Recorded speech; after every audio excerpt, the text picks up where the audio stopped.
Hokage doting on his wife Kushina finally becoming the Shura of the ninja world. Chapter 1, Whirlpool of Hell, Beginning Conqueror's Dominance. Brain Storage. Classmates, this is a new student who will transfer to our school starting today. At the ninja school, the teacher is introducing the new students to the other students. Uzumaki Kushina was a newcomer and inevitably a little nervous. She subconsciously shouted out loud, "I am Uzumaki Kushina, and my dream is to become the first female Hokage of Konoha." As soon as she finished speaking, she lowered her head timidly. However, Uzumaki Kushina's hair color immediately caused laughter from the students present. "Ha ha ha! Look at the color of his hair, so funny. Oh my god, why is it so red? It feels like a tomato. Hey! How dare you, an outsider, become the Hokage? Who do you think you are?" These sarcastic words pierced through Kushina's heart like thorns. She clenched her fists and gritted her teeth. He was about to open his mouth to refute, but the other boy next to him silently took 2 steps forward. Uzumaki Yanja glanced coldly at everyone present and said in a calm voice, "Shut up, everyone." The moment the words fell, Conqueror's domineering aura swept across the entire classroom like a rolling wave of air. The students who were originally chattering suddenly stopped talking, and they all looked at Suinwo Yanja with eyes of disbelief. "Gyalu." The teacher swallowed hard and looked at Uzumaki Yanja in amazement, secretly wondering, where did the third-generation adults find this monster? It's so scary. Uzumaki Yanja snorted coldly, turned his head to look at Uzumaki Kushina, and then smiled, "Kushina, don't pay attention to them." Uzumaki Kushina blushed and muttered unconvincedly, "Tisk. I don't want Yanji to meddle in my business, of course I know." The interaction between the two was seen by a yellow-haired young man. He smiled gently and stared at Uzumaki Yanja. He had a feeling that this new transfer student might become a great rival for him in the future. Uzumaki Yanja actually felt something and turned his head to look. The two looked at each other, and everything was said without words. Meanwhile, in the Hokage's office, a group of people were using telescopes to observe every move in the classroom. When he saw Uzumaki Yanja burst out with a pressure that shocked everyone, Sarutobi Hiruzen was stunned. He narrowed his eyes slightly and said nothing. However, Shimura Danzo could no longer hold back. He immediately stood up and said, "Hiruzen, this kid has just entered school and he has already had a conflict with his classmates. It's obvious." "Shimura Danzo, are you blind?" Tsunade spoke harshly, glaring at Shimura Danzo fiercely, and scolded, "Can't you see that it was those little brats who targeted Kushina first? Yanja is only protecting Kushina for the sake of being a fellow tribesman." Shimura Danzo didn't care about Tsunade's disrespectful words at all. After all, she was the granddaughter of the first generation and second generation, and he was too lazy to argue with her. He just snorted coldly and said, "I'm too lazy to talk to you." Tsunade rolled her eyes, as if she was willing to talk to this old zombie. Seeing that the atmosphere seemed a bit awkward, Sarutobi Hiruzen prepared to ease the atmosphere. He coughed twice and said, okay, it's just a conflict between classmates. It's no big deal. Tsunade, watch your attitude from now on. No matter what. Elder Danzo is still your elder." Tsunade glanced at Danzo, and although she didn't say anything, the disdain in her eyes was evident.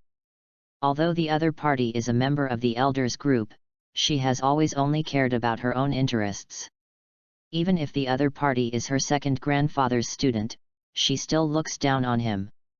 Sarutobi Hiruzen shook his head helplessly, too lazy to say anything more, and continued to observe the pair of Uzumaki orphans.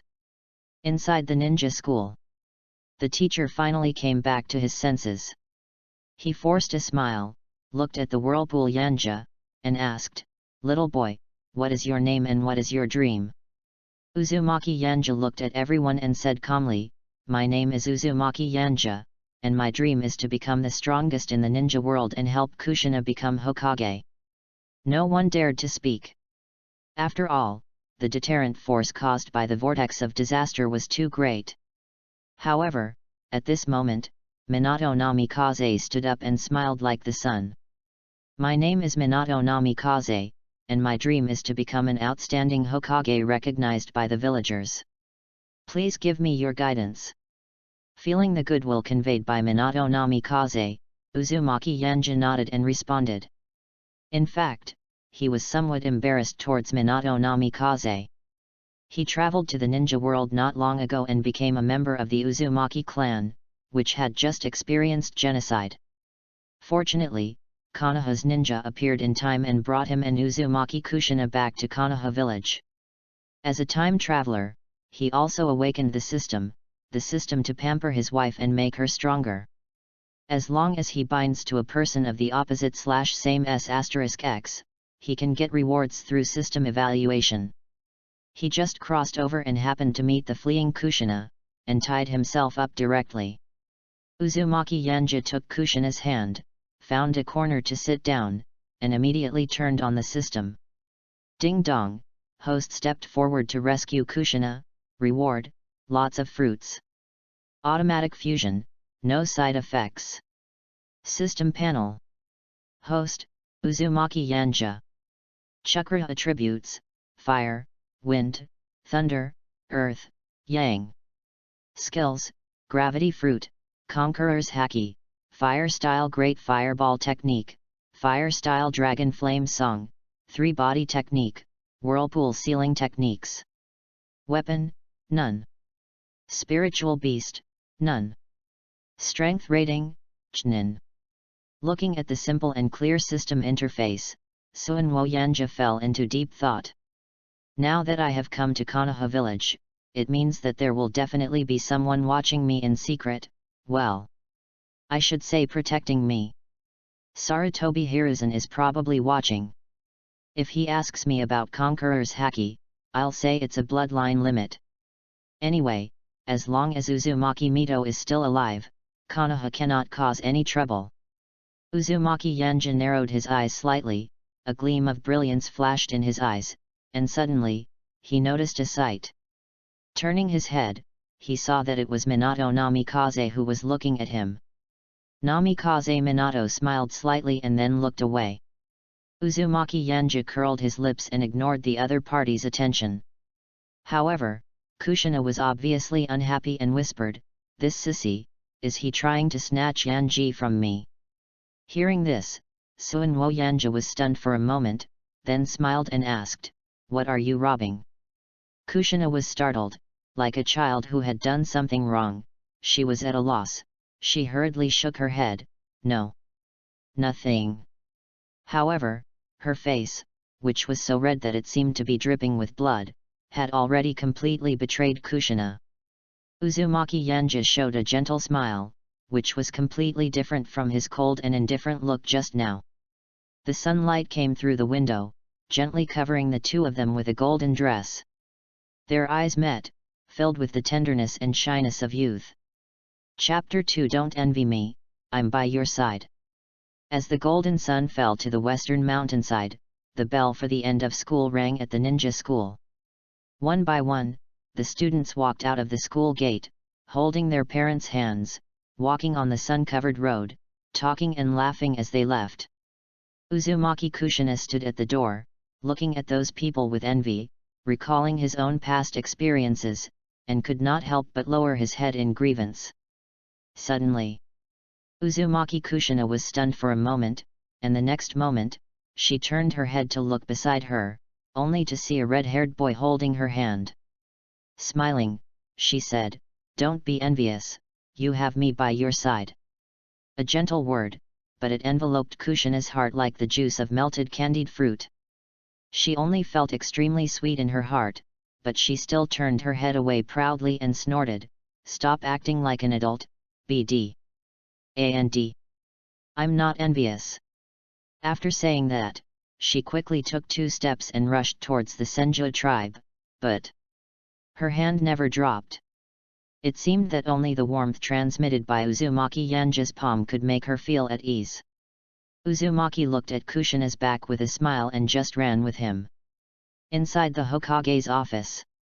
Wow! I hit it! I hit it! Tsunade stamped her feet excitedly, shaking Jiraiya's clothes, and said, "These two little brats are so sweet." Jiraiya scratched his head and said sarcastically, "This kid is quite good at coaxing girls. I don't know if I can ask him to help me polish Intimate Paradise. After all, only experienced people can write good stories." Fortunately, Tsunade didn't know Jiraiya's plan, otherwise she would definitely send him to meet the Sage of Six Paths with a painful kick. Sarutobi Hiruzen was also relieved. He stroked his beard and nodded with a smile, "With this little guy, we don't have to worry about Kushina's psychological problems." Shimura Danzo narrowed his eyes slightly, and his eyes were filled with coldness. He was not interested in love. Now his mind was full of the pressure suddenly released by Uzumaki Yanja. How could a little brat release such a terrifying pressure? Something was wrong. It was absolutely wrong. Hehe, it looks like they are in trouble. Orochimaru stared coldly at the crystal ball. In the picture, Uzumaki Yanja and others stopped because there were several senior students standing in front of them. Seeing that he was coming with bad intentions, Uzumaki Yanja subconsciously took 2 steps forward and protected Kushina behind him. He asked calmly, "Who are you and what's the matter?" The tall boy crossed his arms over his chest, looked down at Suwo Yanja, and snorted coldly, "My name is Hwagwang-hee. I heard that you scared my brother today." Uzumaki Yanja sneered disdainfully, "Oh, so what? After beating the smaller one, the bigger one comes. This is really a common scenario." No, he didn't even hit him. He just wanted to scare him. Hwagwang-hee slowly walked forward and approached the Vortex Yanja, as if he wanted to exert pressure with his tall stature. He said, "Give me your brother, or I'll beat you up." "Oh!" Uzumaki Yanja responded calmly, and the next moment, he suddenly rushed out with his steel fist. Bang! Before he even had time to react, a powerful force exploded from his abdomen, instantly knocking him to the ground. "FK, you actually attacked me by surprise." Hwagwang gnashed his teeth and shouted, "Brothers, come on! Yanja, I'll help you." Uzumaki Kushina gritted his teeth in anger and was about to teach this group of people a lesson. However, Uzumaki Yanja refused immediately and said, "No need, they are just a bunch of brainless idiots." Looking at the fist so close to him, Uzumaki Yanja was not afraid at all. He easily dodged and kicked out. At the same time, he locked his eyes on another senior student and attacked again, knocking him down easily. Uzumaki Yanja looked down at the 3 senior students lying on the ground and said calmly, "I'll give you 3 seconds, get out of here." The few of them could see the difference and did not dare to resist. They quickly got up and ran away. Uzumaki Kushina watched Uzumaki Yanja defeat several people with just 3 moves. His eyes were full of stars, and he secretly exclaimed, "So amazing! Yanja is really the best. How about it, am I awesome?" Uzumaki Yanja looked back at Kushina and asked with a smile. Kushina blinked her bright eyes and snorted softly, "Not bad, not bad. Keep up the good work. Why don't you go home quickly and don't keep Grandma Mito waiting anxiously?" Kushina blushed and stretched out her little hand. Uzumaki Yanja was stunned for a moment, then instantly understood what the other party meant, took the other party's hand, and walked towards home. Only this time, the two walked side by side, bathing in the dusk together. Land of the Senju people. As soon as Suinwo Yanja returned to the house, he saw a familiar figure. The other person was crying and shouting, as if he had suffered a great injustice. Uzumaki Kushina pointed at the man, looked at Uzumaki Yanja with some uncertainty, and asked, "Is this Noeke-kun?" Uzumaki Yanja nodded. Yes, the crying boy was the grandson of the first Hokage, Senju Noeke. He glanced at the frog wallet in Senjuro Tree's hand, the corners of his mouth twitched, and he roughly guessed something. It seems that Noeke-san has gone to see Grandma Mito. Let's go with him. Listening to Uzumaki Yanja's suggestion, Kushina raised the corners of his mouth slightly, revealing his cute little fangs, and nodded hurriedly. Great, great! I love watching plays the most. I love Grandma Mito the most. Uzumaki Yanja smiled helplessly, and then walked towards where Uzumaki Mito lived. As soon as I entered the door, I heard Senju Noeke crying to Uzumaki Mito in grievance, "Wow! Grandma, your good grandson's money is gone again. Please take care of your granddaughter and stop her from gambling. If she continues to gamble, I'm afraid she'll sell me out one day." Senjuro Tree hugged Uzumaki Mito's thighs and wiped his tears and snot on his pants. Fortunately, Uzumaki Mito didn't mind. Uzumaki Mito smiled helplessly and rubbed Noeke's head, comforting him, "Don't worry, when Tsuna comes back, Grandma will talk to her. Really, no matter how much you like to gamble, you can't take your brother's money." Yet. Senjuro Tree nodded heavily, but then he became depressed again and muttered, "But you said that before." Uzumaki Mito was a little surprised. How come his grandson's IQ has improved? She smiled and said, "How about you change your words next time, Grandma?" Senjuro Tree nodded contentedly, stood up, turned around and found Uzumaki Yanja and the other person. Suddenly, he felt a little embarrassed and coughed twice, "Yanja, Kushina, I have to go train first." Having said that, Senjuro Tree fled away. It was embarrassing, really too embarrassing. After Senju Noeke left, Uzumaki Mito turned his gaze towards Uzumaki Yanja and Kushina with a friendly smile. "How was your time at school today?" Chapter 3, Tsunade's Sweetness. Uzumaki Kushina lay on Mito's lap like a little carrot, and said excitedly, "Although I didn't listen to the teacher's lectures at all, I still felt that they were very good." She did not tell Uzumaki Mito what happened today. After all, Uzumaki Mito was already very old and there was no need for her to worry about these things anymore. Looking at the well-behaved and sensible Kushina, Uzumaki Mito smiled and pinched her cheek, then looked at Uzumaki Yanja. Said, "Xiaoji, I heard that you released a terrifying pressure today. Can you tell Grandma about it?" As their grandmother and the only family member left in Konoha village, how could she not care about their life in the ninja school? Even if Uzumaki Kushina didn't say it, she knew what kind of day they had today. Uzumaki Kushina lowered her head guiltily. She didn't expect her grandma already knew about this. Uzumaki Yanja was much calmer and explained immediately, "Grandma, I'm not sure either. I awakened this power when I was protecting Kushina. It can shock others. Today, I saw them dare to laugh at Kushina, so I couldn't help but use it."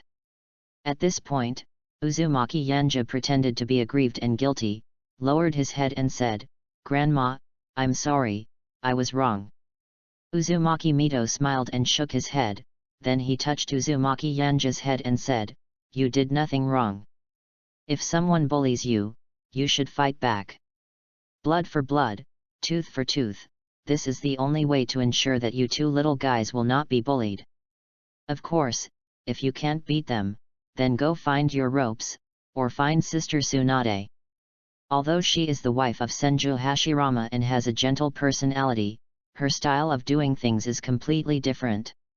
Compared to the kindness of Senju Hashirama, she prefers the iron-bloodedness of Senju Tobirama. As for the pressure from the whirlpool hell..." Uzumaki Mito's eyes flickered slightly, then he smiled and said, "As for Zyuja's pressure, it might be some kind of bloodline limit. He awakened to protect Nana. It seems our little G is still a warm-hearted man." Uzumaki Mito smiled and poked Uzumaki Yanja's face with his fingers, as if he was in a playful mood and looked like he couldn't let go of it. Uzumaki Yanja looked at Kushina helplessly, only to find that the other party was looking at him with a pair of cunning eyes. He was convinced. Suinwo Yanja took this opportunity to directly open the system, and 2 prompt sounds rang out in succession. Ding dong, host comforts Kushina, making her feel better, reward, chakra capacity plus 100. Ding dong, host stepped forward to protect Kushina, reward, shadow clone technique. Uzumaki Yanja directly ignored the first reward. After all, the Uzumaki clan lacked everything except chakra. This kind of reward is more suitable for a certain white-haired ninja. He looked at the second reward, shadow clone technique. The practicality of this ninjutsu is definitely number 1. After all, it is the ninjutsu used by the protagonist from the beginning to the end. Moreover, its role is far more than just in combat. Using shadow clone during training can also achieve twice the result with half the effort. Now that I have come to the Hokage world, I must naturally become an existence that surpasses the 6 paths, otherwise, wouldn't it be embarrassing? Uzumaki Yanja felt a sense of ambition in his heart. He glanced at Kushina, who was as lazy as a cat, and thought to himself, "And she is going to become Hokage." Although the Uzumaki clan and Konoha village are allies in name, in reality, it is almost impossible for outsiders like them to become Hokage. Not to mention whether the villagers of Konoha support it or not, the major family forces may not agree. In this case, the only way to help Kushina realize her wish is to become the strongest and completely eliminate those opposing voices. As if sensing the gaze of Uzumaki Yanja, Kushina turned over and looked over. His face suddenly turned red, and he asked fiercely, "Yanja, why are you looking at me?" "Nothing, I just think it looks pretty." Uzumaki Yanja responded with a serious smile. This simple sentence made Kushina shyly turn her head away and mutter, "Grandma is still here, what nonsense are you talking about?" Uzumaki Mito looked at the scene in front of her gently, but her mind couldn't help but recall that dull and innocent figure. "Grandma! Grandma! I'm telling you, Yanja and Kushina." Tsunade walked into the room excitedly, and was about to tell Uzumaki Mito about the big news she had discovered, but she found that Yanja and Kushina were both staring at her. Her expression froze for a moment, and she smiled awkwardly. "Oh, what a coincidence." Uzumaki Yanja smiled and nodded, and asked curiously, "Sister Tsunade, what happened between me and Kushina?" Kushina also looked at Tsunade in confusion, thinking that she and Yanji didn't seem to have caused any trouble recently. Tsunade's eyes wandered, she waved her hands randomly and laughed, "Oh, it's nothing. I just wanted to tell Grandma how you guys are doing at school. It seems like you don't need me anymore, right? You guys chat, I'm leaving first."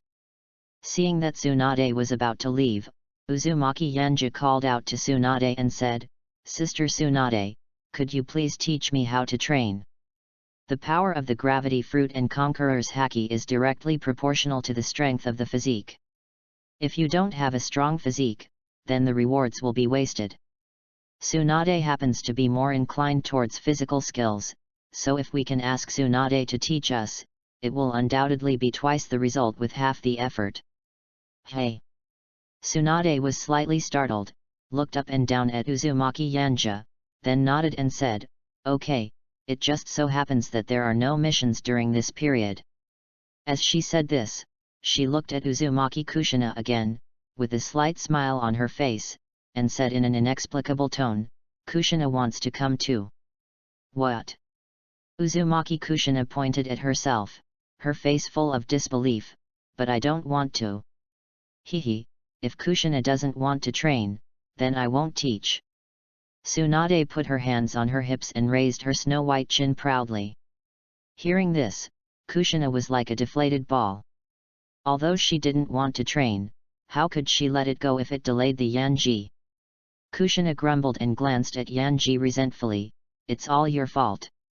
Uzumaki Yanja laughed awkwardly twice. He didn't expect Tsunade to be so obsessed with Kushina. Maybe it's also due to the elder sister's expectation for her younger sister? In fact, Tsunade was just eating candy. She looked at the two of them with pride, thinking to herself, If these two practice together, it will definitely be super sweet. He he he he he. Looking at his granddaughter's nympho-like laughter, Uzumaki Mito shook his head helplessly. What's wrong with this girl? Chapter 4 Brother Shenshu, you don't want to. Several people came to the Senju tribe's training ground. Of course, Senju Rope Tree also failed to escape the disaster. Tsunade acted like a big sister and gave orders. Looking at Uzumaki Yanja's serious training, she couldn't help but nodded approvingly. However, when he saw Senju Rope Tree's disillusioned look, his face suddenly darkened. Hey! Rope Tree, cheer up! Senju Nawaka curled her lips, obviously still upset about Tsunade using her money to gamble. Uzumaki Yanja glanced at Shenshu and couldn't help but think of the other party's tragic ending of being disemboweled. During this time, Senju Shenshu was very nice to them and would buy them delicious food whenever he had time. He naturally didn't want Senju Rope Tree to have such a tragic ending, so he immediately came to Senju Rope Tree's side silently. Senju Shenshu was slightly stunned, looked at Yanji in confusion, and asked, Yanji, what's wrong? It's okay, I just want to ask you a question. Uzumaki Yanja raised a wicked smile and asked, Brother Rope Tree, you don't want to be unable to become Hokage because of your lack of strength, right? Senju Shenshu's pupils suddenly shrank. Yanji's words accurately hit Senju's soft spot. However, Uzumaki Yanja refused to let him go. He glanced at Kushina vaguely and said, I am going to help Kushina become the Hokage. Senju Nawaka looked at Uzumaki Kushina in disbelief. Kushina was also a little confused, but soon understood Uzumaki Yanja's intention, and nodded immediately, saying, That's right. I want to be the first female Hokage. Although she is not particularly interested in Hokage, it is still fun to stimulate Rope Tree. As expected, Senju Rope Tree, who was originally like a salted fish, suddenly became alert. He clenched his fists and said loudly, Are you kidding? I am Senju Rope Tree who can become Hokage. After saying that, Shang Shu started training like crazy as if he had been injected with chicken blood, leaving the people watching stunned. Uzumaki Yanja withdrew his gaze and immediately began to train according to the method taught by Tsunade. Looking at the three little brats training hard, Tsunade felt pleased but also a little bored. He grumbled, thinking, I came here to eat candy. Originally, she came here for the dog food of Yanji and Kushina, but unexpectedly, Uzumaki Yanji seemed like a steel-straight man, completely immersed in training. Night falls and the sky becomes starry. Uzumaki Yanja, exhausted from training, lay on the ground, his clothes completely soaked with sweat, his muscles aching as if they were pricked by needles. He looked at the moon in the sky, thinking to himself that if he applied gravity to pull the moon down, that sinister sun would definitely be confused, right? Clatter. The footsteps were getting closer, and Uzumaki Yanja looked over weakly, only to see a lovely red-haired girl standing under the moonlight. Uzumaki Kushina pouted and complained, Really, even if you want to become stronger, you should be careful about your limits. As she spoke, she squatted down and meticulously wiped the sweat from Uzumaki Yanja's forehead, and handed the cup of water to Uzumaki Yanja. Uzumaki Yanja was slightly stunned, looking at Kushina's face against the moonlight, which looked like a peeled egg, so fragile that it could be broken with a touch. Her crystal-clear eyes were particularly focused, as if she was wiping a priceless and fragile work of art. Whirlpool Kushina met Yanji's gaze, and in an instant, her fair face flushed with shame, her eyes became erratic, and she hurriedly threw the towel on Yanji's body.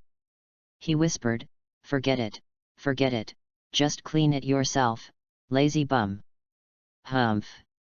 Uzumaki Yanja smiled slightly and said, Thank you very much, Kushina.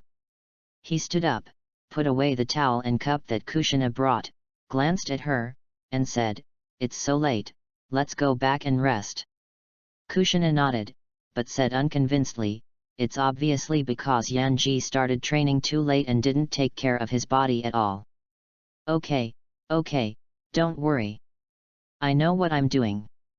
Tisk, I'm not worried at all. The two walked side by side on the gravel path, completely unaware that someone was quietly watching them in the dark.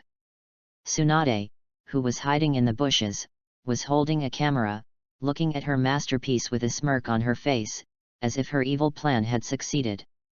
He. Nana is so considerate, she actually helped Zyuja wipe his sweat. Uzumaki Yanja had no idea that he was secretly photographed by Tsunade. At this moment, he had fallen into a deep sleep. The next day, early morning. At the entrance of the ninja school, Jiraiya looked around, scratched his head, and muttered to himself, "Strange, where is that kid? Could it be that he has already entered the school?" Uzumaki Yanja was a little surprised. He walked forward and greeted him, "Senior Jiraiya, what a coincidence." Jiraiya widened his eyes, staring at Uzumaki Yanja, and a strange smile unconsciously appeared at the corner of his mouth. He. I finally found you. Without giving Uzumaki Yanja any chance to react, Jiraiya grabbed Yanja's arm and left like crazy. Uzumaki Kushina looked at the two men's backs and shouted anxiously, "Jiraiya-senpai, class is about to start, where are you taking Yanji?" "Don't worry, I've asked for leave for this kid." Jiraiya left these words and disappeared completely. Uzumaki Kushina pursed her lips, and had no choice but to walk into the ninja school alone. On the other side, Uzumaki Yanja felt the burning gaze from Jiraiya, his mouth twitched, and he said, "Senior Jiraiya, I have someone I like." Jiraiya was stunned for a moment, then snorted, "Tisk, it's like no one has it." Uzumaki Yanja blinked slightly and asked curiously, "Who is it? Tell me." "Of course." Jiraiya reacted and shook his head hurriedly, "Oh, why are you saying this? Boy, I have a big deal, do you want to do it?" Jiraiya was like the big bad wolf that tempted Little Red Riding Hood at the gate of opening, with a slight grin on his face and an inexplicable temptation in his words. Uzumaki Yanja raised his eyebrows slightly and asked, "What business?" He. There is a prerequisite for this deal, and that is that you absolutely will not be willing to tell your sister Tsunade. Jiraiya seemed to have thought of something and quickly added a prerequisite. Uzumaki Yanja agreed without thinking. After all, Jiraiya's character is obvious to all, and the other party would never do anything to hurt Tsunade, so it's fine to agree. Seeing that Uzumaki Yanja agreed so readily, Jiraiya did not hesitate and immediately leaned over to whisper in Yanja's ear. Chapter 5 Ninja Test. "What? You want me to help you write that kind of book?" Uzumaki Yanja's eyes widened, his face full of disbelief. He looked at Jiraiya, as if to say, "Are you sure?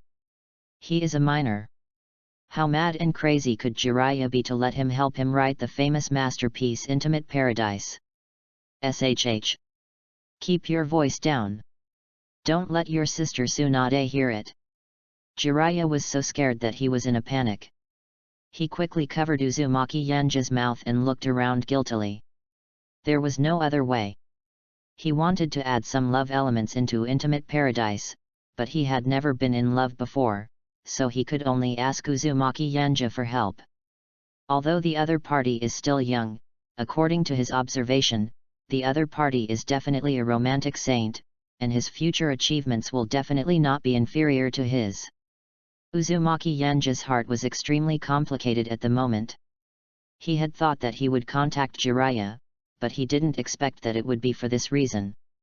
No wonder the other party repeatedly warned him not to tell Tsunade about this. If he told her, he would definitely be beaten by Tsunade and sent to the hospital. That's not right. Why are you looking for me? Is it because I look like that kind of drifter? Uzumaki Yanja asked this question speechlessly, but Jiraiya's answer made him speechless again. Because I think you are young and promising, young man. Uzumaki Yanja opened his mouth, subconsciously preparing to reject Jiraiya's invitation, but when the words came to his lips, he swallowed them back. If he remembered correctly, Jiraiya's Intimate Paradise seemed to be selling very well, and it was said that it could even make up for Tsunade's gambling debt. And agreeing to the other party's proposal would undoubtedly help him gain the friendship of Jiraiya, one of the Sunin.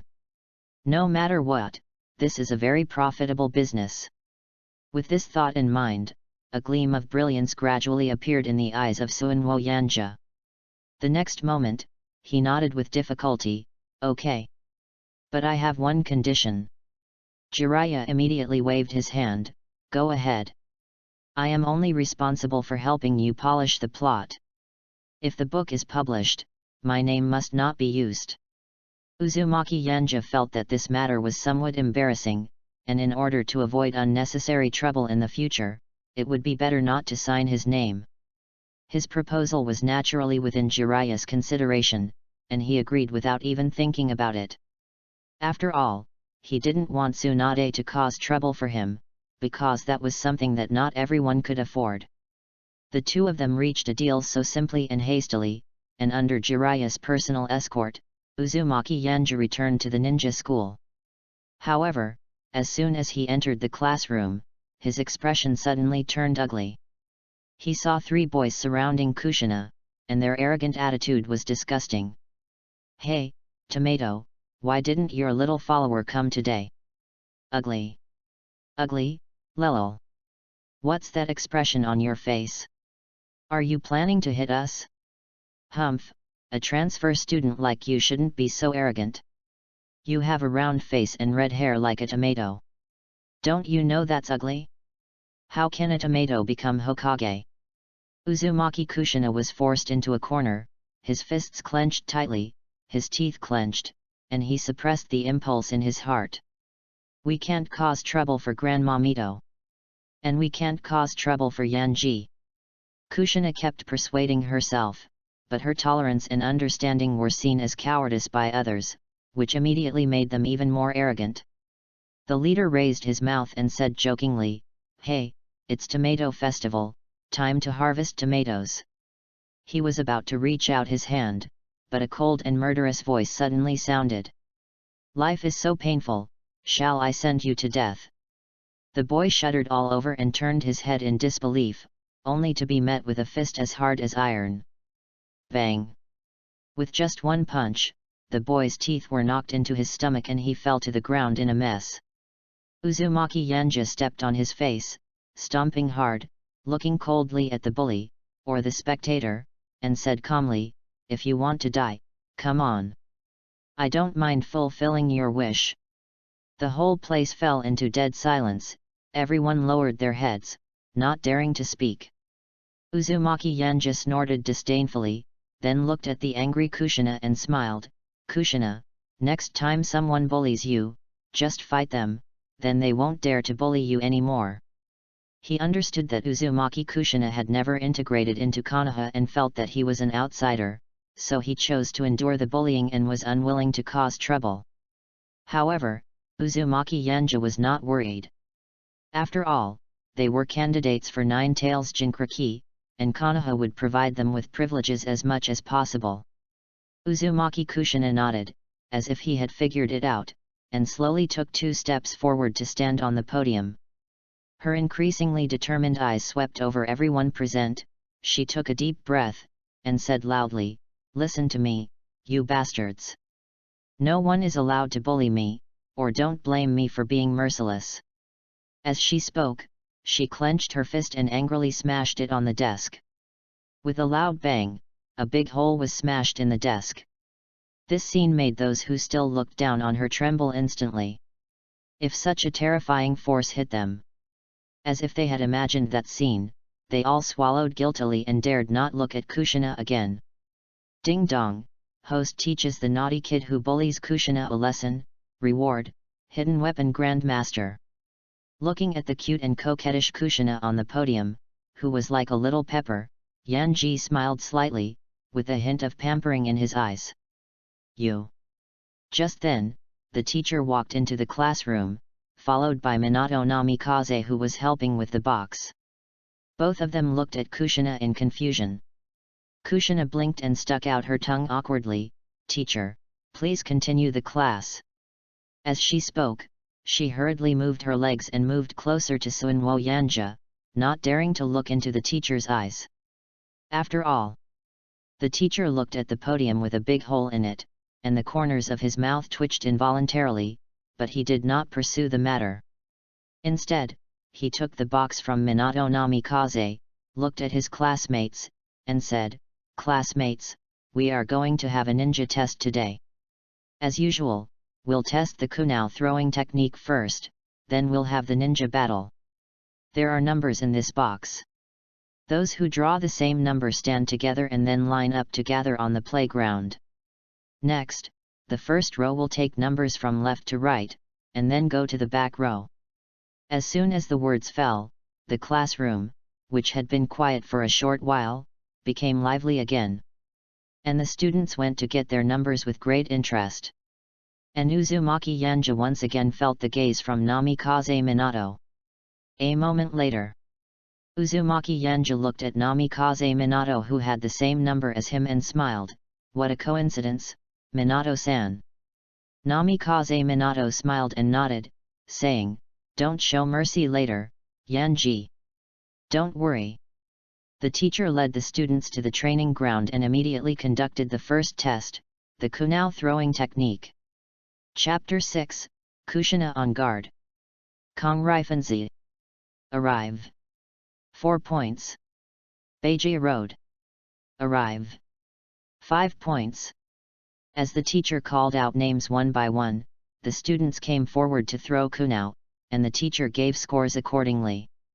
The roster seemed like a life and death chart, with a tense atmosphere surrounding the entire team, and Uzumaki Kushina was inevitably affected as well. Seeing Kushina's visible nervousness, Yanja immediately held her hand and comforted her. "Don't worry, I'm here." Uzumaki Kushina forced a smile, but she was still a little worried inside. But the next moment, the teacher called her name. Uzumaki Kushina's face fell and she walked forward mumbling. You could vaguely hear words like "how embarrassing" and "Yanji will laugh at me." Namikaze Minato smiled slightly, turned his head to look at Yanji, and asked, "Has she always been this cute?" Uzumaki Yanja smiled and nodded, saying, "Of course." Namikaze Minato narrowed his eyes slightly, as if he was thinking about something, but then he noticed Uzumaki Yanja's small movements. Kushina, 10 points. When the students heard the scores given by the teacher, they were immediately unhappy and started to protest. "Are you kidding me? Her kunao obviously missed the target, how could it possibly hit the bullseye? Cheating! Hey, new guy, you dare to cheat, you have no shame." Uzumaki Kushina snorted, raised his chin proudly, and said, "If you have the guts, come and compete with me. If you are a weak guy, stop yelling. I wonder whose chain is not tied properly." After saying that, she returned to the side of Uzumaki Yanja, but her eyes always stayed on Yanja's face. Uzumaki Yanja raised his eyebrows and asked in confusion, "Kushina, why are you looking at me like that?" Uzumaki Kushina snorted, "What do you care? I got a perfect score, don't do worse than me." Of course she knew that the reason she was able to hit the bullseye with the kunao was definitely due to the help of Yanji. After all, the other party said, "He is here." But she didn't intend to make it clear, to prevent him from becoming arrogant. Besides, this big idiot should be able to understand it, right? Uzumaki Kushina looked at Yanji quietly, with a happy smile on her face. Whirlpool Hell Tribulation. Hearing his own name, Uzumaki Yanja walked forward, picked up the kunao and threw it casually, then turned around. As if the ending didn't matter. However, under everyone's gaze, the 3 kunao were arranged in a triangle shape, piercing the bull's-eye with pinpoint accuracy. Power, precision, no matter how you evaluate it, it's full marks. The teacher looked at Uzumaki Yanja in horror and said loudly, 10 points. Hiss. Everyone gasped, their eyes filled with shock. Those boys no longer dared to show hostility, and the girls looked at Suwo Yanja with admiration and worship in their eyes. Obviously, Uzumaki Yanja's move this time completely captured the hearts of these girls who were just beginning to fall in love. Uzumaki Kushina frowned slightly, feeling a sense of crisis in her heart. Yanji is hers, no one is allowed to take it away. She was just about to step forward and say something to Yanji, but Namikaze Minato got there first. He smiled and praised sincerely, "Yanji, you are amazing. I should be the next one, can you cheer for me?" Uzumaki Yanja smiled slightly and said, "Thank you for the compliment. Keep up the good work." As expected, the next name was indeed Namikaze Minato. The two smiled at each other and then separated for a short while. Uzumaki Kushina stared at Minato Namikaze closely, his eyes narrowed slightly. For some reason, this yellow-haired sissy seemed to be the one with the greatest threat index. "What are you looking at?" Uzumaki Yanja approached Kushina curiously, blinked and asked. "Love rival." Uzumaki Kushina answered subconsciously, but then she reacted and waved her hands hurriedly, "Nothing. Nothing. Damn Yanji, you're trying to scare me to death by coming so close to me." She shouted very loudly, as if trying to cover up her inner panic and shame. "Damn it! Damn it! How could you just say those two words? It's so embarrassing." Seeing Kushina's monkey-like face, Uzumaki Yanja pursed his lips, suppressed a smile and said, Okay, I will remember to remind you next time. Besides, I didn't hear what you just said. I'm really curious." "Humph. I won't tell you." Uzumaki Kushina turned her head away proudly, secretly relieved. It turned out that he didn't hear it. Uzumaki Yanja smiled slightly. With his Chunin strength, he had extremely strong hearing. How could he not have heard it? "I just don't want to embarrass Kushina." Uzumaki Yanja turned his attention to Namikaze Minato. It had to be said that as expected of the fourth Hokage who came from a civilian ninja background, he was a genius since childhood. Although the opponent's kunai throwing was not as free and easy as his accuracy was still the best among the younger generation. Namikaze Minato, 10 points.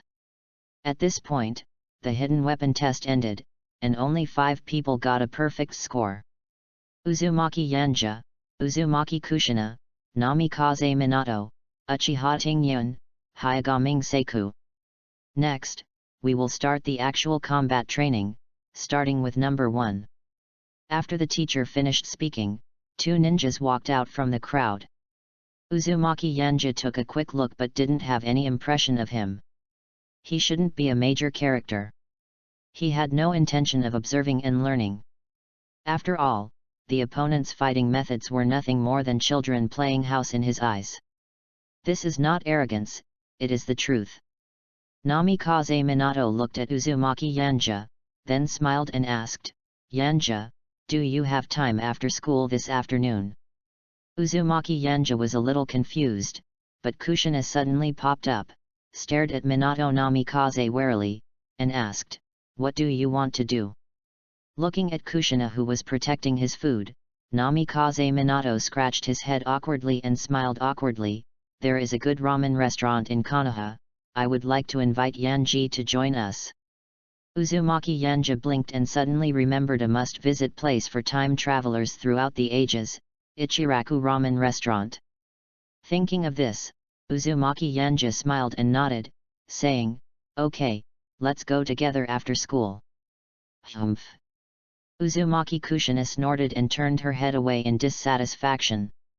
Seeing this, Uzumaki Yanja was stunned for a moment, then he reacted, turned his head to look at Namikaze Minato, and said, "Minato-san, can you bring Kushina with you?"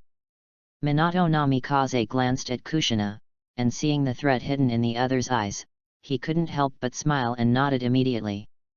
"Of course, you're welcome." Kushina blinked, feeling somewhat happy inside. But still didn't show it. "Then I will go with you reluctantly, so that no one will bully you." Seeing Kushina acting like a big sister, Yanji and Minato looked at each other and smiled. Chapter 7, Minato-san, you have nowhere to escape. The sun gradually moved westward, and at noon, the originally cool weather gradually became hot. Most of the students had already finished the competition, and now it was finally the turn of Uzumaki Yanja and Namikaze Minato. The two looked at each other, revealing a bit of fighting spirit that was not appropriate for their age. Student Yanji, I hope you can do your best.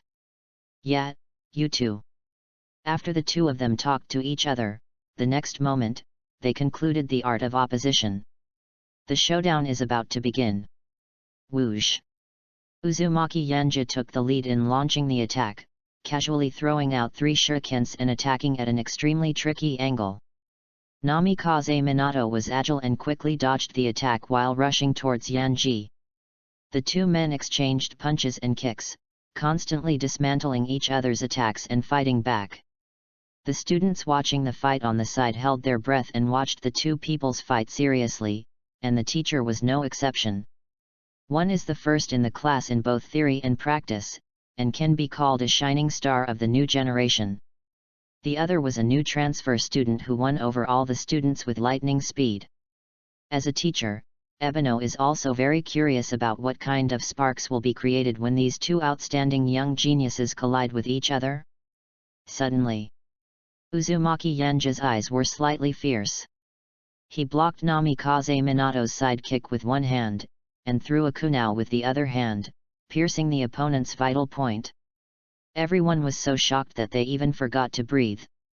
However, Namikaze Minato was not at all panicked. He performed the substitution technique with a smile and his attack was effective. Be careful, classmate Yanji. Suddenly a voice came from behind. When Uzumaki Yanja turned around, he saw Namikaze Minato coming towards him with a kunai. Uzumaki Yanja slightly turned his head to avoid Minato's straight thrust, and at the same time stretched out his hand to grab the opponent's wrist. Bang! The powerful force hit Minato Namikaze's abdomen along with the wind from his legs, causing his pupils to shrink. He did not dare to be careless and quickly retreated. Minato-san, that's all, but you can't beat me. Uzumaki Yanja stood there, with a hint of sharpness in his eyes. He didn't know whether Minato Namikaze had already become Jiraiya's disciple, but he had a hunch that the other party would never be that simple. This is a resonance between the two. Namikaze Minato was slightly stunned, then smiled, and said, I understand. He turned to look at the teacher and asked politely, Teacher, can I use ninjutsu? Ebino frowned slightly and glanced at Uzumaki Yanja. Seeing that he was still calm and composed, he immediately had a guess in his mind and said, Okay. Hearing this, Namikaze Minato looked at Uzumaki Yanja again, his tone slightly lowered, Yanja-san, I have to be serious from now on. Oh, it should have been done long ago. Uzumaki Yanja assumed a fighting stance, his eyes falling on Namikaze Minato. The next moment, Namikaze Minato suddenly rushed forward, and Uzumaki Yanja also launched an attack. The two figures intertwined and engaged in close combat again, but it did not last long as Minato Namikaze withdrew. He quickly formed seals with both hands and shouted, Wind style, great breakthrough. The moment the words fell, a whirlwind instantly blew out of Minato Namikaze's mouth, rushing towards the whirlpool. As expected of Minato, he has mastered ninjutsu. This time, Uzumaki Yanja should lose, right? Listening to the discussions of the people around her, Uzumaki Kushina was not affected at all. She looked at Yanji with eyes full of trust. Uzumaki Yanja raised his lips slightly, and immediately shouted, Fire style great fireball technique. A fierce and hot fireball spurted out, colliding with Minato's whirlwind. However, the whirlwind was as fragile as an earthworm compared to the flames of the whirlpool. Seeing that the fireball was about to fall on him, Minato quickly used his substitute technique. However, Minato-san. Uzumaki Yanja saw the right moment and immediately threw out two chains, binding Minato like a python winding around him. Namikaze Minato's pupils shrank suddenly and he looked at Uzumaki Yamaji in horror. Uzumaki Yanja chuckled twice and said, "You have nowhere to escape." Regarding his defeat, Namikaze Minato seemed extremely calm and smiled helplessly, "Yes, I lost." Seeing that the winner was decided, all the students let out a sigh of relief, and the next moment, the crowd burst into enthusiastic cheers. "Yanji is so awesome! Wow, he's so handsome! I want to give birth to a monkey for you. You actually defeated Minato-san? I, Shimura Tsukaisen, would like to call you the strongest." Uzumaki Yamaji ignored the cheers of these people and turned his attention to Kushina. Kushina's face turned red and she was also happy for Yanji. She pursed her lips and said with a smile, "I reluctantly admit that you are better than me." Hearing these words, Uzumaki Yanja finally showed a smile. Namikaze Minato sighed helplessly and said, "You two, stop showing off your affection, let me go first." Ebino also stood up at the right time and coughed twice. "Yanji, Minato, let's form the seal of reconciliation next." Uzumaki Yanja nodded, retracted the chain, and the two approached each other and looked at each other. Namikaze Minato was not discouraged, but showed a smile as warm as the sun and said, "Yanji-san, I will continue to work hard." Uzumaki Yanja smiled and nodded, "I will always wait for you to chase me." Seal of reconciliation, not. At this moment, the Hokage office building. Looking at the two people who had formed the seal of reconciliation, Sarutobi Hiruzen smiled happily. It seems that Yanji has found his own bond in Konoha village. He looked at Jiraiya on the side and asked, "Jiraiya, what do you think of this kid Minato?" Jiraiya looked at Namikaze Minato in the crystal ball, his eyes full of approval, and he praised without hesitation, being humble, polite, and measured. He is also the best among the younger generation in talent and consciousness. Sarutobi Hiruzen nodded in agreement, and then asked, "Then are you willing to accept him as your disciple?" Hearing this, everyone in the office was a little surprised, but Orochimaru showed an expected smile. Jiraiya was silent for a moment, but then he nodded seriously and said, "Of course I am willing. It would be something to be proud of if you could teach a top expert for Konoha, ah? Ha ha ha ha." After arranging Namikaze Minato, Sarutobi Hiruzen looked at Orochimaru again, but before he could speak, Shimura Denzo suddenly stood up. He immediately said, "Leave it to me. Hiruzen, and the Uzumaki Yamaji. I will definitely be able to train it into the sharpest weapon in Konoha." Sarutobi Hiruzen said nothing and just looked at Orochimaru. Seeing this, Orochimaru stood up and said, "Tsunade is my friend, so I will be responsible for guiding Yanji, right?" "Okay, that's a happy decision." Sarutobi Hiruzen nodded slightly. Shimura Denzo's face was dark, and he gritted his teeth. Then he suddenly thought of something and continued to speak, "Then leave the whirlpool Kushina to me. Anyone with a discerning eye can see the relationship between Uzumaki Yamaji and Uzumaki Kushina. As long as you master Kushina, you are not afraid that Yamaji will not listen to him." Hearing this, Tsunade, who had been silent all this time, became furious and cursed, "Zombie, get out of here.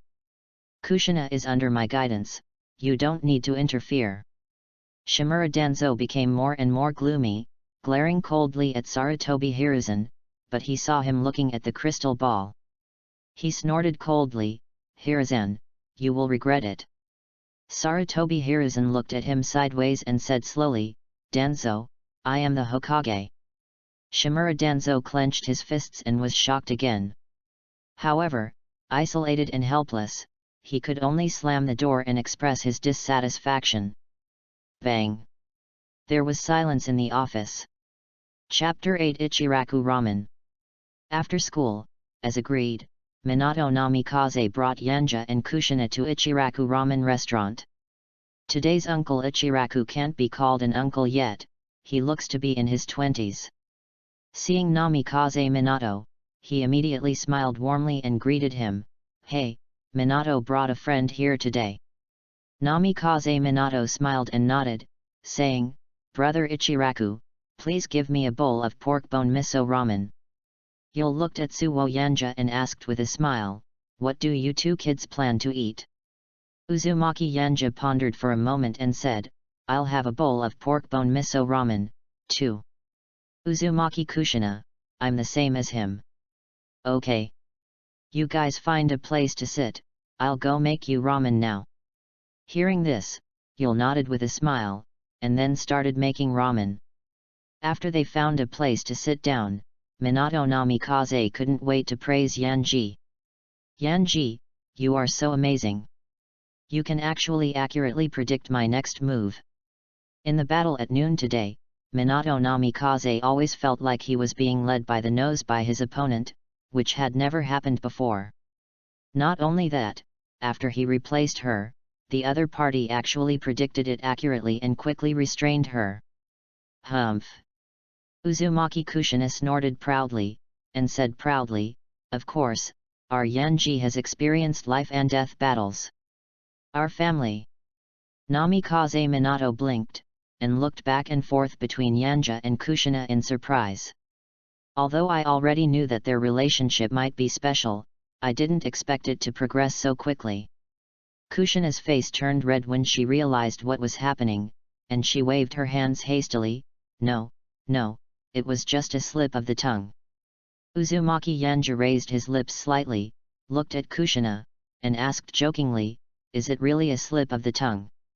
Kushina's face turned red like a ripe apple, but she still nodded stubbornly, yes, it was a slip of the tongue. Uzumaki Yanja blinked and stopped teasing Kushina, fearing that steam would come out of the other party's head and turn into a steam engine.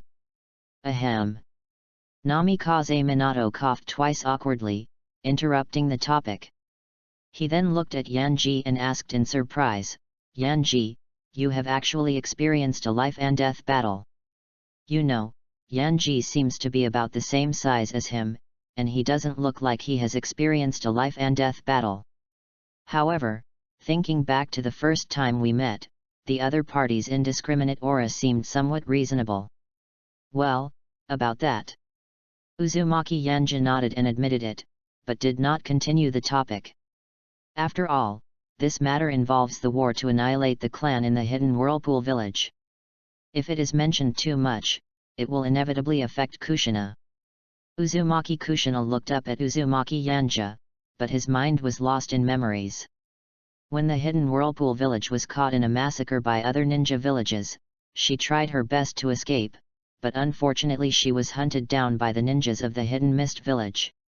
If the other party had not suddenly appeared and fought desperately until the arrival of Sister Tsunade, she would probably have become a cold corpse like the other members of the tribe. Thinking of this, Kushina couldn't help but feel touched and strange.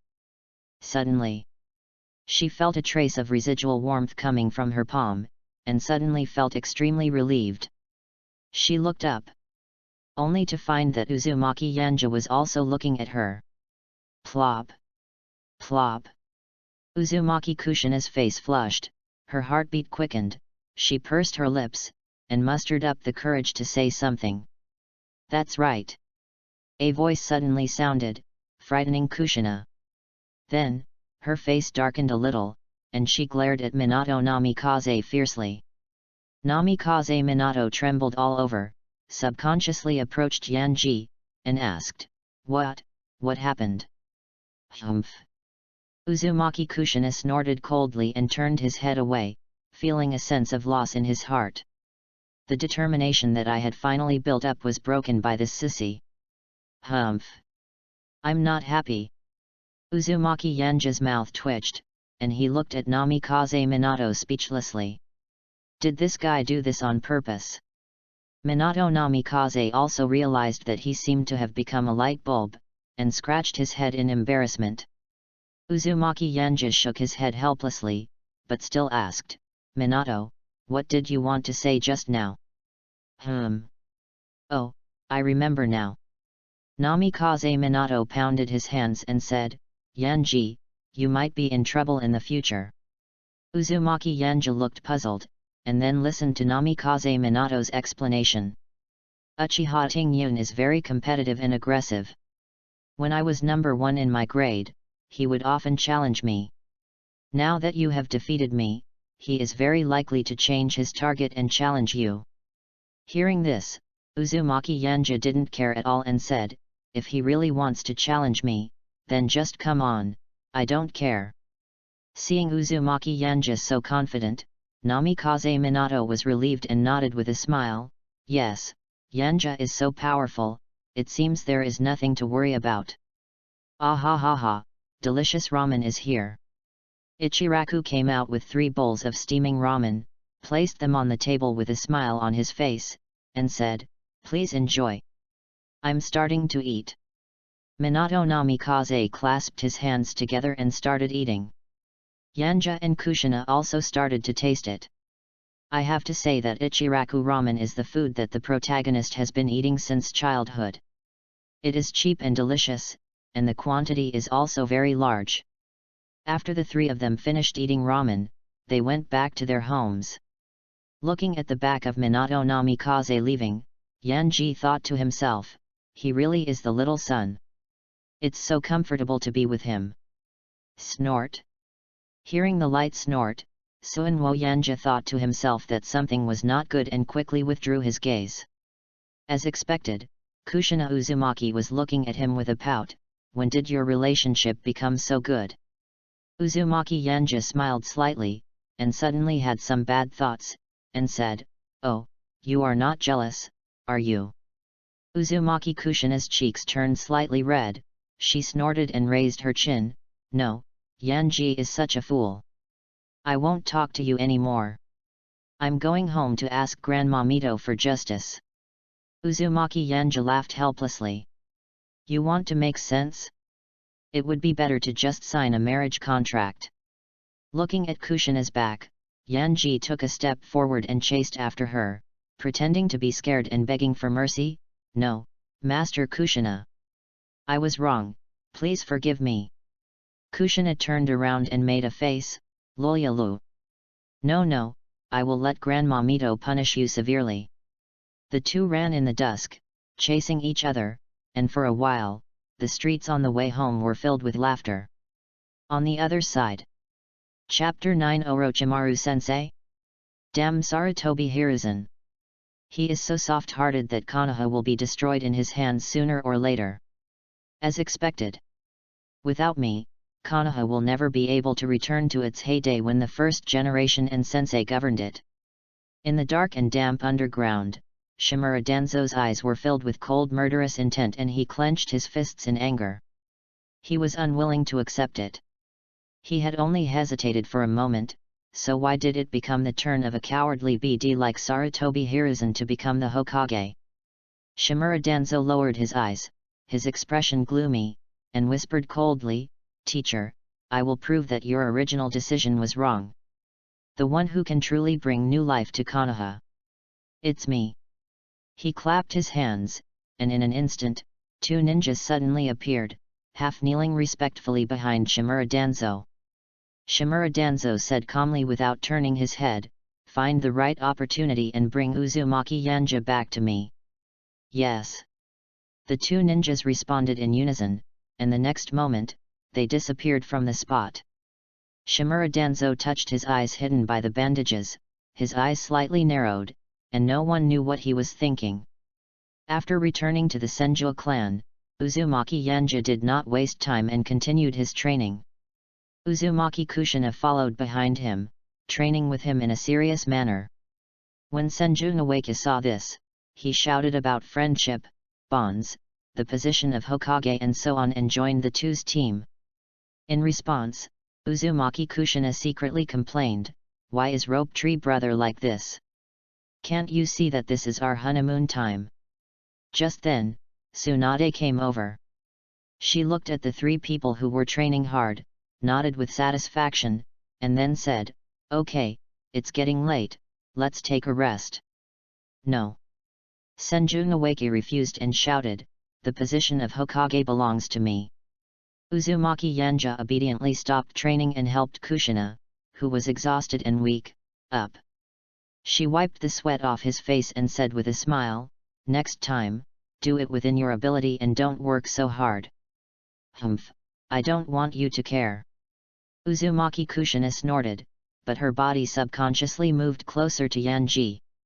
Feeling Kushina's little movements, Yanji's mouth corners slightly raised. Tsunade watched the intimate interaction between the two with an anti-smile on her face, but when she saw the rope tree twisting and crawling like a maggot, his face suddenly turned black, and he cursed, "A hole, hurry up and get up."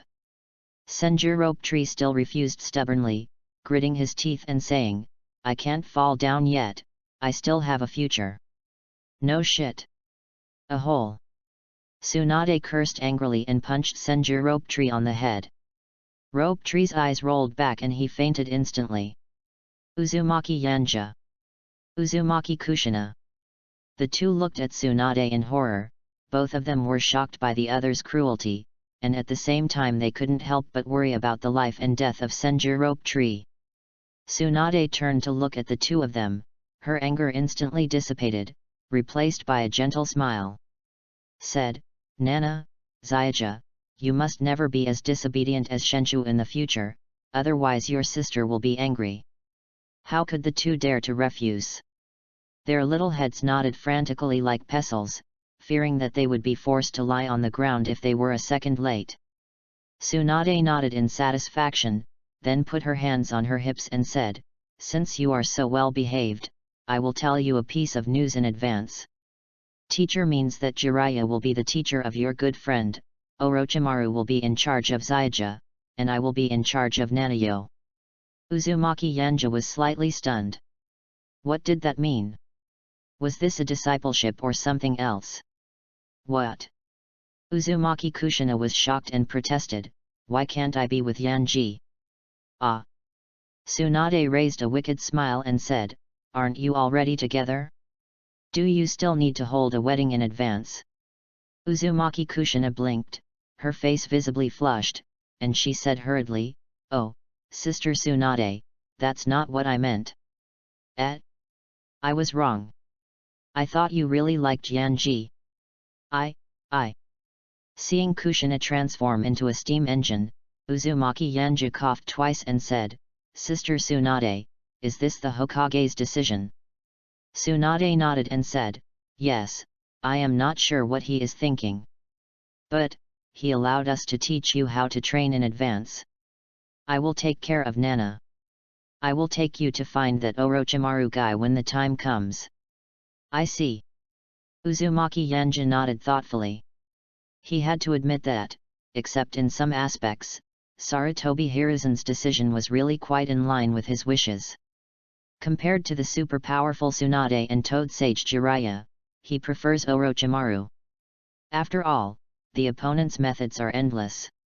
In addition to physical training, he also plans to learn swordsmanship. Orochimaru has a wide range of skills, so he must have some sword training methods. Moreover, among the three sacred places' spiritual beasts, he thought Long Daidong was the coolest. It doesn't matter if you are strong or not, being handsome is for life. "Okay, you guys go get some rest, I'm leaving first, good night." Tsunade picked up the Senju rope tree and left. Uzumaki Yanja glanced at the somewhat unhappy Uzumaki Kushina, smiled slightly, and pinched the other's face. Comforting him, "Well, even two leading teachers can't stop us from meeting, and we still have a long way to go before graduation." "Yet." Uzumaki Kushina nodded heavily, but then she became arrogant, "Tisk, I don't want to meet you." Okay, then we won't meet tomorrow." "No." "Why not?" "No means no." Okay, then I'll reluctantly agree to it." "Humph, I don't care." The two returned to their own rooms. After returning to the room, Suinwo Yanja did not rush to sleep, but turned on the system. Ding dong, help Kushina get 10 points, reward, Fire Style Phoenix Sage Flower Nail Crimson. Ding dong, comfort Kushina, reward, Marine Training Manual. Fire Style Phoenix Sage Flower Nail Crimson. Paired with my hidden weapon Grandmaster, it might have unexpected effects. Uzumaki Yanja rubbed his chin and then looked at another reward. Marine Physical Training Manual. Uzumaki Yanja's pupils suddenly shrank. This could be considered the reward he wanted most. What is he training for now? Of course, it is to train your body so that you can use the gravity fruit and Conqueror's Haki more powerfully. Although Tsunade's training is equally effective, it is still inferior to the pirate world, right? After all, the latter's worldview focuses on physical strength, so there might be more efficient training at that time. However, the system's next words stunned him. Chapter 10: How to get the system to have tea with just a few words. Friendly reminder, there are slight differences in the genes of the two worlds. Even if the host practices, the highest physical strength he can achieve is that of a major general. The system can issue tasks. After the host completes the task, the system can modify the set of genes inserted in the difference for the host. Uzumaki Yanja was a little surprised when he heard this and asked, "You can actually issue tasks?" Ding dong, as we all know, issuing tasks is the most basic ability that top students in system universities must master. He is actually a top student. Uzumaki Yanja asked again, "Then why didn't you post the mission before?" Ding dong, as we all know, modern college students are very lazy. The sweeter you are, the more I will post. It is convenient and reasonable. Uzumaki Yanja was completely defeated by the system's reasoning. He was speechless and could only say, "Then you publish it." Ding dong. Mission: make Kushina offer her first kiss. Task reward: genetic modification. Mission failed, no account for the time being, follow-up patch. Looking at the tasks issued by the system, especially the fact that the punishment for failing the tasks had not yet been thought out, Suinwo Yanja was completely speechless. The corners of his mouth twitched, he held his forehead helplessly, and asked, "System, what do you want?" He thought the other party would assign him a particularly difficult task, but he didn't expect it to be asking for a kiss. No. The system for making your wife stronger seems to send this. It seems normal. Ding dong, please understand, host, the system only binds you because it wants to complete its graduation thesis. Of course I have to ask for sweetness in the midst of hardship. And you and Kushina have never had a bite to eat on this journey. The system says, I look down on you.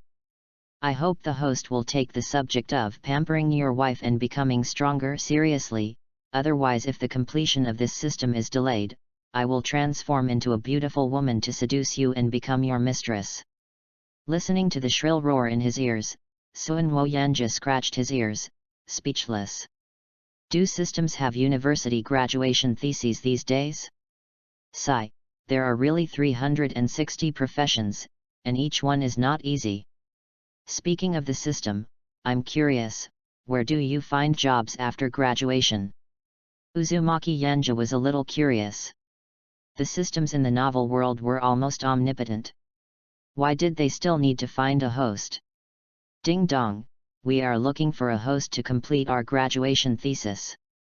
We need to draw lots to decide the topic, which will be completed by the host. The principal gives the final score to the system's host. As for where they will go after graduation, it depends on the system performance. Some will work with the host to copy the secret treasures of the heavens, some will go to the prehistoric world to extract Pangu's blood, and some, well. Uzumaki Yanja raised his eyebrows and asked, why don't you say anything? Keep going. He was enjoying the music, why did the system suddenly go silent? A water meter inspector came to my house, I went to take a look. Suwo Yanja was even more surprised. Wasn't the system in his brain? He actually encountered a water meter inspector. This was too outrageous. But he didn't care. Instead, he went to wash up and waited for the system to come back and continue the conversation. However, until he lay down on the bed and prepared to sleep, there was still no response. Suddenly, hello, I am from the FBI. Your system violates Article 301 of the System Law, which stipulates the crime of leaking confidential information. You have been arrested by the Trial Bureau. Since the bound host has not become the strongest person in the world, according to Article 101 of the System Law, the trial will be carried out immediately after the host's death. He has been invited to have tea and will probably be back in 3 days. During this period, all your actions will be recorded. When the system is released, you will be rewarded. I got it. The corners of Uzumaki Yanja's mouth twitched, and he didn't know what to say. What is this? His system chatted with him for a while and ended up breaking the law? And the meaning of this sentence is quite serious. Oh my god, it really hurts it's really eye-opening. Is this my fault? After all, I was the one who started the topic. No. Doesn't this useless college student have any legal common sense? No way, college students don't really just eat and sleep and eat, right?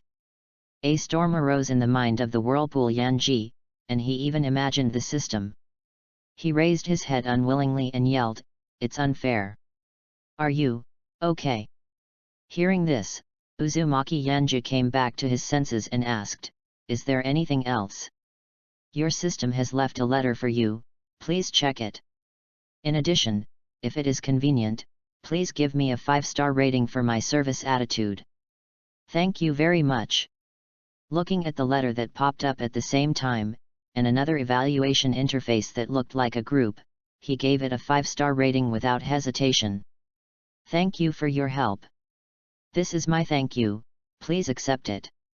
Goodbye." The system's sound finally disappeared. Uzumaki Yanja looked at the purple-sheathed long sword lying on the bed. He reached out and grasped it tightly, and a piece of information suddenly flooded into his mind. 21 Great Swords Yan Mo. Looking at the knife in his hand, Suinwo Yanja's eyes sparkled with brilliance. In an instant, the blade was unsheathed, and strands of sharp sword light burst out. Uzumaki Yanja raised his lips slightly and murmured, "I feel sleepy and I got a pillow. I was just about to practice swordplay when I got a big, sharp sword. The supreme fast sword, the great fast sword, the good fast sword, the fast sword. There are 4 levels, and he only gave a 5-star praise, but he actually got a big sharp sword." However, he did not indulge too much in the joy of obtaining Yama, and immediately opened the letter left by the system. What caught my eye was the crooked handwriting. "Host, I was caught by the police. I must please the person who is in contact with you. She can rescue me. Oh, say a few good words for me, saying that I work hard, am dedicated to the general, and have a promising future." Brilliant. FK, I'm telling you, that woman is so pretty, you must be her wingman. Wait for me, I will be back soon. You must not agree to change the system, you can only belong to me. And the most important thing. You and Kushina must eat your mouth. You must eat it. Woo. Suinwo Yanja's mouth twitched. Is this a case of a robber falling in love with a policewoman? Should I say it or not? I should have read the letter first. The most important thing is that even though the system has been caught, they are still determined to make them suffer. In response, Uzumaki Yanja said that he didn't care. After all, he and Kushina were only 1 step away from victory, so taking one shouldn't be a big deal, right? Uzumaki Yanja shook his head, cleared these thoughts from his mind, and burned the letter left by the system. He didn't think about those things anymore and fell asleep. In the distant high-dimensional world, Yanji's system is receiving legal education with great difficulty. Chapter 11 Kushina is crying. The next day, early morning.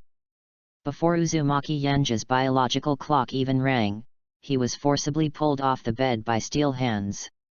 He looked at Tsunade blankly, and Kushina who kept yawning behind him, and asked, "Sister Tsunade, what's going on?" Tsunade chuckled and explained, "The old man said that we can train in advance, but it is not allowed to delay your class time. So Jiraiya and I hit it off and decided to start the class 2 hours early so that we can train you properly. Uzumaki Yanja looked at the ceiling in despair and sighed, if I had known I wouldn't have practiced so hard yesterday. You are from the Uzumaki clan, and you have amazing recovery abilities. Why are you pretending? Hurry up, or I'll slap your butt. Ugh. No, Nana will be jealous. Kushina was so sleepy that she didn't even have the energy to refute Tsunade. She just wanted to find a place to have a good sleep. Uzumaki Yanja scratched his slightly messy hair and then climbed out of the bed. Ah! What a big hooligan! The two screams completely woke up Yanji. He looked at Kushina, who was covering his eyes, and his whole body trembled. He suddenly lowered his head and saw the eagle, which was not even 1/10 the size of the reader, standing proudly. But who is Uzumaki Yanja? His ability to withstand pressure was quite amazing. He changed into a black robe without changing his expression. He stood at the door and glanced at the two people who were still in a daze. Asked, "Are you still going?" The two of them came back to their senses. Kushina ignored Tsunade out of shame and anger, while Tsunade looked at Uzumaki Yanja with lingering interest. Uzumaki Yanja was a little frightened by Tsunade's ambiguous eyes, and asked hurriedly, "Sister Tsunade, what are you doing?" Tsunade said nothing, just patted Yanja's shoulder, then looked at Kushina with sympathy in her eyes. "I can't get in. I can't get in at all." The little incident that happened in the Senju tribe did not attract any attention from anyone. After all, normally everyone would be sleeping at this time. Tsunade walked out of the door with the two little kids, and the Anbu who were waiting outside the Senju territory finally moved. They all looked for suitable positions, secretly monitoring, protecting the lives of future Jinkriki. Tsunade snorted in her heart, but she didn't pay any attention to the Anbu who squatted at their door every day. Under the leadership of Tsunade, Uzumaki Yanja and others came to the outskirts of the Death Forest. As luck would have it, as soon as Uzumaki Yanja entered the forest, he saw someone he knew. Jiraiya and Minato Namikaze. Uzumaki Kushina narrowed his eyes slightly, and a trace of vigilance suddenly arose in his heart.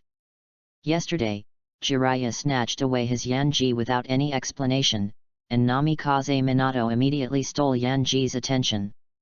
What on earth are these two guys trying to do? Uzumaki Yanja didn't notice, but walked towards the other party with Kushina, saying, "Hello, Senior Jiraiya." "Minato, you are here too?" "Yes, Senior Jiraiya asked me to come." Namikaze Minato nodded with a smile, but there was a hint of excitement in his smile. Uzumaki Yanja looked down, raised his eyebrows slightly, then moved closer to Namikaze Minato and whispered a few words. In an instant, Minato Namikaze's face turned red. And he apologized repeatedly and found a bush to crawl into. Uzumaki Yanja had a sly smile on his face, but he noticed Kushina's jealousy. He smiled and leaned close to Kushina's ear, explaining, "Minato's pants were on backwards, and I just went to remind him." Uzumaki Kushina blinked and chuckled. Luckily she covered her eyes quickly with her hands, otherwise she would have laughed out loud. But she also knew that laughing about this would undoubtedly be an insult to Minato Namikaze, but it was really funny. Namikaze Minato came back soon, and seeing Kushina covering her mouth, he immediately understood everything and shook his head helplessly. "Laugh, I don't mind." "Ha ha ha ha. Ha ha ha ha. Sorry, haha, I just can't help it, ha ha ha." Minato Namikaze looked at Kushina, who was laughing so hard that she was bent over backwards, with his mouth twitching. He turned his head to look at Yanji and said faintly, "Yanji, don't you care?" Uzumaki Yanja looked at the smiling Kushina lovingly and smiled, "Forget it, whatever. She hasn't laughed so happily in a long time. How could I have the heart to disturb her?" Namikaze Minato. Am I a human being? Am I a human being or not? Is it possible that I put my pants on backwards, and is that also part of your play? He subconsciously pulled up his pants and continued, Yanji, I was accepted as a disciple by Senior Jiraiya. You should be accepted as a disciple too, right? Uzumaki Yanji nodded and told Namikaze Minato all the arrangements revealed by Tsunade. Hearing this, Namikaze Minato couldn't help but feel a little regretful. It's such a pity that I can't be in the same class with Yanji. Uzumaki Yanji glanced at him and smiled helplessly. The first and second in the grade, even if this incident didn't happen, they wouldn't be on the same team. Besides, we are friends, why should we care about those things? Namikaze Minato was stunned when he heard this, then gradually a smile appeared on his face and he nodded, yes, we are friends. It seems like you guys are getting along pretty well. Jiraiya walked over and looked at the three idiots in front of him. Suddenly, a joke he had heard before popped into his mind. In order to show his friendliness, Jiraiya coughed twice and said loudly, "Your parents don't want you." Bang! There was a sound of something heavy falling to the ground nearby. Jiraiya looked over in confusion, only to see Orochimaru looking at him with pity in his eyes. Jiraiya frowned, scratched his head, and muttered, "What's that look? Orochimaru is so weird. I have no father and no mother." Uzumaki Yanji replied. He had been without parents since childhood and grew up in an orphanage in the hidden turtle village. "I'm an orphan." Minato Namikaze shrugged. "My entire family was wiped out." Kushina lowered her head and cried softly. Uzumaki Yanji panicked for a moment and hurried over to comfort Kushina, saying things like, "Although you have lost your family, you still have me." Of course, he would never say that. Unless he really wants to die. However, there is one person who really wants to die, and that person is Jiraiya. Jiraiya looked at the crying Kushina, feeling so guilty that he just wanted to go back in time and slap himself twice. Is this guy still a human being? I deserve to die. Jiraiya. I'll kill you. Although late, it will arrive. Jiraiya trembled all over and looked at Tsunade suddenly. Only to see the other party shattering the earth and attacking him suddenly, completely numb. He hurriedly shouted, "Tsunade! I know I was wrong, don't be impulsive." Wrong? You knew you were going to die. How dare you make Nana cry? You are so stupid. Heavenly feet hurt. Jiraiya's heart was beating very fast and his face instantly lost color. No. I'm really going to die. Chapter 12 Training, Swordsmanship Scroll. Ahem. Jiraiya sat in a wheelchair, his body wrapped in bandages, and said to the three little guys, "We were going to take care of you alone at first, but considering your relationship, we decided to take care of you too. It was good, so we decided to train together." As he said this, he subconsciously glanced at Tsunade, however, he was greeted with a cold look. "What are you looking at me for?" "No, no." Jiraiya hurriedly denied and continued to explain their plans. Tsunade folded her hands over her chest, snorted, and thought to herself, "I won't tell others that I decided to do this because I couldn't bear to see Nana and Zaija, the young couple, separated. We have to find someone to take the blame." Following Jiraiya's explanation, Uzumaki Yanji roughly understood what these three people meant. They will train outside the Death Forest in the future. If they have any questions, they can discuss with each other or ask any of the three teachers. The training items are roughly divided into physical training, chakra control training, ninja tool training, ninjutsu training, combat training, medicinal material identification training, sealing techniques training. Uzumaki Yanji was a little confused. Why are there so many training subjects? Are they preparing to train them to be all-round ninjas? As for sealing techniques training, Uzumaki Yanji guessed that this might be for the convenience of controlling through sealing techniques after he or Kushina merged with Nine Tails in the future. As for the fact that Minato was also included in the list, this was somewhat unexpected. But he didn't think much about it. Most of Konoha's sealing techniques came from the Uzumaki clan, and the only one in the Uzumaki clan who had the final say was Grandma Mito. The other party should have agreed. Uzumaki Yanji regained his composure and looked at Jiraiya, who was still talking non-stop. He was afraid that he would talk until dark, so he interrupted him hurriedly. "Senior Jiraiya, what is our first training?" Jiraiya was stunned for a moment, then he took out an account book. "Let me take a look." Orochimaru said faintly, "Chakra control training, idiot." Jiraiya glared at Orochimaru fiercely. "Hey, there are so many people here, don't call me an idiot." "Okay." Jiraiya was just about to turn off the engine, but... Fool! Jiraiya glared at Orochimaru with gritted teeth, but the other party didn't care at all. Orochimaru took 2 steps forward, pointed at the thick and straight trees around him, and then pointed at the pond not far away, and said, "Climbing trees and stepping on water. This is a training that ninjas must go through. It can enhance your control over chakra, which will also help you conserve chakra in battle and release more appropriate ninjutsu. Next, let me demonstrate it." After saying that, Orochimaru calmly walked slowly to the tree. As he raised his foot, a stream of chakra gathered at the sole of his foot, and he walked upwards as if walking on flat ground. Namikaze Minato and Uzumaki Kushina both widened their eyes, clapped their hands, and exclaimed, "How amazing! How magical! Hehe! This training alone will be enough for you to learn for 2 days." Jiraiya was holding a cup of tea, ready to watch the show. Uzumaki Yanji smiled slightly and said, "I'll go first." After saying that, he quickly ran towards the thinnest tree. And chakra began to emerge from his feet.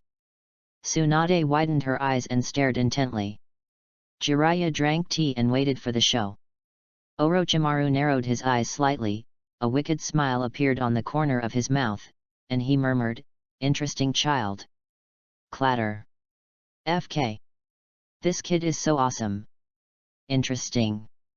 Xiaoji is so great. Yanji is awesome, don't you think, Kushina?" "Humph. Our Yanji must be the best." Everyone exclaimed in surprise, only to see that Suinwo Yanji rushed to the top of the tree as quickly as if he were walking on flat ground. The next moment, under the stunned gaze of everyone, he leaped into the air and landed on the surface of the pool. At the moment when everyone thought he was about to become a drowned rat, the tip of Yanji's toes lightly touched the water surface, causing ripples. And he successfully stayed on the water surface. Uzumaki Yanji smiled calmly, facing those pairs of incredulous gazes, and walked calmly back to the team. When he came back, Namikaze Minato quickly stepped forward and praised him, "Yanji, you are so amazing." Uzumaki Yanji smiled and shook his head, saying, "It's nothing. As long as your mind is calm enough, nothing is impossible. Be calm." Bobo Minato lowered his head and muttered to himself. He seemed to have some enlightenment. He nodded and said, "I seem to understand. Thank you, Yanji. Next, let me give it a try." After saying that, he chose to walk towards a thicker tree. After all, the one Yanji chose was too thin, and it would be easy to lose control. "Hurry up, hurry up." Uzumaki Kushina pulled at the corner of Yanji's clothes, saying aggrievedly, "Hurry up and teach me the trick to quick success." She didn't want to fall behind Yanji, she wanted to keep pace with him and pass it in one go. Uzumaki Yanji spread his hands helplessly and said, "There really is only one trick, which is to calm your mind." Uzumaki Kushina grumbled, looked at Yanji with resentful eyes, and said to herself, "But when I calm down, you are all in my heart. I don't care. I don't care, just teach me quickly." Looking at Kushina, who was covering his ears and shaking his head frantically, Uzumaki Yanji smacked his lips and then looked at Orochimaru. Asked, "Orochimaru-senpai, I'm going to teach Kushina." Having said that, without caring about the expressions of Orochimaru and the others, he took Kushina's hand and left. "Orochimaru." Jiraiya scratched his head and said in confusion, "Strange, shouldn't we be the ones teaching him? Why is he learning on his own?" He looked at Tsunade and asked, "Tsunade, didn't you give Yanji some special treatment in the past?" Tsunade rolled her eyes and said, "How would I know that his chakra control is so perfect? But it's better this way, it saves trouble." Jiraiya nodded in agreement and walked towards Minato Namikaze, who was trying to climb a tree. Orochimaru looked towards Uzumaki Yanja, his pair of snake pupils flashing with a faint light and a smile on the corner of his mouth. Interesting guy. The original plan was for Orochimaru to be in charge of chakra control training, but under the guidance of Uzumaki Yanja, all three completed the task in less than an hour. Afterwards, the three of them followed their teachers and left for training in different venues. Orochimaru looked at Uzumaki Yanja with great interest, licked the corner of his mouth, and asked, "Mr. Yanja, do you have any plans for your next training?" Uzumaki Yanja raised his eyebrows slightly and said without hesitation, "Teacher Orochimaru, I am going to learn swordsmanship." Swordsmanship? Orochimaru narrowed his eyes slightly, somewhat surprised, but... He then took out 2 scrolls from his body and handed them to Uzumaki Yanja. He laughed, "The swordsmanship here is from the 2 most famous schools in the Iron Country. You can learn from them. Of course, if you want to learn the more famous Uchiha swordsmanship and White Fang swordsmanship in Konoha, hehe. I can also get it for you, it just takes a little more effort." Orochimaru said it lightly, as if it was a trivial matter. But Uzumaki Yanja couldn't help but feel a little surprised. After all, these 2 sword techniques were not easy to obtain, and the other party actually dared to say this to his face. "It seems that Orochimaru really treats me as his disciple." Uzumaki Yanja secretly complained, but on second thought, he felt it made sense. After all, in the original work, Orochimaru was absolutely impeccable as a teacher. He smiled and said, "Thank you, teacher, but I think these are enough for now." "Haha, okay." Orochimaru nodded and said, "Next, you can start practicing swordsmanship. I know a little bit about swordsmanship, so maybe I can give you some pointers." Uzumaki Yanja nodded, then took out the wooden sword he had prepared from the scroll and began training. Chapter 13 Najibai-style swordsmanship, Mito's request. When the sun rose, the Sunin left, and it was time for Uzumaki Yanja and the other 2 to go to school. "Ah! I'm so tired, I don't want to go to school." Kushina Uzumaki, who was exhausted from training, lay on the ground, wailing indignantly. Namikaze Minato yawned sleepily and shook his head helplessly, "But Teacher Jiraiya and the others don't allow us to skip classes." "Humph, isn't this simple?" Uzumaki Yanja raised the corner of his mouth slightly, and the next moment, under the gaze of the 2, he immediately formed a seal. The next moment, 3 clones appeared behind him, 2 of which transformed into the appearance of Minato and Kushina. Uzumaki Yanja said, "We can let Shadow Clone go to school for us, and we can go home and rest. Of course, because you are my clones, you cannot share the Shadow Clone experience. So next, you need to learn the Shadow Clone technique." Uzumaki Kushina's eyes suddenly lit up, and she felt a little excited. After all, if this happened, she wouldn't have to go to school anymore. Namikaze Minato was somewhat tempted, but he was more hesitant. After thinking for a moment, he said, "I won't learn it. After all, we just met not long ago, and even though we are already friends, it still feels a bit bad to use the other person's ninjutsu for free." Uzumaki Yanja didn't care much and said with a smile, "It's okay, I will learn this ninjutsu sooner or later, it's just a little earlier. Besides, Minato, you don't want to completely lose track of me, do you?" Namikaze Minato lowered his eyes and thought. After a moment, he smiled slightly, "Thank you." At this moment, Minato had already remembered Uzumaki Yanja's kindness in his heart. Inside the Hokage's office. "What? This little brat Xiaoji is so abominable. He actually uses Shadow Clone to go to school." Tsunade widened her eyes and gritted her teeth. Jiraiya nodded seriously, That's right. I never did that when I was in school. Orochimaru snorted, idiot. These two words instantly irritated Jiraiya. He glared at Orochimaru and said, Hey! Orochimaru, how am I an idiot? Orochimaru did not respond, but a sneer appeared on the corner of his mouth, which caused Jiraiya a second trauma. Seeing that Jiraiya was about to say something, Sarutobi Hiruzen coughed twice and said, Well, this is a good thing. Seeing everyone's puzzled expressions, Sarutobi Hiruzen explained, being able to use ninjutsu properly, in a sense, shows that Yanji is indeed a smart kid. And he is willing to selflessly pass on the shadow clone technique to Kushina and Minato, which shows that he is a good boy who is willing to share. The bond between him and Minato will undoubtedly be a great help in his ability to control Nine Tails in the future. When these words were spoken, everyone present was stunned. Shimura Danzo stood up instantly and said coldly, Hiruzen, this is not what we planned at the beginning. According to the original plan, they were going to observe for a year and decide who was more suitable to become Nine Tails Jinchuriki based on their daily performance. And now, only a few days have passed? Sarutobi Hiruzen actually hinted at the idea of making Uzumaki Yanja a Jinchuriki in his words. In fact, he would rather Kushina become Jinchuriki than Yanja Uzumaki. After all, compared to the former, the latter is undoubtedly easier to control. Sarutobi Hiruzen glanced at Shimura Danzo and shook his head helplessly, Look, are you in a hurry again? I'm just saying that. The final decision will depend on their bond with Konoha.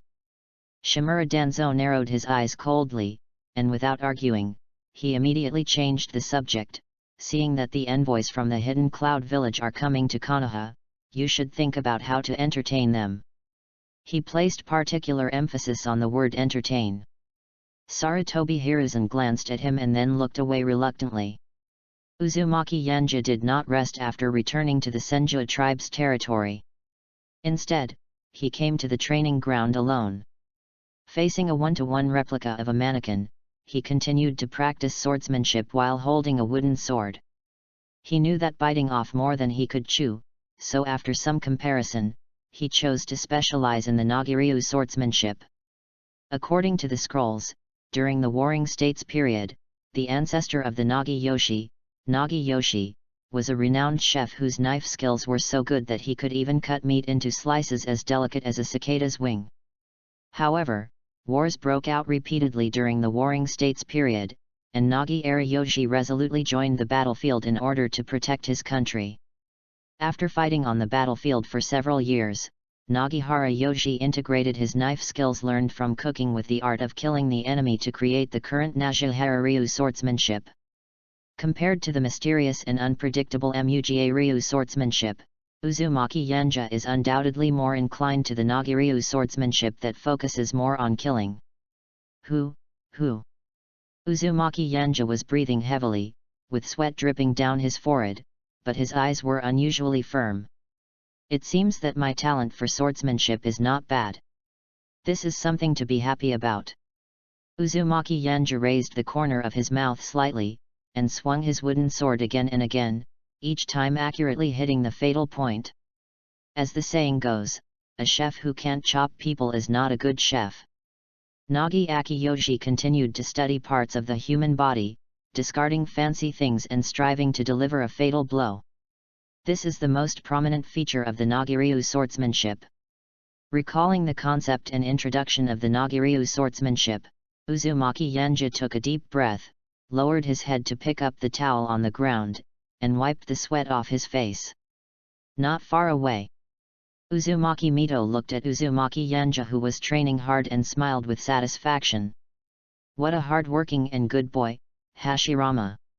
If you were still alive, you would probably like him very much, right? Uzumaki Mito muttered to herself. The next moment, a tyrannical voice suddenly rang out, Humph, Uzumaki Mito, is this the next prison you found for me? I'm telling you, forget it.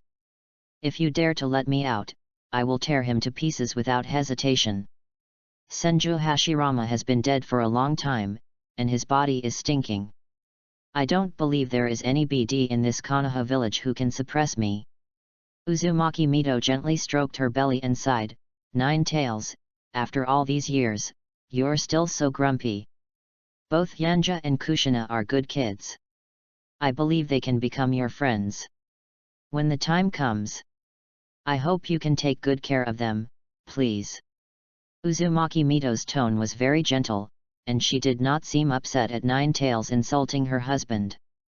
On the contrary, there was even a hint of request in her words.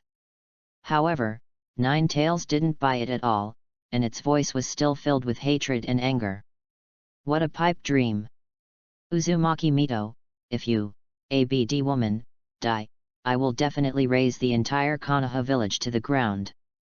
Is that so?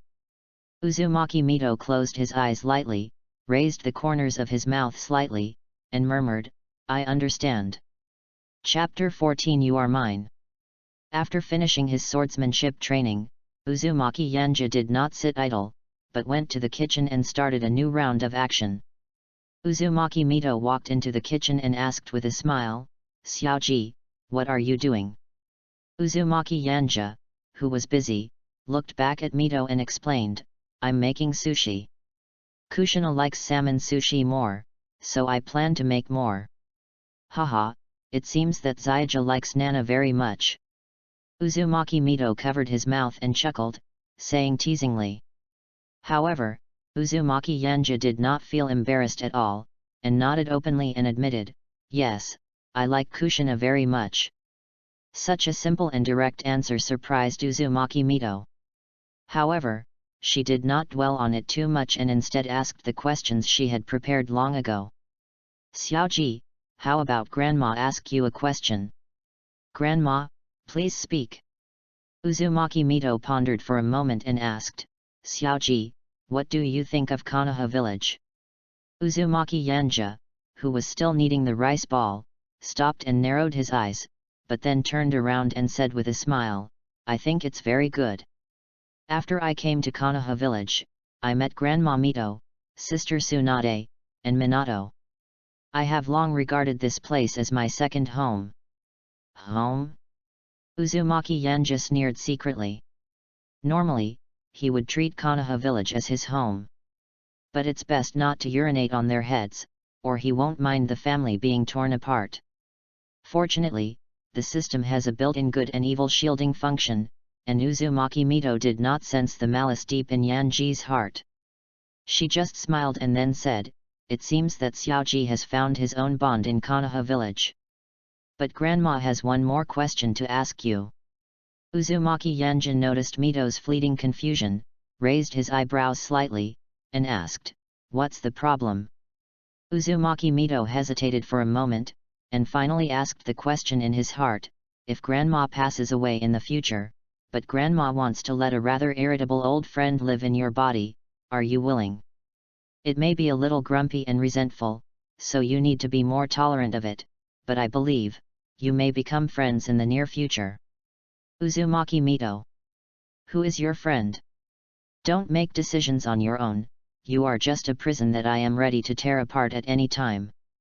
Nine Tails' angry voice did not affect Uzumaki Mito, she still looked at Yanji with her cloudy and sincere eyes. Waiting for the other party's answer. Naturally, Uzumaki Yanja guessed in an instant that the old friend the other party was referring to was Nine Tails Kurama. And he was not at all surprised that Uzumaki Mito would ask this question. He knew all along that one of him and Kushina would become the future Jinchuriki. And the current result is exactly what he had planned after entering Konoha village. Building bonds, demonstrating value, and loving Konoha, isn't this exactly what Sarutobi Hiruzen and the others need? That was why Uzumaki Yanja did not hesitate at all and immediately replied, Grandma, of course I am willing. Since he is Grandma's friend, he is also my friend. I welcome him very much. Looking at Uzumaki Yanja's heartfelt smile, Uzumaki Mito also smiled. Is that so? Then Grandma will be relieved. Grandma, I won't bother you anymore. When you make the sushi, remember to save some for Grandma. Okay, Grandma. Seeing Uzumaki Mito leave, Uzumaki Yanja also withdrew his gaze and continued to make sushi. However, deep down, he was indeed thinking about what to do with Kurama in the near future. Compared to the so-called Jinkraki, he hopes to make Kurama his own summoning beast. For him, this is the maximum benefit. Only, this is hard to do. No, not necessarily. Uzumaki Yanja narrowed his eyes slightly, and suddenly remembered a certain system that was being educated. Perhaps, he can achieve his goal with the help of the system. At the same time, he also needs to tell a few lies. The most important thing is that he needs to meet Kurama before Uzumaki Mito dies. Hehe, the system is still in the small dark room, thinking a lot. Uzumaki Yanja laughed at himself twice, then picked up the sushi plate and left the kitchen. Boom boom boom. Standing in front of Kushina's door, Uzumaki Yanja gently knocked on the door. Who's outside the door? Uzumaki Yanja smiled and said, "It's me." After a moment, the door opened. Uzumaki Kushina, wearing pink pajamas and white rabbit slippers, poked her little head out. "Oh, so it's my crazy cultivator brother G." Hearing this strange name, Uzumaki Yanja's mouth twitched slightly and he knocked on Kushina's head in annoyance. "Ouch, that hurts." Uzumaki Kushina covered her head in pain. Uzumaki Yanja did not have any intention of comforting him, but simply asked, "I brought you some delicious food, why don't you invite me in to sit down?" "No way." Uzumaki Kushina snorted, but then changed the subject and said reluctantly, "But since you made sushi, I'll let you come in and sit down." Haha, obedience is worse than respect. Uzumaki Yanja walked into the room and placed the sushi plate on the table. After closing the door, Uzumaki Kushina could no longer bear it and rushed over. Looking at Kushina eating heartily, Yanja smacked his lips and said, "If it's not enough, I'll make more for you." Uzumaki Kushina was dancing with joy while eating, and Uzumaki Yanja was a little confused. But then, Uzumaki Kushina added, "No, these are enough. Here, you eat it too." Uzumaki Kushina picked up a piece of sushi that looked the most delicious and handed it to Yanji's mouth. Uzumaki Yanja blinked.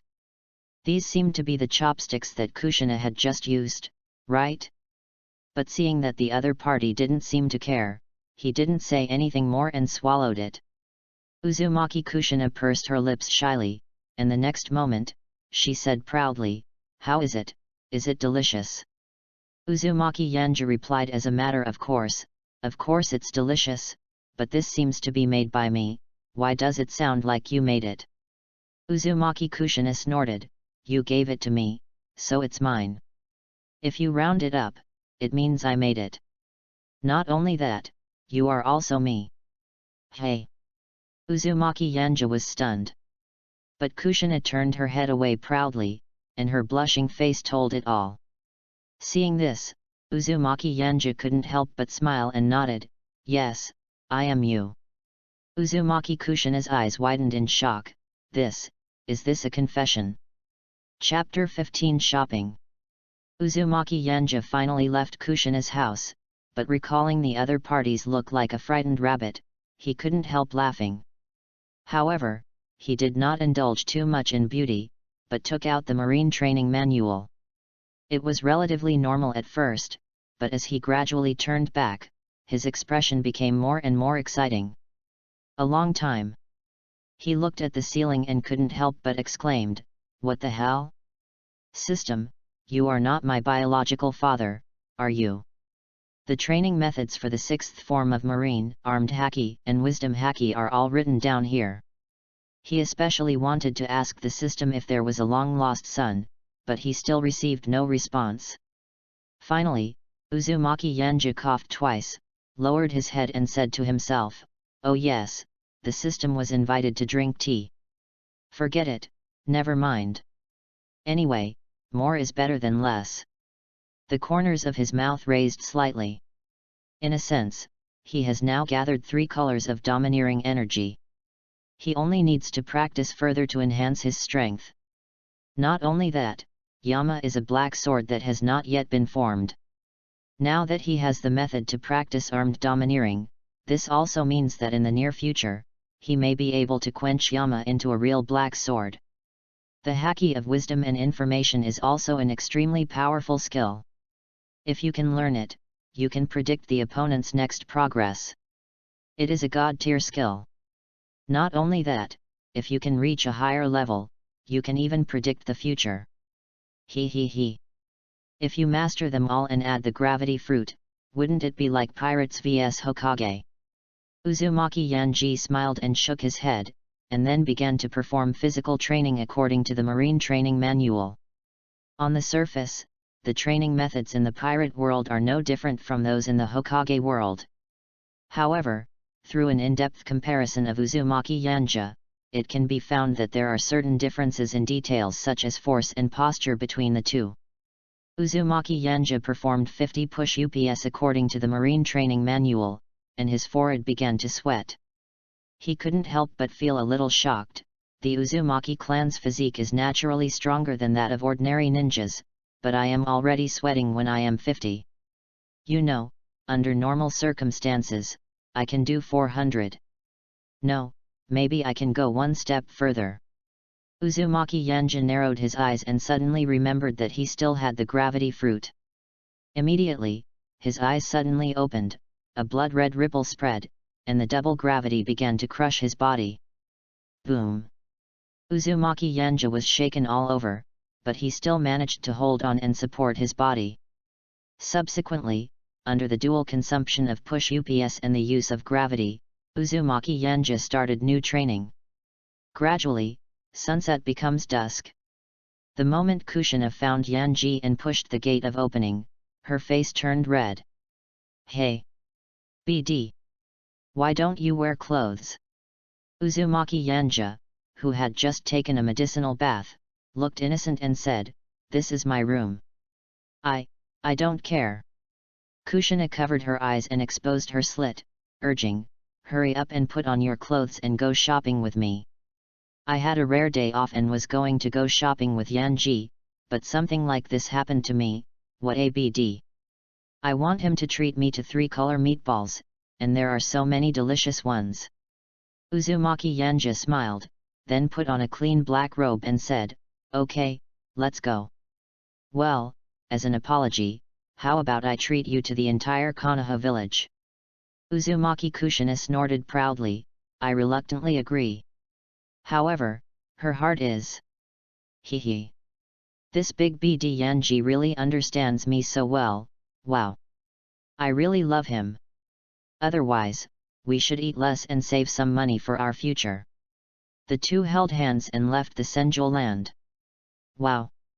Yanji, I want to eat this. I want to eat that too. Wow! Fox-shaped candy. I want to eat it. And, I want to eat that. No. You want to eat it too. You're really being cunning and letting me get fat alone, right?" Uzumaki Kushina has completely forgotten his original plan. Saving money? Forget it, just fill your stomach first. But she didn't just eat by herself. Almost every time she ate something delicious, she would stuff it into Yanji's mouth. They say, if we are going to get fat, let's get fat together, that's only fair. Uzumaki Yanja followed behind Kushina with a doting smile on his face. The interaction between the two naturally attracted the attention of people around them.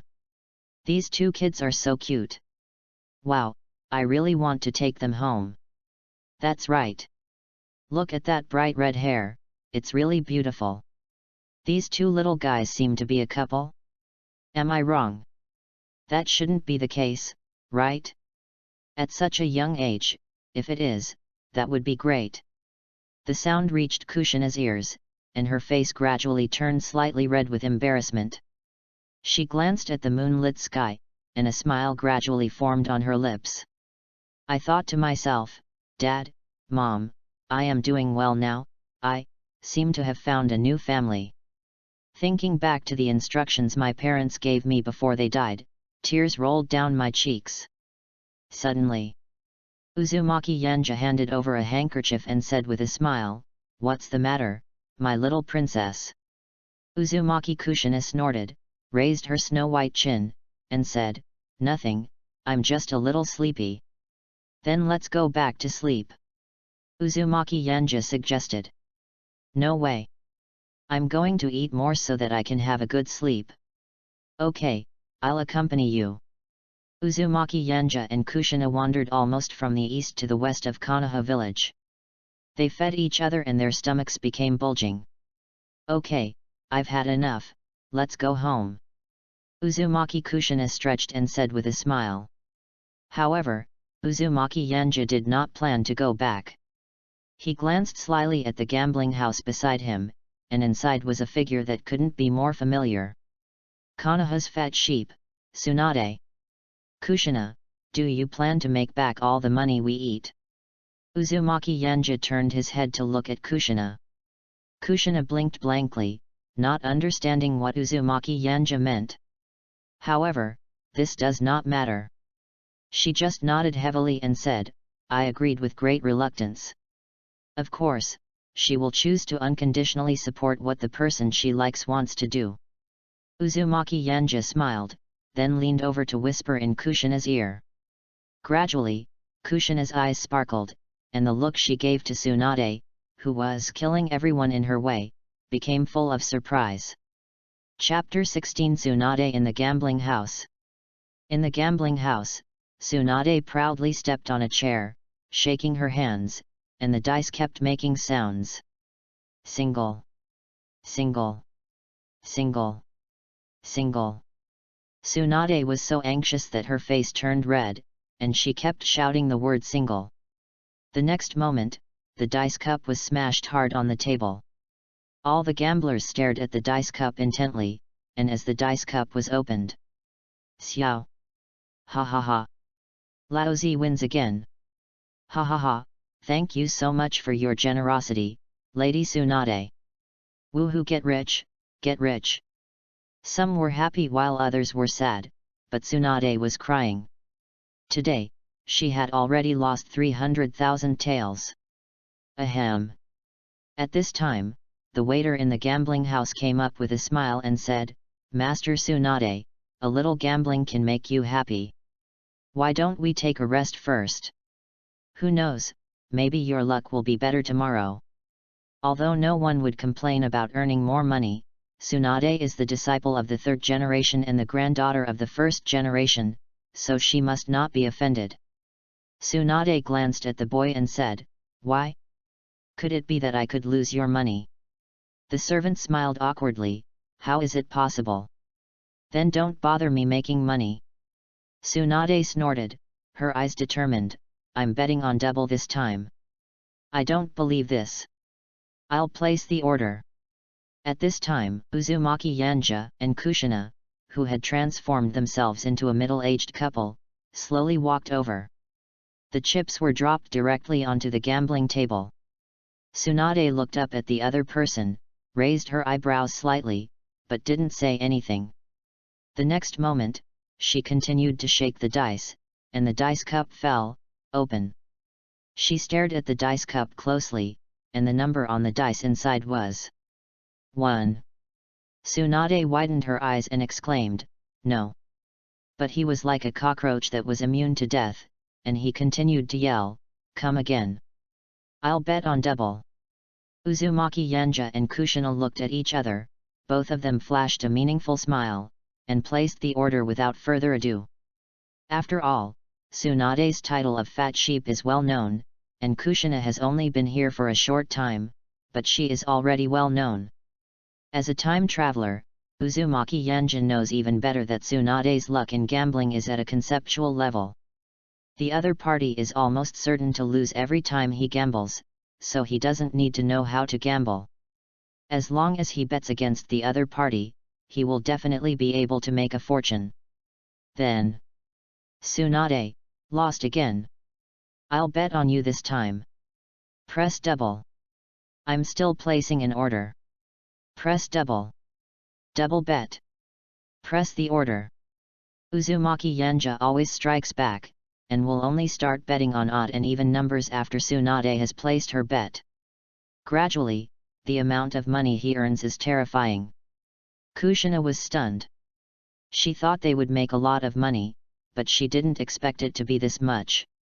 After a few more rounds of gambling, Tsunade widened her eyes, glared at Yanji fiercely, and asked, "Hey, what are you doing, going against me?"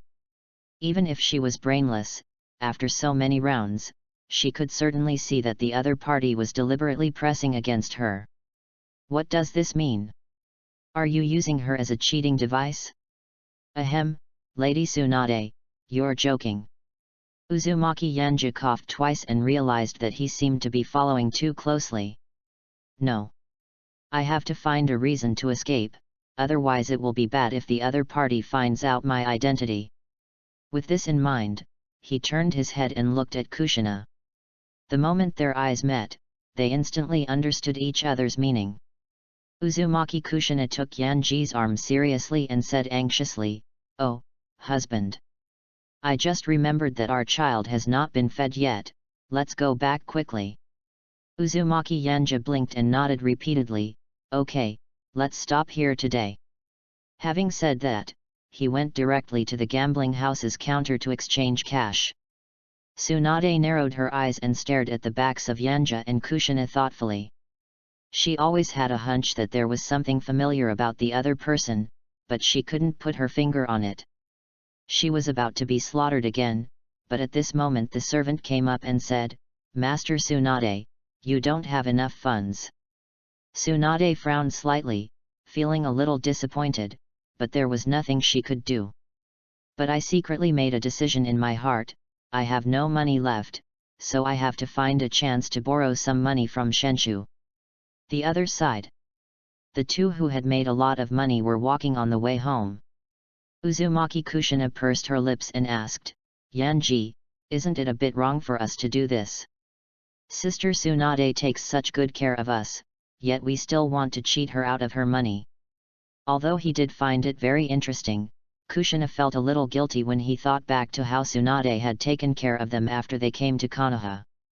Seeing Kushina's conscience starting to kick in, Yanji smiled and rubbed his head, saying, "Kushina, you can't think like that. Sister Tsunade is well known for being a fat sheep. Even if we don't win, others will make her lose everything." Compared to Kushina, he didn't have so many ideas. After all, he had read so many fan fictions that he knew that Tsunade was almost a must-do item for time travelers, a must-gamble opponent. Kushina listened to Yanji's words and nodded in confusion. "BD brat." Uzumaki Yanja's pupils suddenly shrank, he felt his hair stand on end, and he subconsciously dodged to the right. He turned around and looked at her carefully, and was stunned. "Fat sheep? Oh no! Sister Tsunade, why are you here?" Tsunade was staring at him with gritted teeth, but her beautiful crystal eyes were filled with a hint of hostility. Hearing Yanji's sincere words of fat sheep, Tsunade smiled coldly. "Xiaoji, you won all my money, shouldn't you compensate me a little?" Uzumaki Yanja was a little speechless, and said, "But, I went to play later." He did not deny the fact. After all, the other party had heard it clearly, and it would be futile to quibble. "I don't care."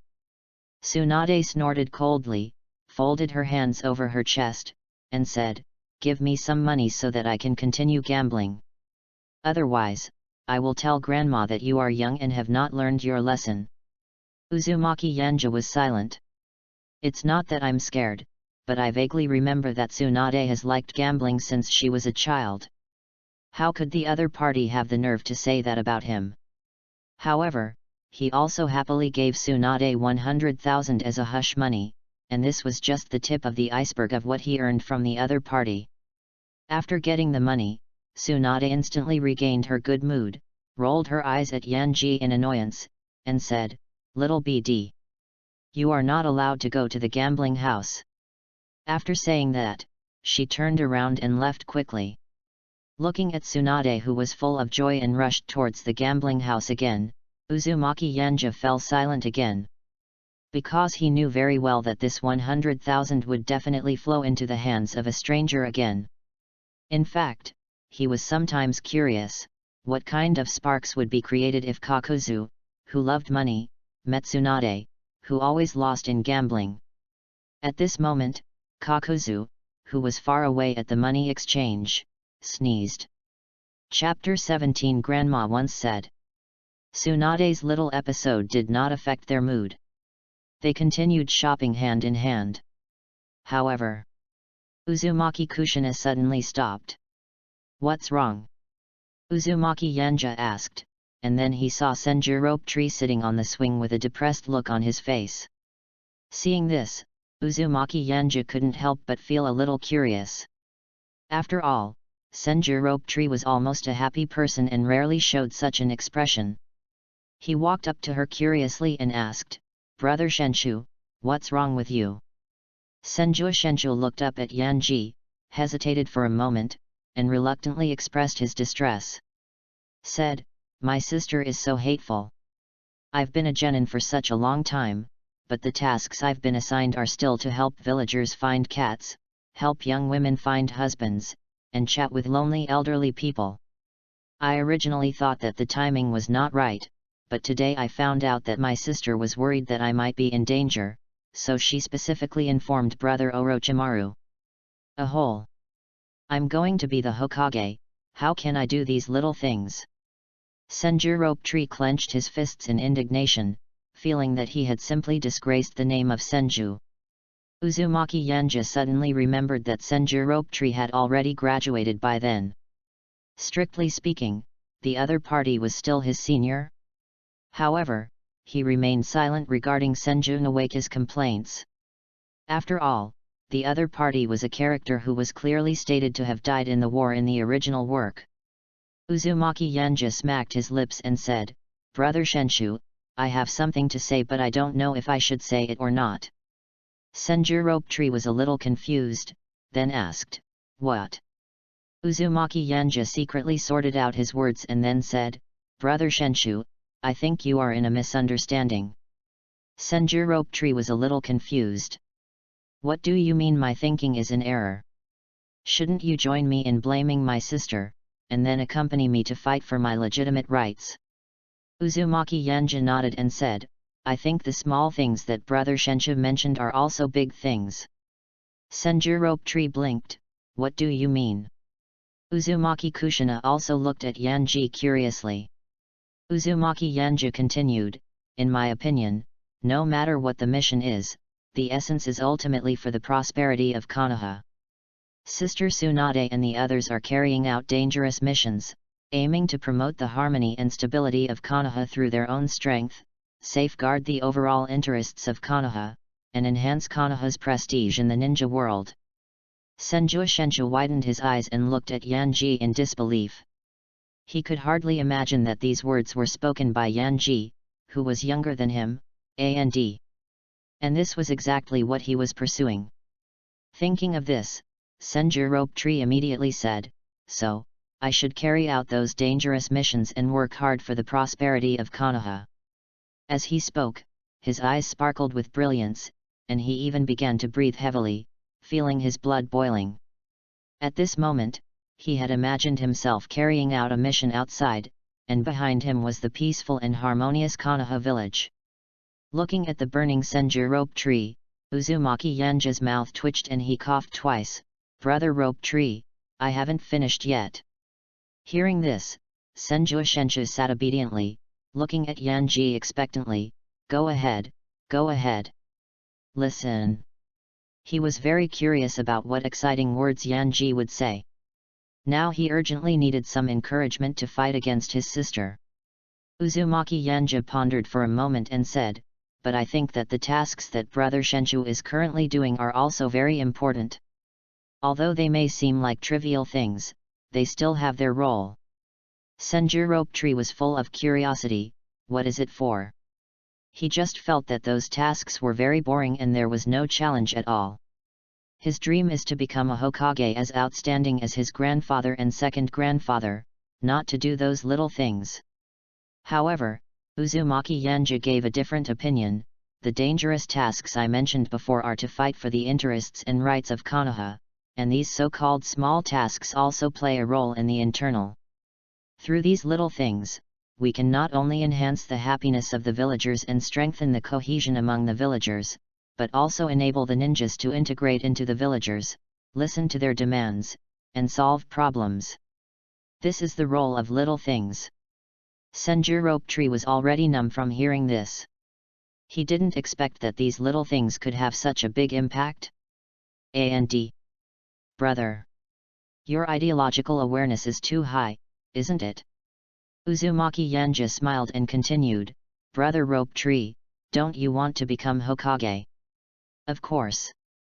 This is my ultimate dream. Senju Rope Tree nodded and smiled brightly. If that's the case, then Brother Shenshu should devote himself to these little things and help the people in the village. After all, only a ninja who can gain everyone's recognition can become a true Hokage. Hearing this, Senju Rope Tree felt as if he had suddenly realized something. The light in his eyes became brighter and brighter, burning like a blazing flame. I know. I'm going to find Brother Orochimaru right now and listen to the villagers' voices. At this moment, Shangshu was not depressed at all. He said goodbye to the two of them in a hurry and left in a hurry.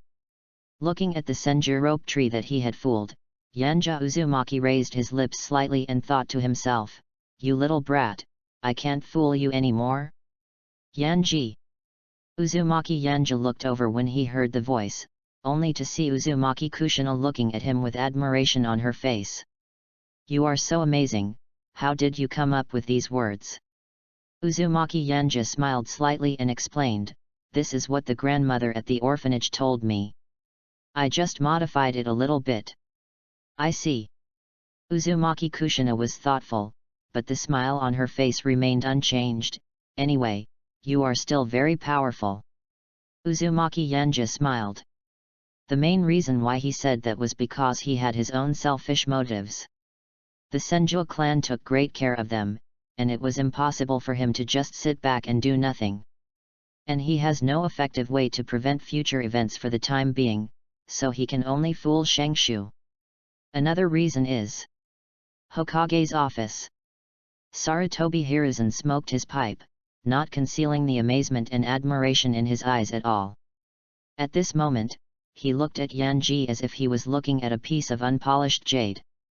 He chuckled, What an amazing orphanage grandmother, she actually has such profound and unique insights. Not only that, she even taught such an excellent child. It's a pity that the hidden Whirlpool village has been massacred. Otherwise I really want to discuss the will of fire with them. At this moment, Uzumaki Yanja's impression in Sarutobi Hiruzen's heart has reached the highest point. This was his other purpose. Trick the old CT who loves to voyeur. Chapter 18 Combat Training. The two of them wandered around outside for a while, and then returned to the Senju tribe's territory. After returning to the clan, Uzumaki Yanja was not idle, but began training. Until he was exhausted, Suinwo Yanja soaked in the medicinal bath that had been prepared long ago, and felt relaxed all over. The medicinal bath recorded in the Marine Training Manual is very effective and can effectively reduce the burden after high-intensity training. Uzumaki Yanja flipped through the Marine Training Manual and couldn't help but praise it. Then he smiled again. I earned 1 million today, which is enough to support my subsequent training. The training method in the Marine Training Manual is extremely physically demanding. According to the records, a large amount of meat is needed to replenish energy. And now he doesn't need to worry about money at all. For this, he sincerely thanked Konoha's fat sheep, Tsunade. Having lost all her savings, Tsunade, who was lying on the bed with no hope in her life, sneezed and cursed in a low voice, Damn it, that guy Jiraiya must be saying bad things about me again. Jiraiya also sneezed, Damn it, it must be that guy Orochimaru who is saying bad things about me again. Orochimaru, who was being entangled by the rope tree, sneezed and frowned slightly, Did I catch a cold? Uzumaki Yanja had no idea that his words had triggered a chain reaction, and exhausted both physically and mentally, he fell into a deep sleep. The next day, early morning. Forest of Death. Jiraiya folded his hands in front of his chest, looked at the three people with a smile, and said jokingly, "Little devils, because you all learned Shadow Clone. So we have unanimously decided that from now on you will go to school as Shadow Clone, and your real body will train with us.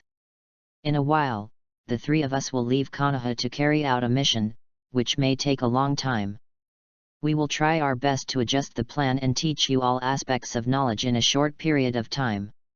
And today's training content is actual combat training."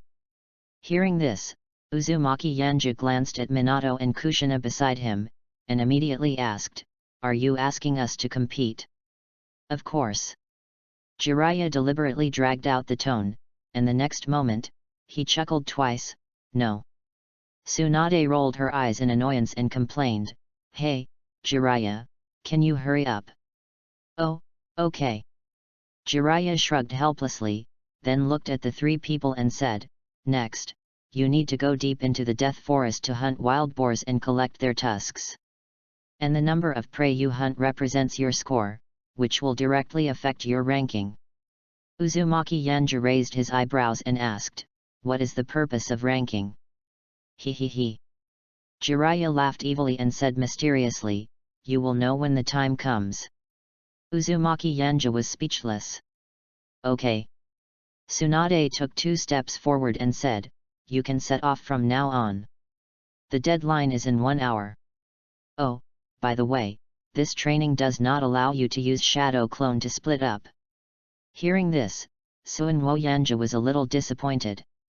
At first, he really planned to split out dozens of clones to hunt the wild boar together. Uzumaki Kushina blinked at Yanji and snorted, "Yanji, don't lose to me." After that, she set off first. She couldn't wait to win first place, and then she would definitely impress Yanji. Namikaze Minato also smiled at Yanji, "Yanji, I won't lose to you again this time." Uzumaki Yanja also smiled, "It would be better this way." The two set out at the same time, heading in different directions.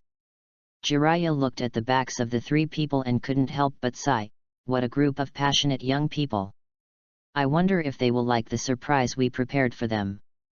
"Haha, they will like it."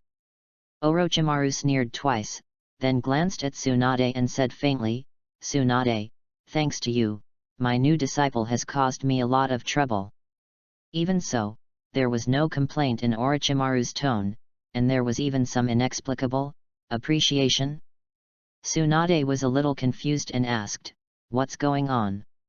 In her impression, Uzumaki Yanja is a very well-behaved and sensible child. How could he possibly cause trouble for Orochimaru? Immediately, Orochimaru repeated what Yanji had said to Shangshu yesterday, and then he shook his head helplessly. Said, "The child Shenshu kept pestering me yesterday, asking me to take him to complete the task and listen to the villagers' voices. I was a little confused at first as to why Rope Tree, who had been playing around and performing high-level tasks, suddenly changed, but later I found out that it was because of Yanji. My clone has taken him on a mission now, so you don't have to worry about your brother's safety." Hearing this, Tsunade was stunned for a moment, then she laughed out loud, "Hey? Xiaoji is really capable." In fact, she has recently begun to reflect on whether she has been overprotecting the Rope Tree. I was originally planning to give Orochimaru some slack and let Nawaka develop freely, but now it seems that this is no longer necessary. Jiraiya was quite surprised by Uzumaki Yanja's words, and thought to himself, "I don't know if he is the son of prophecy mentioned by Toad Sage." Uzumaki Yan went deep into the Death Forest. At this moment, he was carrying a scroll on his back, holding Yan Mo in his hand, and began to hunt wild boars. Perhaps luck favored him, he soon found a wild boar. The wild boar also spotted him, and the extremely aggressive wild boar stomped its limbs and rushed towards Yanji. The fangs looked particularly pale and sharp under the sunlight. However, Uzumaki Yanja was dismissive, "You are a brainless idiot." Yan Mo unsheathed his sword and struck out with one strike. A faint light flashed, and the sharp blade instantly cut the wild boar in half. Uzumaki Yanja snorted coldly and put the fang into the scroll. The reason why the Death Forest is named Death is because it is home to all kinds of ferocious and abnormal beasts. However, Uzumaki Yama had no fear at all. Along the way, no matter what species it was chopped into 2 halves by Yama. 2 hours passed slowly, and Suinwo Yanja looked up at the sky with a frown on his face. I don't know what's going on with Kushina, she should be able to handle these beasts. Tisk, let's go find her. Uzumaki Yanja picked up the tusks of the wild boar he had just hunted and was about to go look for Kushina. However, at this moment, 2 cold murderous intentions suddenly attacked, followed by 2 kunai that cut through the air. Uzumaki Yanja's eyes flashed, and he quickly swung Yan Mo to break the kunai, and said coldly, "Who is it? Get out." Chapter 19, Cloud Ninja. Evil Uzumaki brat, he. I didn't expect that when I came to Konoha, I would actually meet the orphan of the Uzumaki clan. Humph. What are you talking about? Hurry up and capture him. Reikage-sama will definitely reward us greatly. 2 ninjas wearing forehead protectors from the hidden cloud village suddenly appeared and shouted at the same time. Lightning style razor. Lightning style turbulence. Uzumaki Yanja looked at the 2 ninjas attacking from both sides, frowned slightly, and wondered why the ninjas from the hidden cloud village appeared here. But now is not the time to think about these things. Since the other party is here, there is no need to leave. Uzumaki Yanja smiled coldly, quickly dodged the ninjutsu attacks of the 2, and at the same time rushed in front of one of them with lightning speed. The sharp sword flashed and slashed towards the opponent's fatal point. The ninja was startled, dodged sideways, and released ninjutsu again, lightning-style thunderstorm. Several lightning balls attacked Yanji. Yanji snorted coldly, fire-style great fireball technique. The fierce flames instantly engulfed the thunder ball, and his figure rushed out of the flames, chasing the ninja relentlessly. The other ninja was also not idle, and used ninjutsu on Uzumaki Yanja, but Yanja dodged it using his substitution technique. Looking at the 2 people coming to attack, Suinwo Yanja narrowed his eyes slightly, and the next moment, a terrifying pressure instantly swept across the area for several miles. Boom! The conqueror's might destroyed the trees, and the leaves fell like rain. The 2 ninjas trembled all over, and their bodies became slightly weak. Uzumaki Yanja did not hesitate at all and quickly launched an attack, shouting, Naginata style, 1 cut. Yan Mo emitted a deep and dark light, and the sharp blade instantly cut across the necks of the 2 men. Bang! At the same time, 2 plumes of smoke dissipated. Uzumaki Yanja frowned slightly, its shadow clone. Oh, but do you think you can escape like this? Kagura hard eyes. Uzumaki Yanja formed a seal and closed his eyes lightly. His perception instantly covered an area 10 miles away. After a moment, he opened his eyes.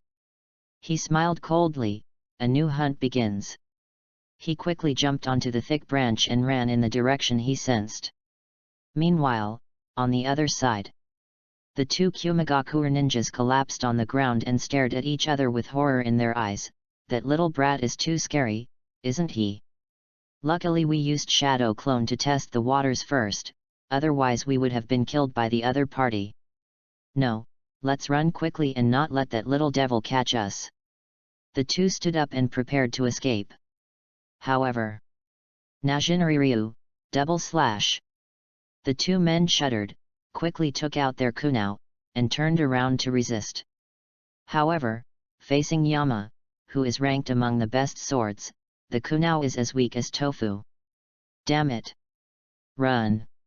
The 2 used substitution techniques and dared not to fight with the Vortex Yanja anymore. Vortex Yanji sneered twice, and his eyes suddenly shot out a scarlet blood light. Under the pressure of gravity, he fell down with a bang. Boom! The scarlet gravity wave squeezed their bodies, their pupils shrank suddenly, and they fell directly to the ground.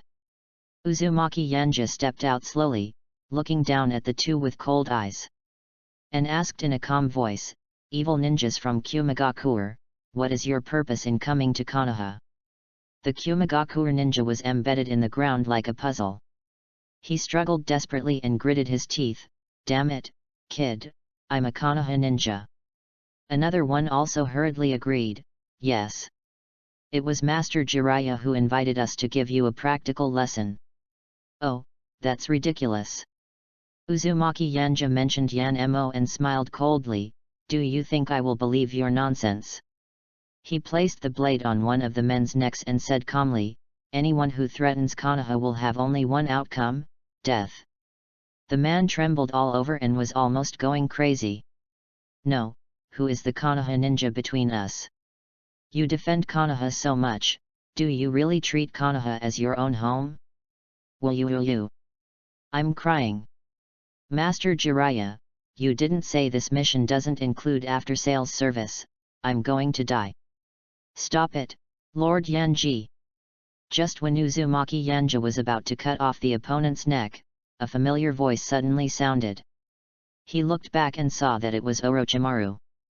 Uzumaki Yanja laughed secretly in his heart, but still pretended to be puzzled and asked, "Teacher Orochimaru, why are you here?" "Haha, I've been watching your fight." Orochimaru looked at Yanji meaningfully. "I have to say, Yanji's performance is amazing. Remove the power you are applying to them. They are indeed Chunin of Konoha, sent specifically to test you." Yanji raised his eyebrows and glanced at the two ninjas, only to see that they both had expressions of surviving a calamity. He blinked his eyes, pretended to be terrified and helped the two of them up, saying, "Oh, seniors, why didn't you tell me earlier?" The corners of the mouths of the two ninjas twitched. Looking at Yanji's innocent look, all the anger in their hearts disappeared. He waved his hand and said jokingly, "If you tell me in advance, I won't be able to hear your firm will of fire.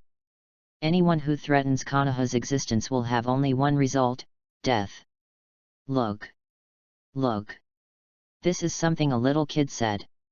It's totally out of line." Uzumaki Yanja smiled slightly and said, "Thank you for the compliment, senior." "Okay." Orochimaru spoke again, his snake eyes staring at Yanji. "Yanji, you are indeed very strong, hehe, but you don't need to interrogate me in the future, just leave two bodies behind. A dead body is fine. The Yamanaka clan can extract intelligence from corpses. This can also prevent the other party from having some means of escape." Uzumaki Yanja nodded and said, "I understand, Orochimaru-sensei." The two people who were listening quietly at the side had pale faces. At this moment, they secretly made up their minds. "After I go back, I will find my familiar friends and tell them not to get involved in this mess. It is too damn dangerous. He is a Chunin at such a young age, and he kills people decisively. Who can stand this?" The two smiled awkwardly. "Master Orochimaru, we are leaving first." Orochimaru nodded, "Thank you for your hard work." After the two left, Orochimaru was still staring at Uzumaki Yanja, and suddenly smiled, "Yanja-kun, it seems that you still have a lot of secrets." Uzumaki Yanja did not show any extra expression, but just looked at Orochimaru quietly and smiled, "Teacher Orochimaru, I don't understand what you are saying." Orochimaru chuckled, then turned and left, saying, "Come on. The surprise Jiraiya prepared is over, but I personally have a little surprise for you." Uzumaki Yanja said nothing and followed. Chapter 20, Spiritual Communication. The two gradually went deeper into the forest of death. Orochimaru turned his head to look at Yanji, and suddenly asked, "Mr. Yanji, what do you think is the meaning of life?" This was a question he had secretly pondered a long time ago, but there was still no clear answer to it. He was very curious about what kind of answer this young man who had experienced the annihilation of his clan and suddenly untied the rope tree would have.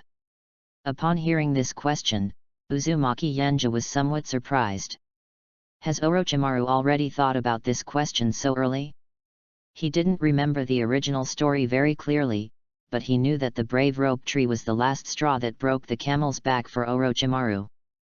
Uzumaki Yanja sorted out his words a little, and then said, "I think the meaning of life lies in dedication, just like the will of fire. The predecessors dedicated their lives to ignite the flames and illuminate the newly born seedlings. And the newly born seedlings will one day grow into towering trees, dedicating their nutrients to nourish the leaves, shielding them from the wind and frost, and contributing their own modest efforts to the prosperity of the leaves." Orochimaru stopped. The vortex of hell stopped. The next moment, he felt Orochimaru's teasing gaze. "Jun Yanja, if I tell you, no one else will hear what you say at this moment. Haha, will you still give this answer?" Uzumaki Yanja narrowed his eyes slightly, then revealed a meaningful smile. "Of course. No. Everything in the world has two sides. Fire can illuminate everything, but it can also destroy everything. Towering trees can block the wind and frost, but they can also bring darkness." However, he couldn't say these words. After all, he is now the heir to the will of fire. Orochimaru gave a strange smile, then turned around and continued walking without further entanglement with the issue. Uzumaki Yanja followed closely behind him, and after a while, they finally arrived at the destination. Looking at the two people who were locked up tightly in front of him, his eyes were filled with fear and resentment, and the target of these emotions was Orochimaru. Orochimaru turned his head to look at Yanji and smiled coldly. "Lord Yanji, if you want to contribute, you must first learn how to plunder. These two are both unforgivable evildoers. I leave their lives to you. Hehe. I hope you can give me a satisfactory answer." Uzumaki Yanja certainly understood what the other party meant. In the final analysis, ninjas are just killing machines that carry out missions. A compulsory course for ninjas, plundering lives. He stared at the two so-called villains in front of him, was silent for a moment, and gradually, a sneer appeared at the corners of his mouth. "Oh, you actually want to use killing as a gift? As expected of you, Orochimaru." With this in mind, he grasped Yan-Mo tightly, and in an instant, the blade was unsheathed. Clang! The blade flashed, and the two towering trees and the heads of the two villains were broken into pieces, with blood splattering everywhere. Uzumaki Yanja's white robe was stained red with blood, just like the red spider lily in the underworld. Orochimaru looked at Yanji's decisive killing and a hint of surprise flashed in his eyes. Although the outcome of this test can be guessed from the fact that Uzumaki Yanja was about to kill the two ninjas, but Yanji-kun is truly a natural-born ninja. Orochimaru couldn't help but sigh. Uzumaki Yanja smiled and said, "Teacher Orochimaru, you are too kind." Although he lived in a peaceful era in his previous life, he experienced the disaster of genocide when he traveled to the Hokage world. The blood and killing had already been imprinted deep in his memory at that moment. Orochimaru's test was nothing but child's play for him. "He, you are really modest, Mr. Yanja." Orochimaru chuckled and said, "Since Yanji-jun has performed so well, as a teacher, I will naturally give him some rewards." Hearing this, Suinwo Yanja became curious. He had a feeling that the reward Orochimaru mentioned this time was no longer a boring test, but a real reward. Sure enough, after Orochimaru finished speaking, he took out a scroll and spread it out in front of Yanji. Uzumaki Yanja looked closely and saw that the edge of the scroll was carved with snake scale patterns, and on it were written names one after another. Until the end, it ends with the three words Orochimaru. In an instant, Suwo Yanja guessed what this scroll was. The spiritual scroll of the Ryokai cave. Orochimaru slowly opened his mouth and explained, "This is the scroll of summoning from the Ryokai cave, one of the three sacred places. Sign your name on it, and you will be able to summon the snake from the Ryokai cave like me." Uzumaki Yanja raised his lips slightly and said with a smile, "Thank you so much, Teacher Orochimaru. I like this gift very much." Of course he likes this gift. You know, there is Sage Jutsu in the Ryokai cave. If he learns Sage Jutsu, his strength will be further improved. Without any hesitation, he bit his fingertips and wrote his name on the scroll. And the moment the name was written, Suwo Yanja sensed an inexplicable connection. Since the contract has been signed, I will teach you the seals of the psychic art next. Uzumaki Yanja had a strong learning ability. After just a short while, he had mastered the art of spiritualism. As for Yanji's talent, the brilliance in Orochimaru's eyes became brighter and brighter. Looking at Yanji, he licked the corner of his mouth unconsciously. He. Mr. Yanji, your learning ability seems to be better than mine. Teacher Orochimaru overrated me. It was just a fluke.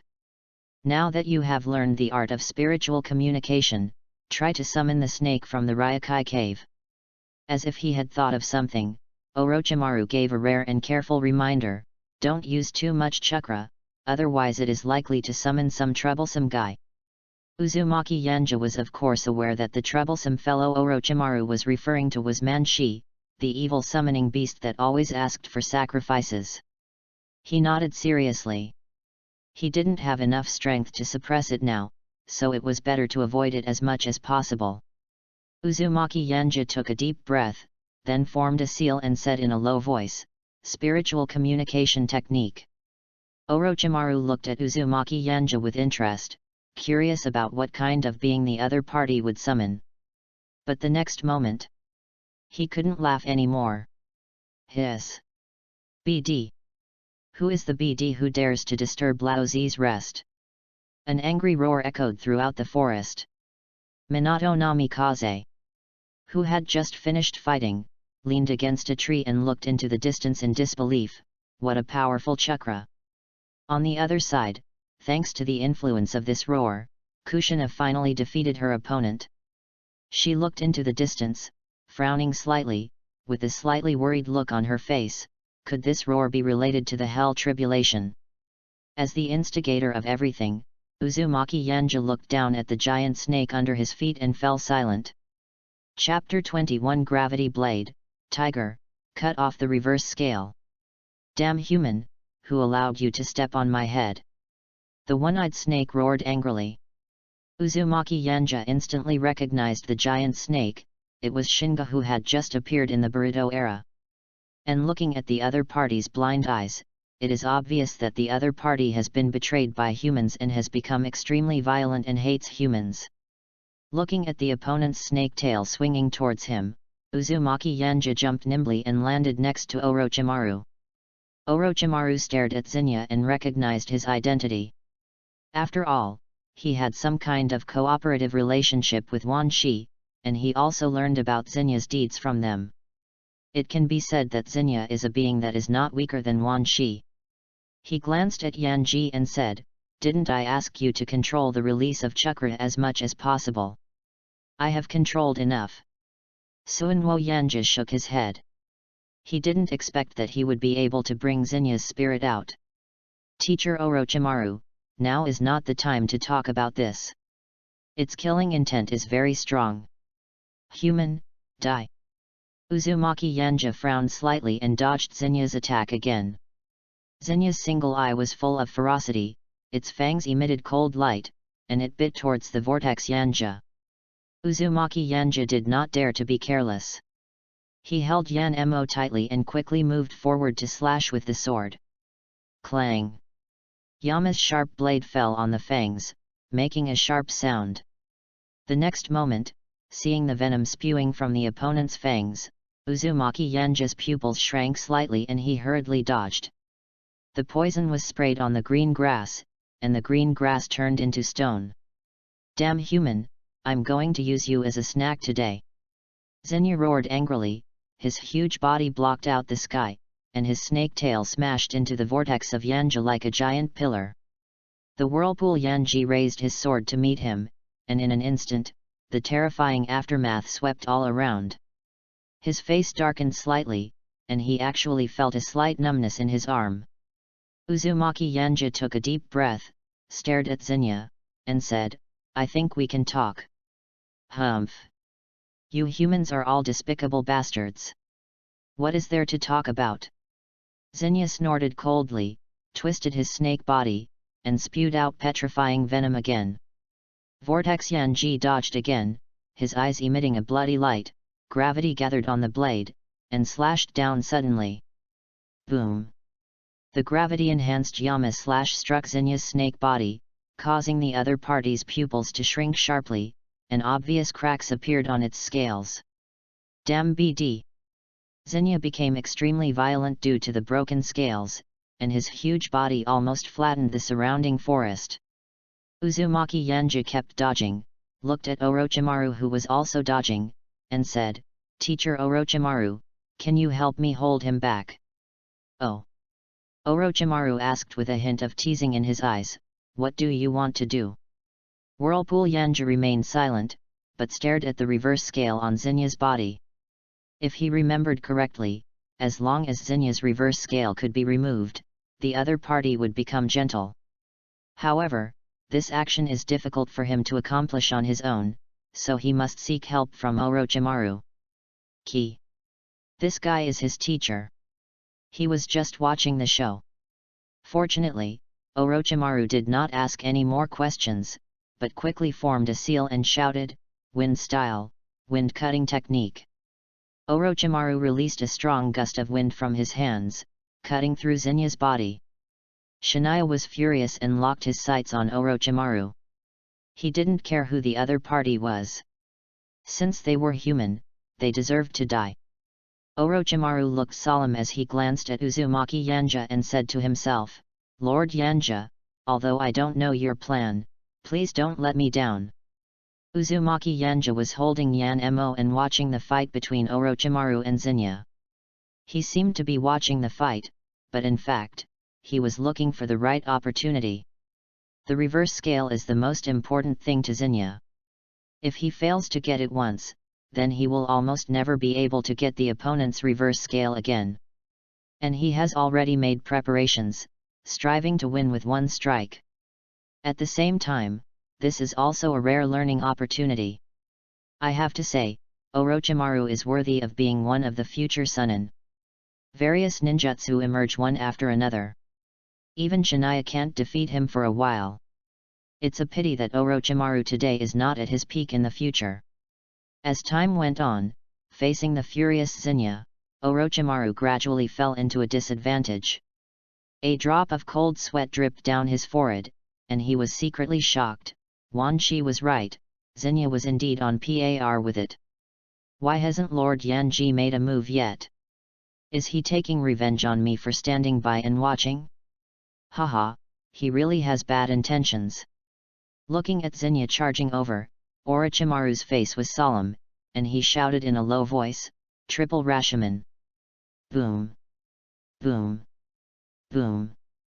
3 sounds were heard in succession, and Triple Rashomon was placed in front of Orochimaru to block Xenia's unbridled charge. A violent noise suddenly erupted, raising clouds of dust and smoke. And the whirlpool hell that had been watching finally made a move. A flash of blood flashed across his eyes, and the whirlpool hell G, holding the Yama demon, quickly rushed towards Xenia. The tiny body formed a sharp contrast with the huge monster Xenia. However, the whirlpool hell was not afraid at all. Conqueror's domineering aura swept over and bombarded Xenia like a torrent. Xenia, who was already a little dizzy from the collision with Rashomon, was stunned by Conqueror's domineering power. But it only took a moment for it to react. But that's enough! Vortex Yanji shouted, and a strong and overbearing gravity wave condensed on the sharp blade, and his hawk-like eyes stared at Xenia's reverse scale. Damn human! How dare you sneak attack? Look at me, I'm going to eat you!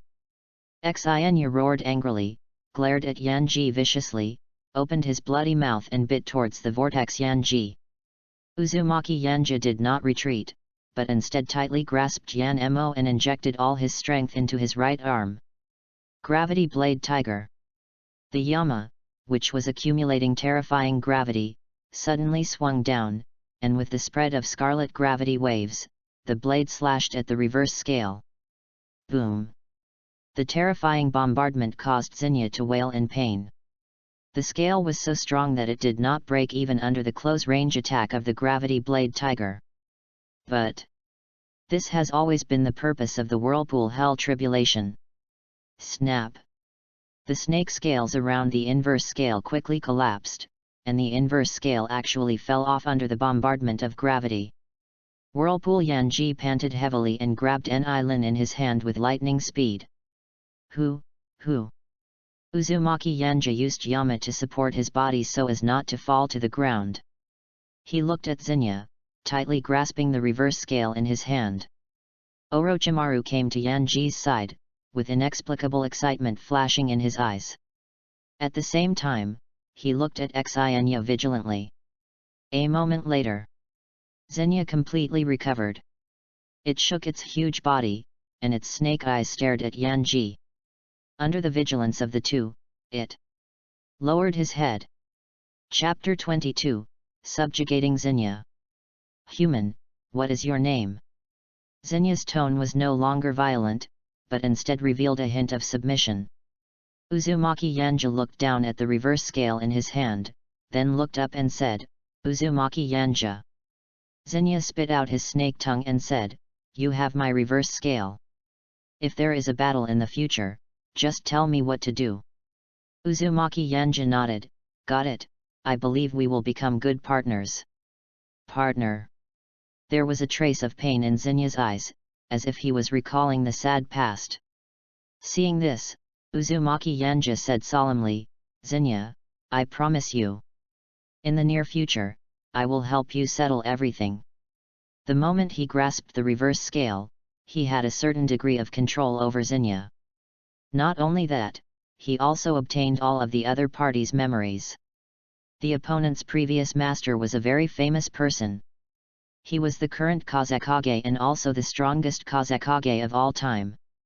Of course, when Xenia followed the opponent to fight, the opponent was not yet a Kazekage. After hearing the promise of Suinwo Yanja, Xenia looked at Yanja seriously. After a long silence, it said in a deep voice, If you can really help me get revenge, I will completely submit to you. Xenia looked deeply at the whirlpool Yanja, and the next moment, his huge body disappeared in an instant and returned to the Longdi cave. And just as the other person left, Uzumaki Yanja lost all his strength, and lay limply on the ground, gasping for breath. He looked at the broken canyon and sighed, It's still too weak. Even if I tried my best, I almost failed to knock down Xenia's reverse scale. This time, the reason why he was able to obtain the reverse scale, in addition to Orochimaru's assistance, was also inseparable from the blessing of Yan Emo and the gravity fruit. If not for this, he would probably have become Xenia's food. At this moment, Uzumaki Yanja's inner desire to become stronger became stronger, because he knew very well that only by becoming stronger could he control his own destiny. Haha, Yanja-kun. You are really an interesting person. Orochimaru looked at Uzumaki Yanja excitedly, with the corners of his mouth rising uncontrollably. At this moment, countless thoughts were flowing through Orochimaru's mind. What kind of magical weapon is the knife in the hand of the whirlpool Yanji that can actually cut off the snake scales of Xenia? Is the force field-like power used by Uzumaki Yanja an unknown bloodline limit? What exactly is it? Why did Uzumaki Yanja know that removing Xenia's reverse scale would resolve the crisis? These doubts filled Orochimaru's mind, but he did not ask Uzumaki Yanja. Because he knew very well that the other party would not give the correct answer. In the final analysis, they were the same kind of people. Orochimaru narrowed his eyes and laughed sinisterly to himself. Uzumaki Yanja looked at Orochimaru, just smiled and said, Teacher Orochimaru, this time it is all thanks to you. It's just the icing on the cake. The most important thing is Yanja-jun's eye-catching performance. Orochimaru shook his head and said jokingly, Yanja-jun, do you remember what I told you? Hearing this, Uzumaki Yanja was stunned, and his mind kept recalling what Orochimaru had said to him. A moment later, his eyebrows raised slightly. The other party said a lot, but few of them were worth noting. What concerned him most was, "Mr. Yanji, if I tell you that no one else can hear what you say at this moment, will you still give this answer?" Uzumaki Yanja looked up at Orochimaru, was silent for 2 seconds, and then smiled. "I understand, Orochimaru teacher." "Haha, you're really smart." Orochimaru praised sincerely. He knew very well that the other party already knew what he meant. In fact, he was not lying. At this moment, the so-called Hokage group was discussing the Rain Shinobi village and had no time to pay attention to them. As for those Anbu and Roots, Tsunade had already ordered those people to leave on the pretext of secret training. Yanji, Tsunade and Jiraiya arrived late. Tsunade looked at Yanji lying on the ground with concern and immediately used Sage Jutsu to heal him. At the same time, she looked at Orochimaru, frowned and asked, "Orochimaru, what happened here?" Orochimaru smiled coldly and said, "It's nothing, I just helped Yanji-jun make a friend." Orochimaru. Tsunade couldn't hold back her temper and said in a low voice, "Stop joking now, okay?" Orochimaru didn't say anything, but looked at Uzumaki Yanja. Uzumaki Yanja coughed twice and explained, "Sister Tsunade, I accidentally summoned a big guy. However, with the help of Orochimaru-sensei, the crisis has been resolved." In fact, he really wanted to stand up and talk to Tsunade, but he was sore all over that he didn't dare to make any big movements. But he could also clearly feel that his injuries seemed to be gradually recovering. This made him a little surprised, and he thought to himself, "Tsunade is worthy of her name, her medical skills are truly amazing, maybe I can learn from her if I have the chance in the future." He never complains about how much he has mastered, he just feels that it is not enough. This is also the biggest reason why he still insists on training and trying to control Nine Tails even though he has the system. Ultimately, it's because of weakness. Uzumaki Yanja sighed inwardly, wondering when he would be able to become as powerful as Uchiha Madara. After hearing Uzumaki Yanja's explanation, Tsunade frowned slightly and looked at Orochimaru. Asked aloud, "Orochimaru, Yanji means that he has signed the spiritual scroll of Ryukadong." Orochimaru nodded slightly. Jiraiya, who was standing by, seemed to have thought of something, his face changed, and he asked, "Could this little brat have summoned the spirit of that Manchi guy?" Hearing this, Tsunade's expression changed slightly. They knew Manabu well enough, and he kept asking for sacrifices. Those who didn't know him would think he was Orochimaru's big daddy. It was also because of Manchi's attitude towards Orochimaru that they all had a very bad impression of Manchi. If Yanji summons all the snakes, tisk, it's a good thing Orochimaru is here. However, Orochimaru slowly shook his head, looked at Yanji meaningfully, and said in a deep voice, "It's not the 10,000 snakes, but the opponent's strength in the Ryukai cave is enough to rival the 10,000 snakes. But you don't have to worry. Lord Yanji has already reached a cooperation with the other party. He can communicate with the other party at will in the future." Hehe. Orochimaru stared at Jiraiya with interest, as if expecting something.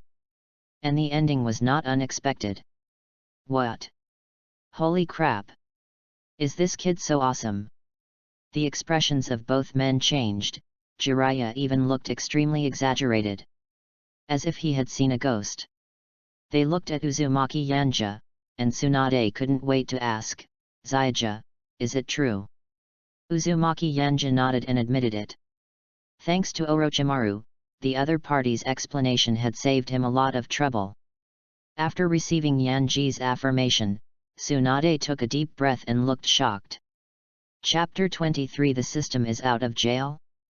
Tsunade and Jiraiya looked at each other and were about to ask something else, but Namikaze Minato and Uzumaki Kushina finally arrived. Looking at Uzumaki Yanja who had collapsed to the ground, Uzumaki Kushina's heart trembled, and his face became visibly flustered. She exclaimed in a trembling voice, "Yanji!" As she spoke, she ignored Tsunade who was treating her and hugged Uzumaki Yanja tightly. As Lu Shi hugged him, the pupils of Yuanwo Yanja suddenly shrank, and the pain that swept through his soul like a huge wave almost made him faint. Seeing Yanji's half-dead appearance, Kushina was completely terrified, her eyes were moist and crystal tears flowed down her eyes. She kept shaking the whirlpool Yanji, crying and shouting, "Yanji! Yanji! Are you okay? Please don't scare me. Wu, you can't die." Uzumaki Kushina seemed to have imagined a tragic and miserable scene in her mind, and her tears could not stop flowing down, wetting Yanja's cheeks. Uzumaki Yanja held on to his last breath, raised his hand with difficulty, and stopped Kushina's rude behavior. He looked at Kushina's red eyes and forced a smile, "If you shake me again, I will really die." After saying this, Suinwo Yanja rolled his eyes and fainted completely. "There's no way, it hurts too much." He didn't dare to move in the first place, and then Kushina shook violently. The completely unnecessary and intense pain made him choose to faint. Tired, destroy it. The scene fell into silence. Uzumaki Kushina raised her hands helplessly, looked at Tsunade guiltily, and cried softly, "Sister Tsunade, I killed Yanji." Wu. Looking at the innocent Kushina, Tsunade's mouth twitched. This was the first time she had seen someone more reckless than her. But seeing Kushina crying so hard, Tsunade hurriedly comforted him, "Don't worry, he just fainted from the pain, his life is not in danger. Besides, I'm here. I guarantee he'll be full of energy and play with you tomorrow." After hearing Tsunade's assurance, Kushina stopped crying and looked down at Yanja in her arms. Whispered, "You don't have to play with me, just take good care of your injuries." Tsunade blinked. She didn't expect that even if one person fainted, she could still get some candy. Minato Namikaze looked at the unconscious Uzumaki Yanja and his worry was evident in his words. A day passed in the blink of an eye. Waste, waste, waste. How did I end up with such a useless host? My roommate's host has many wives and concubines, but this BD hasn't even kissed her yet. Ah! The resentful and angry voice echoed in my mind. Uzumaki Yanja slowly opened his eyes and looked at the familiar layout around him. He knew that he should have returned to the Senju tribe. As he listened to the system's mumbling, he was stunned. "You were released so soon. Tisk. Making a fuss out of nothing. 3 days have passed, why haven't you kissed your nana yet? Do you know how full of expectations I had after I was released? Are you worthy of me?" Uzumaki Yanja curled his lips and said, "Oh. The system is silent. It's broken, it just wants to eat candy, it doesn't have any bad intentions, why is this host so unmotivated?" Suwo Yanja fumbled for a while and found the reverse scale, then he breathed a sigh of relief. Then, he slowly said, "I have my own rhythm." Oh. The system doesn't care, let him return to his original human-machine state, although he was originally a human-machine-like existence. The next moment. Ding dong. Host teaches Kushina the shadow clone technique, reward, seduction technique. Ding dong. Host makes sushi for Kushina by hand, reward, 10% natural energy affinity. Ding dong. Host takes Kushina to the gambling house to experience new things. Reward, dark walk technique. Uzumaki Yanja took a quick look at the system rewards and was speechless. What the hell is seduction? But the natural energy affinity and dark walking skills are pretty good. Natural energy affinity will undoubtedly increase his chances of learning Sage Mode. The darkness walking technique is an A-rank genjutsu, a genjutsu that interferes with the opponent's vision, causing everything in their sight to fall into a dark abyss. Now he has mastered all kinds of techniques, but genjutsu is the only area where he is extremely lacking. Uzumaki Yanja slowly stood up, stretched his muscles a little, and then put on his clothes. Just as he was about to go out, the door was opened. Uzumaki Yanja was stunned, and what came into view was the Senju rope tree. Robe. Uzumaki Yanja was just about to say hello, but Senju Tree suddenly turned around and ran away as if he had seen a ghost. He kept shouting, "Yanji is alive! Yanji is alive! He is alive!" Uzumaki Yanji's mouth twitched, and he was speechless. "What do you mean alive? He didn't die at all." A moment later, Uzumaki Kushina hurried over in small steps. When he saw Uzumaki Yanji, his expression instantly became excited. "Yanji!" She quickened her pace in surprise and spread her arms. Uzumaki Yanji smiled slightly, then hugged Kushina and said, "Sorry for making you worry." "That's not true."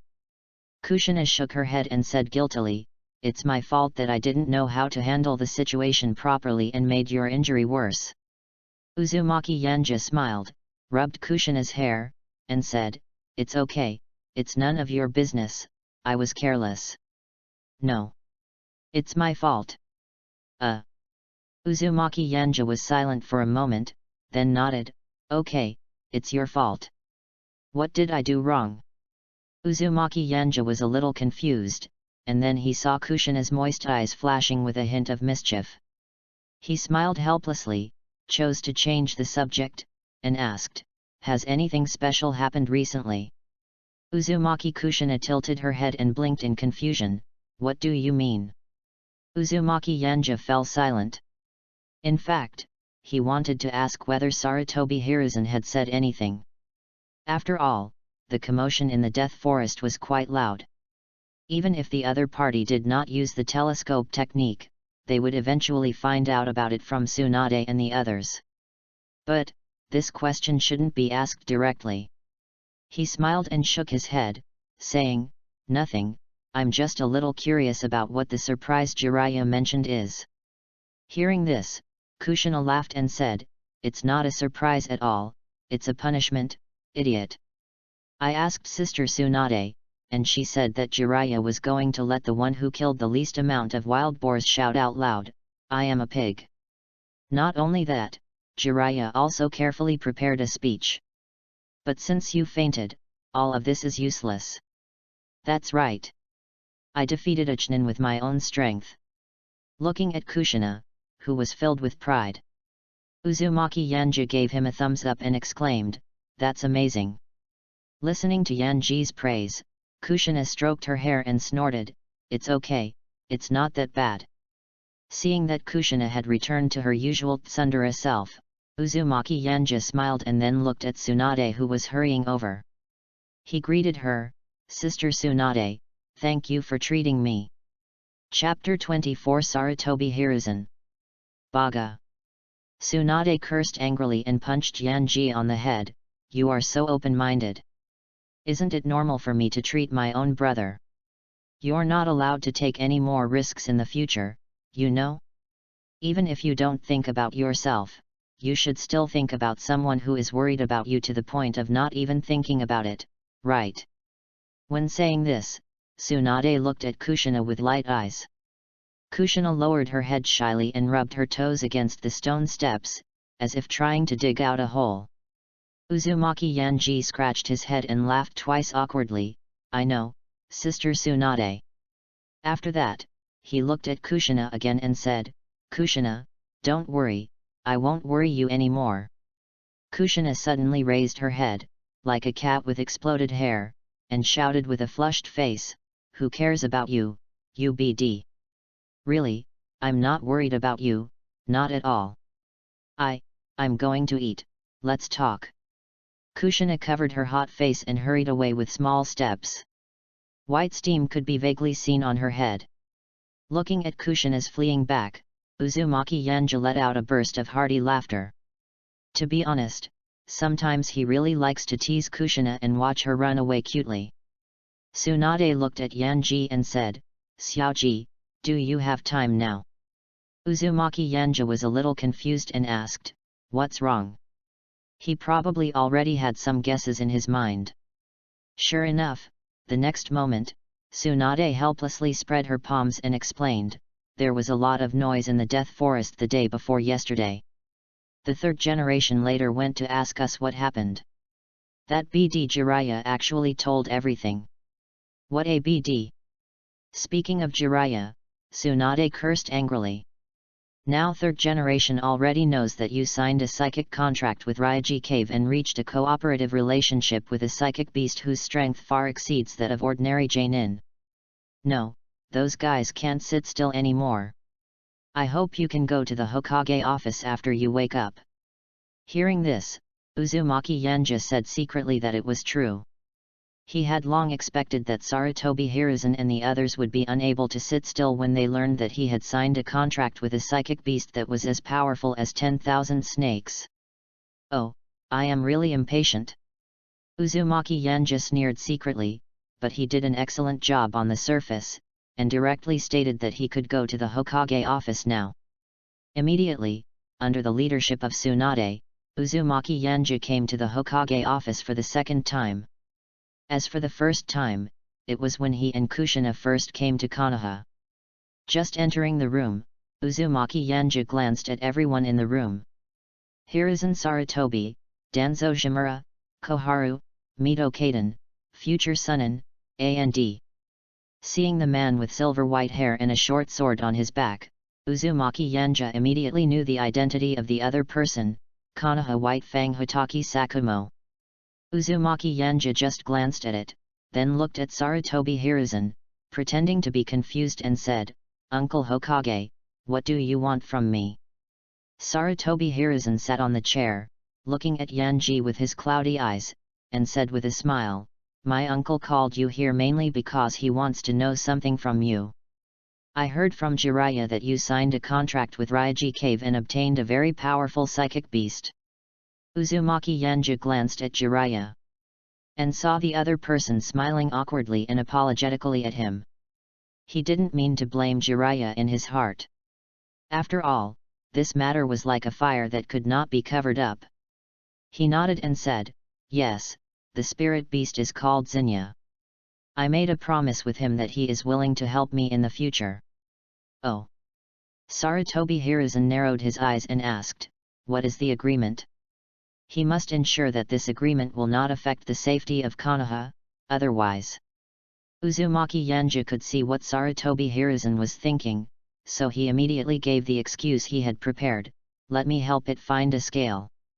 Orochimaru lowered his head, but the corners of his mouth rose slightly. "You are really something, Lord Yanji. I was right. You are very vigilant and you are very good at hiding your true self." Uzumaki Yenja felt Orochimaru's vague gaze and did not make any move. When Sarutobi Hiruzen heard what Uzumaki Yenja said about the scales, he lowered his head and began to think. His spirit beast did not come from the three holy places, so he was not quite sure what the scales the other party was referring to were.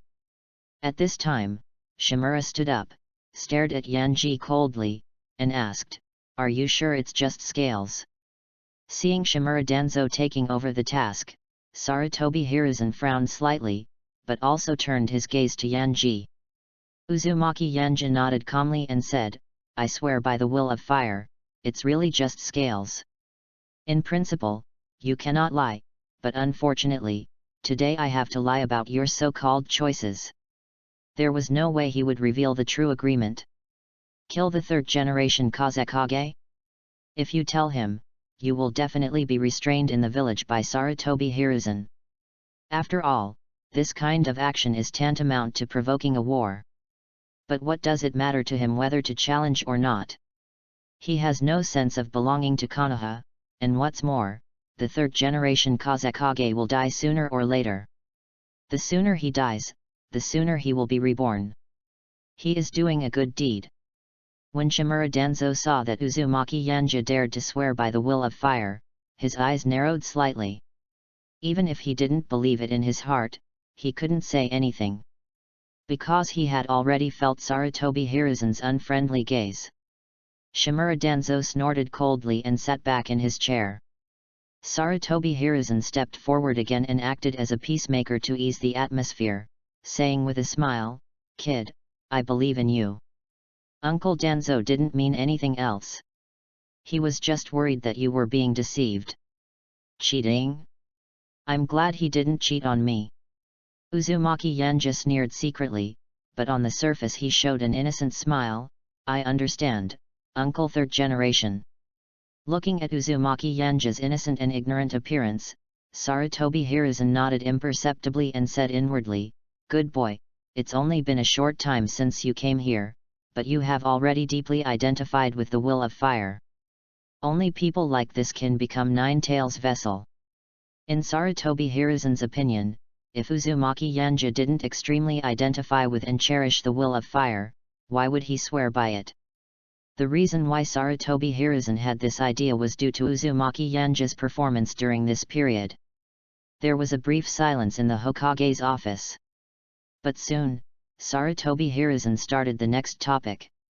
And this topic was the main purpose for him to ask Uzumaki Yanja to come. Chapter 25 Early Graduation.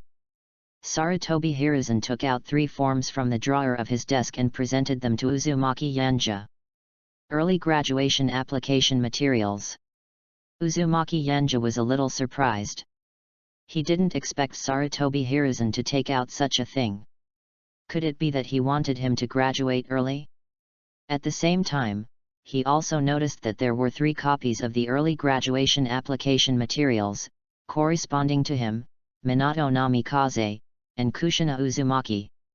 This situation was something he had not expected, but he was not in a hurry to speak. Since Tsunade had never mentioned this to him, there was a certain probability that she didn't know about it. If so, would she have any opinion? As expected. When Tsunade saw the application materials on the desk, she was also a little stunned. She frowned and asked, "Teacher, what do you mean?" Sarutobi Hiruzen looked at Tsunade, feeling helpless. He also explained, "Tsunade, there is no doubt that the strength of Yanji and the other children has reached the level of Chunin. It is undoubtedly a waste of time for them to stay in the Ninja Academy any longer. It is better to let them graduate early and contribute to Konoha. This way, they can also train themselves." Tsunade's face was ugly, and her voice was a little colder. "Without any respect, teacher, I don't agree with this." Jiraiya frowned and said, "Teacher, why didn't you discuss this with us in advance?" Although Orochimaru didn't say anything, his cold eyes told him his attitude. Even Hotaki Sakumo, who had been silent the whole time, frowned and said, "Third generation, is your decision ill-considered?" Sarutobi Hiruzen looked deeply at Hotaki Sakumo, and then glanced at Shimura Danzo. Seeing that the other party had no intention of speaking, he snorted in his heart and continued to explain, "I know you are worried about Yanji and the others. But even after they graduate, they are still just genin and won't be exposed to any dangerous missions. And Sarutobi Hiruzen stared at Uzumaki Yanja and said with a smile, "You should also listen to Yanja's own opinion, right?" As soon as these words were spoken, Tsunade and the other 2 fell silent, and all their eyes turned to Uzumaki Yanja. Seeing that the ball was finally kicked to him, Suinwo Yanja felt helpless. After all, he couldn't stay out of it. He actually has no clear plan on whether to graduate early. But he was more curious about why Sarutobi Hiruzen suddenly mentioned graduation, even though it had never happened before. Is it just because he has the strength of Chunin? It seems unlikely. Uzumaki Yanja suddenly thought of something and thought to himself, the timeline now seems to be the eve of World War II. If I graduate early, I might have to go to the battlefield. This happens to be what I want. With this in mind, Uzumaki Yanja finally spoke, "Uncle Hokage, I am grateful for your appreciation. I plan to graduate early." As soon as these words were spoken, the room fell into silence. Then, "Little devil, what nonsense are you talking about?" Tsunade was so angry that her teeth were itching, and she wanted to give Uzumaki Yanja a big bump on the head. Fortunately, Orochimaru was quick to stop him in time and said slowly, "Tsunade, calm down. Let's see what Yanja-jun has to say first." Uzumaki Yanja looked at Tsunade, smiled apologetically and said, "I'm sorry, Sister Tsunade. It's just that I really want to graduate as soon as possible and become a formal ninja to contribute to Konoha and everyone in the village.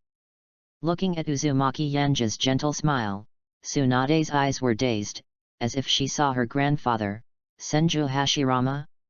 She opened her mouth, but stopped herself from speaking.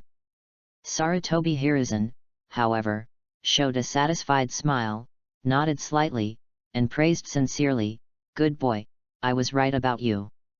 He just felt that the more he looked at Yanji, the more he liked him. A child who was so willing to contribute to the village would definitely be an extremely handy sword in the future. He handed all 3 early graduation application materials to Yanji and said, "Children, go back and fill out the information, and then give it to your class teacher. As for the other 2 little guys, I'll have to trouble you to inform them. Of course, this is entirely voluntary." "Got it, Uncle Hokage." Hearing the words "it's all voluntary," Suinwo Yanja sneered inwardly. He was sure that even if he did not agree to graduate early, the other party would do everything possible to make it happen. But it doesn't matter, he originally wanted to graduate early, as for whether it was for Konoha. Hehe. Uzumaki Yanja simply expressed his strong will of fire, and then left with Tsunade. The room suddenly seemed much emptier, with only the Hokage group and Hotaki Sakumo remaining. Sarutobi Hiruzen picked up the teacup, looked down through the window at Yanji's departing figure, and asked without turning his head, "Sakumo, what do you think of this child?" Hotaki Sakumo stood up, showing admiration on his face, and praised him generously, "You are extremely talented and mature, and you have the potential to be a Hokage." Upon hearing that Uzumaki Yanja actually had the qualities to become Hokage, Sarutobi Hiruzen slowly took the teacup that was brought to his mouth. He chuckled, "So, I really need to focus on training this child, right?" Hotaki Sakumo nodded heavily and said immediately, "I heard from Orochimaru that this child is interested in learning swordsmanship. If the Hokage allows, I am willing to be his swordsmanship teacher. In this way, we can also make a contribution to the future of Konoha." "Ah. This matter needs to be discussed. Let me think about it." Sarutobi Hiruzen smiled and said, "Sakumo, there is a mission over there that needs you to coordinate. Go and do it first." "Var." Hotaki Sakumo nodded and left immediately. Shortly after Hotaki Sakumo left, Sarutobi Hiruzen took out a big pipe from the drawer and started smoking. He looked at Shimura Danzo, frowned and asked, "Danzo, why do you want Uzumaki Yanja and the others to graduate so badly?" Shimura Danzo sneered twice and said, "Of course I hope they can contribute to Konoha, what else could it be?" Sarutobi Hiruzen looked at Danzo, his eyes narrowed, and warned, "Danzo, don't stretch your hands too far, otherwise." "What else?" Danzo looked at him coldly.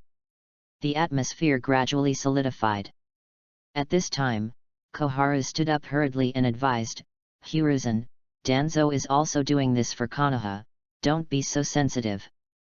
Midamanen nodded in agreement and said, "Yes, Uzumaki Yanja and his men are already as strong as Chunin. Staying in the Ninja Academy will only delay their development. Besides, isn't it what they should do to dedicate themselves to Konoha?" Listening to the two's persuasion, Sarutobi Hiruzen retracted his gaze, took a deep puff of cigarette, and said faintly, "Danzo, I hope you won't make things difficult for me." Shimura Danzo snorted, stood up, and left the Hokage's office. Chapter 26 Angry Sharingan. After Uzumaki Yanja left the Hokage's office, he saw that the Senju tribe's land was approaching. "There is murderous intent."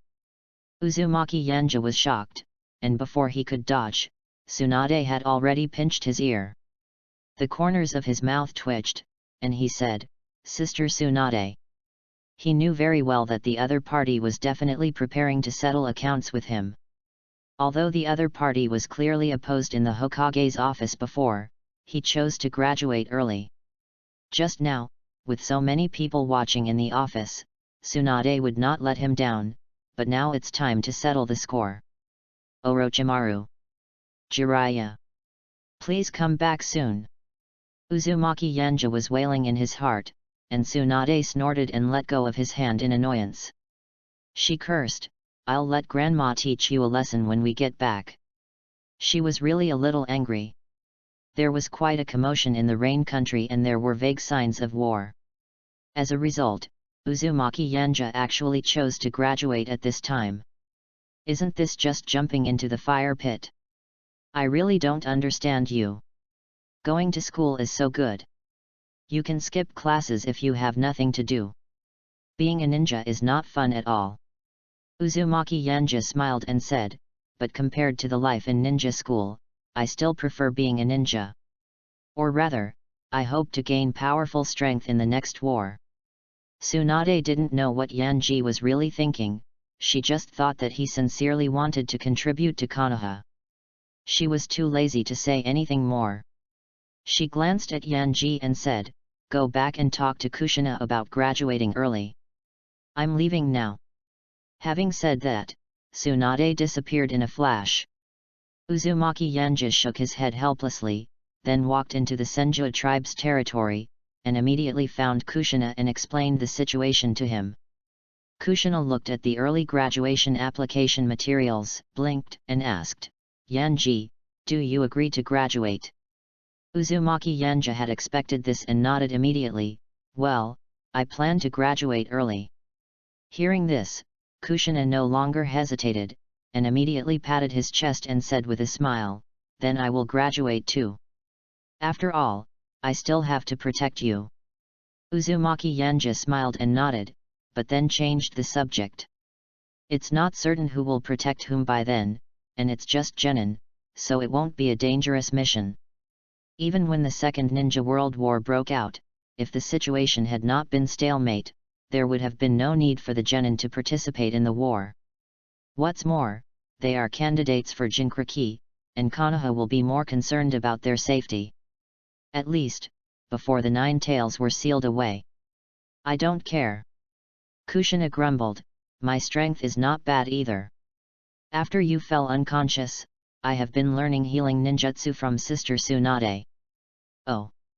Uzumaki Yanja was a little surprised, and he chuckled and asked, "Why did you learn healing ninjutsu?" Kushina raised her chin and said proudly, "Of course I'm afraid that you'll die outside someday.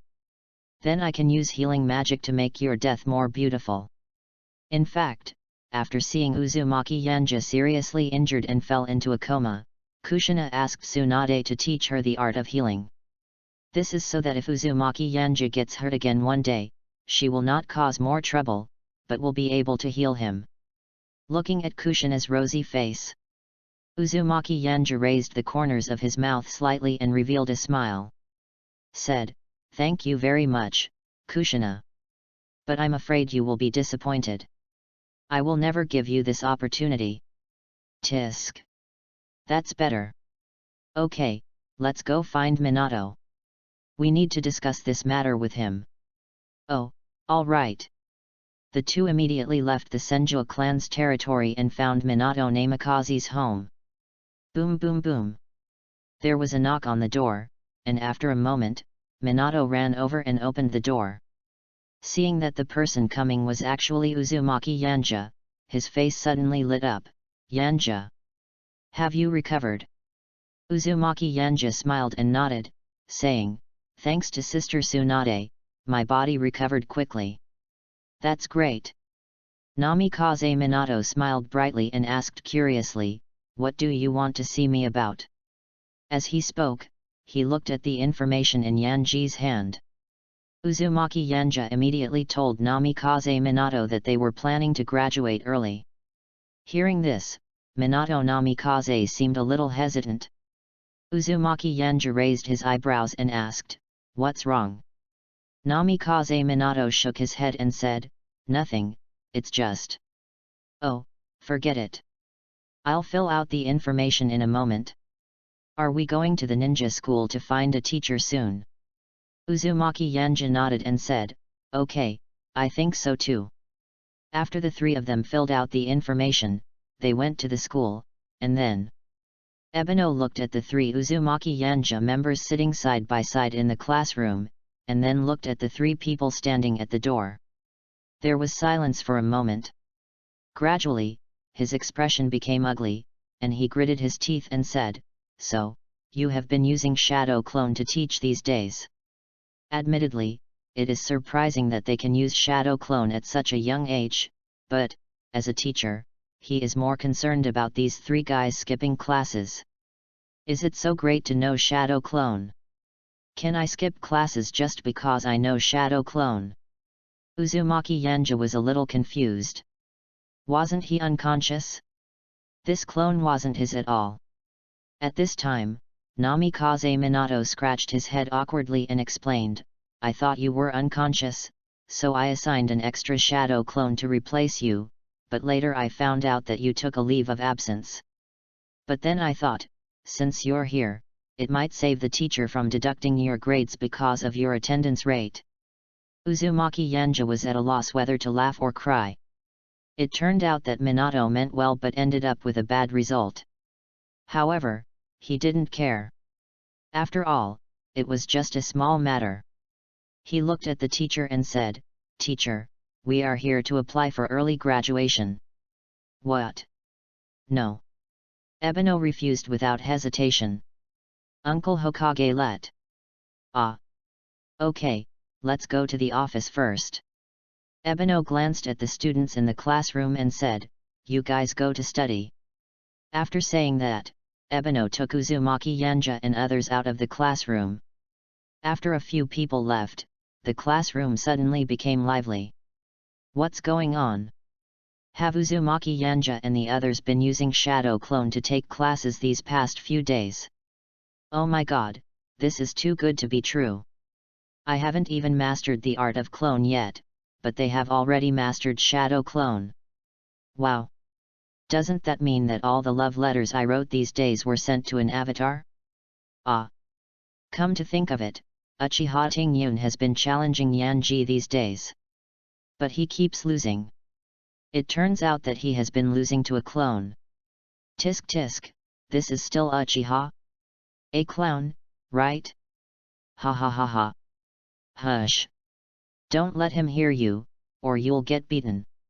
Uchiha Tingyun stared at the door, his face gloomy and terrible, his fists clenched tightly, anger and shame constantly hitting his heart. I've been competing with Shadow Clone these days, and I keep losing. I can't even beat Shadow Clone, damn it, how can this be? I'm the genius of Uchiha. Damn it, Yanji. Uchiha Tingyun's eyes widened, chakra flowed into his eyes, and the next moment, his pupils suddenly flashed with a scarlet light. He gritted his teeth in anger, graduating early. Humph! Just wait for me. Chapter 27 Single Dog, Minato Namikaze. Office. Ebino looked at the three of them in distress and asked, "Are you really planning to graduate early? Are you sure you won't consider it again?" Uzumaki Yanja nodded, "Teacher, I am sure." Kushina nodded repeatedly, "Teacher, we have been thinking about it for a long time." Namikaze Minato smiled awkwardly, feeling a little embarrassed. After all, Ebino really took good care of him and was even willing to teach him ninjutsu. Now that I go against the other person's ideas, I always feel a little guilty. Seeing how persistent Yanji and the others were, Ebino sighed and lowered his head to look at the information of the three people again. Said, "Graduating early means that you will grow from a baby in the cradle to an independent ninja. From now on, you will experience a world and people that are different from the past. Perhaps, it won't be that wonderful. From a personal perspective, the teacher doesn't want you to get in touch with the world of ninja too early, but from the perspective of the ninja world." Ebino took a deep breath, slowly opened his eyes, and said in a deep voice, "Congratulations, you are about to become a ninja." After that, he directly wrote his name on the three people's information and gave them extremely high evaluations in the teacher evaluation column. He stood up and said, "In 7 days, a special person will be in charge of your graduation assessment. Of course, you are the best children in the class, I believe you will be able to pass the test." Ebino took out a cigarette, looked out the window, and said, "Children, I hope you can support each other and cherish each other in the future." Uzumaki Yanja smiled and said, "Of course, thank you for your words, teacher." Namikaze Minato lowered his head with a complicated look in his eyes. "Okay, you guys go back and rest." Ebino waved his hand. The three of them looked at each other, then bowed slightly to Ebino and turned to leave. Ebino looked out the window at the students from other classes who were training and sighed deeply. Is being a ninja really that good? Forget it, don't think about those things, just do your job well now. Ebino shook his head and prepared to return to the classroom, but the office door was suddenly opened. He was stunned, only to see Uchiha Tingyun staring at the Sharingan with one Megatama and said coldly, "Teacher, I want to graduate early." Ebino's mouth twitched twice, and then he forced a smile. "Do you have a letter of recommendation from the Hokage?" "No." Uchiha Tingyun answered immediately. "Then do you have a joint letter of recommendation from the Konoha elders?" "No." Finally, Ebino stopped smiling. "You don't have this. You don't have that. What the hell are you talking about? Go back to class." Uchiha Tingyun's face was gloomy and his tone was cold. "Got it." After saying that, he snorted coldly and turned back to class. On the way back, Uzumaki Yanja looked at Namikaze Minato's expression and was a little confused. "Minato, what's wrong?" He had noticed that something was wrong with Minato's mood as early as when he was in the office, and now he finally couldn't help but asked out of curiosity. Uzumaki Kushina also came up curiously, blinked, and looked at Namikaze Minato. Namikaze Minato sighed and explained, "I just feel a little ashamed of Ebino-sensei. Most of the ninjutsu I master now was taught to me by Ebino-sensei, but now I make him so sad." "Why?" Uzumaki Kushina looked puzzled and asked, "We graduated early, shouldn't the teacher be proud? Why is he sad?" Namikaze Minato lowered his head and said, "Because Ebino-sensei also graduated early when he was young. He graduated with his best friend and became a teammate of the same team. The two are close and affectionate, and can often show a strong tacit understanding in battle. Only later on a mission, his friend chose to sacrifice himself to protect him, which also caused Ebino-sensei to be devastated. In the end, Master Third Generation couldn't bear his depravity and arranged for him to go to the ninja school to become a teacher." Hearing this, Uzumaki Yanja was a little surprised. He didn't expect Ebino to have such a past. But, this is not a virtual world after all. Everyone is not an NPC, but a person with independent thoughts and past. Uzumaki Kushina listened to Ebino's past and suddenly showed sympathy. No wonder Ebino-sensei said those words. She recalled her friends in the Uzumaki clan. Perhaps, they had all died in that massacre, right? So, will they lose their most important companion like Ebino-sensei in the future? Whirlpool Kushina looked at Yanji, feeling inexplicably panicked. Uzumaki Yanja rubbed Kushina's head and asked with a smile, "What are you thinking about?" Kushina pouted, "Nothing." Uzumaki Yanja laughed and said, "Don't think so much, as long as I am here, no one will hurt you." He has absolute confidence. If you give him a few more years, he will definitely be able to achieve film-level strength. By then, he won't be invincible in this ninja world, but he won't be in too much danger, at least in the short term. What about yourself?" Kushina raised her head and stared at Yanji closely. Uzumaki Yanja looked at each other calmly and said with a smile, "It is even more unlikely that anything will happen to me. After all, I cherish life very much." "Humph. If you really cherish life, you won't put yourself in a coma for a whole day." Kushina narrowed her eyes slightly and stared at Yanji. Namikaze Minato scratched his head and said doubtfully, "But, it seems that you knocked him out." Kushina's pupils dilated and she blushed in embarrassment. She turned her head and glared at Minato fiercely, then, that's because he was working too hard. My original intention is to make Yanji stop working so hard." "Oh." Namikaze Minato nodded thoughtfully, with a hint of envy rising in his heart. Uzumaki Yanji also nodded repeatedly and agreed, yes, I understand.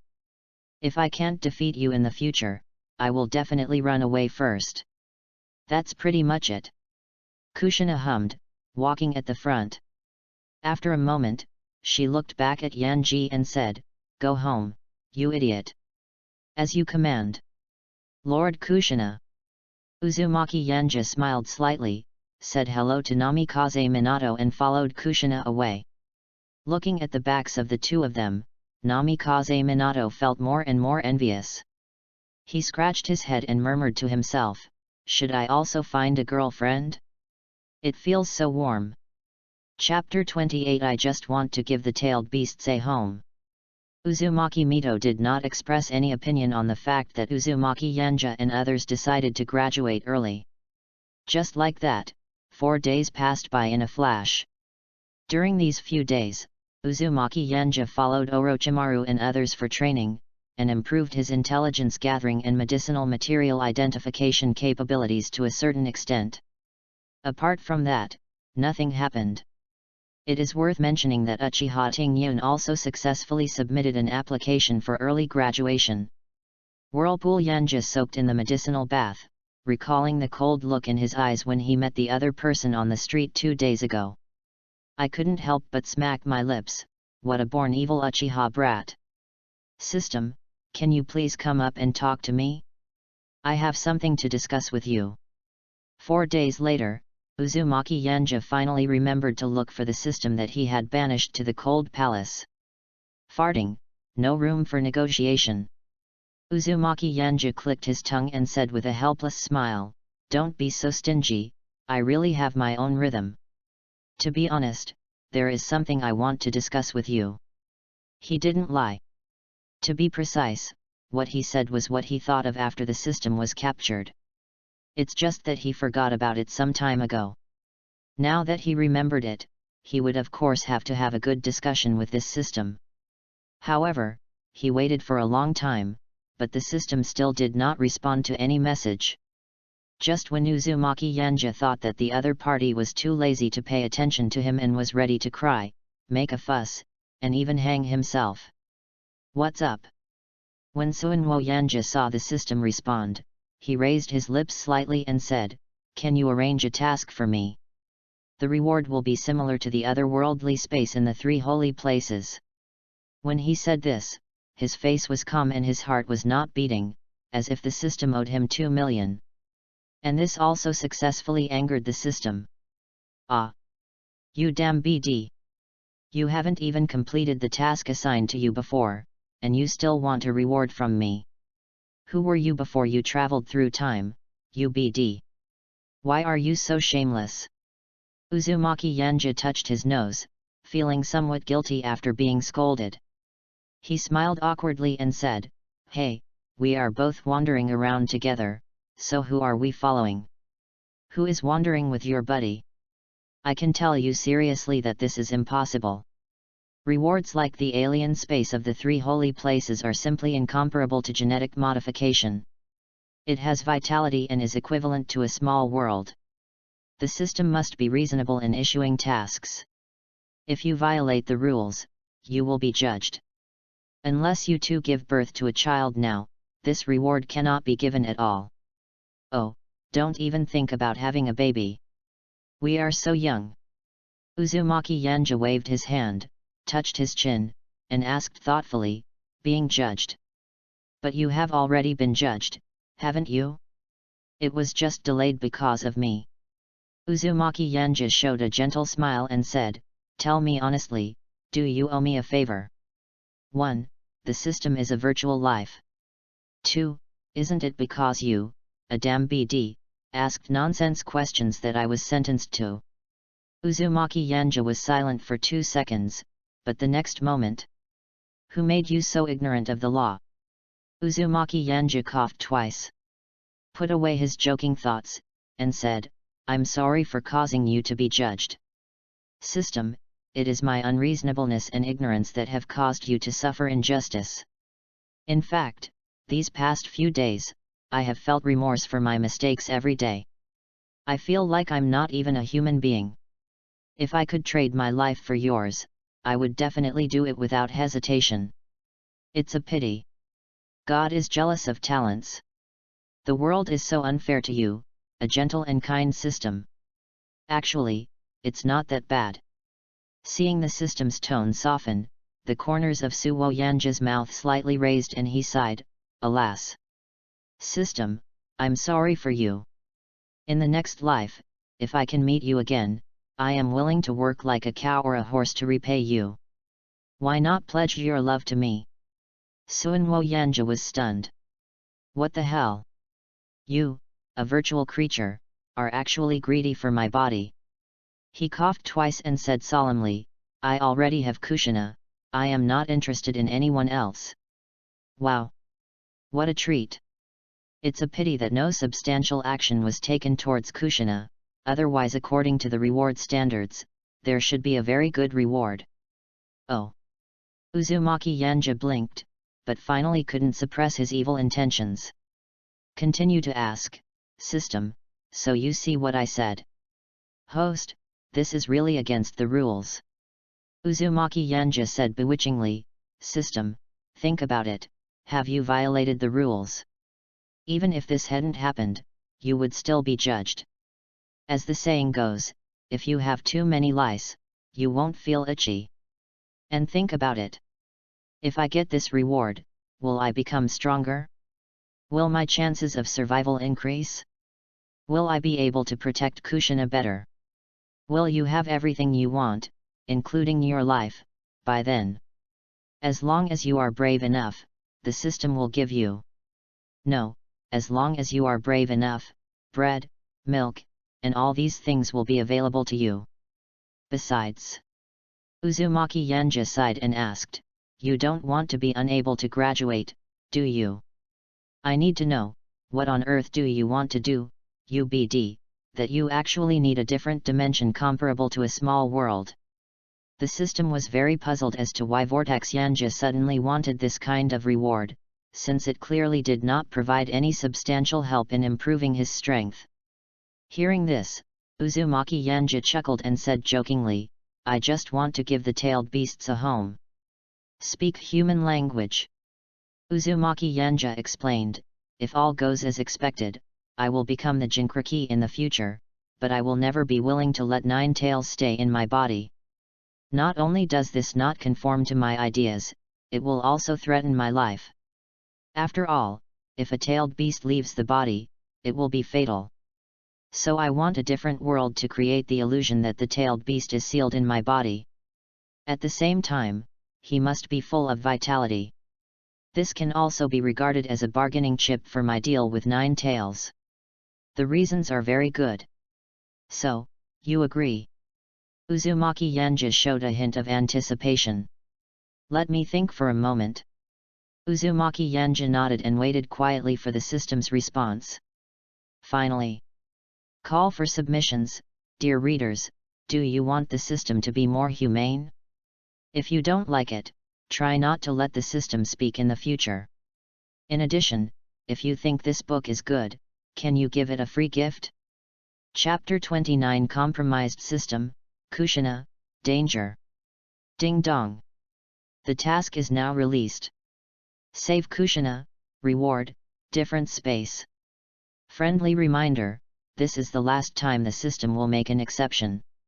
Please do not disturb this system again. This system just wants to eat candy silently. Save Kushina.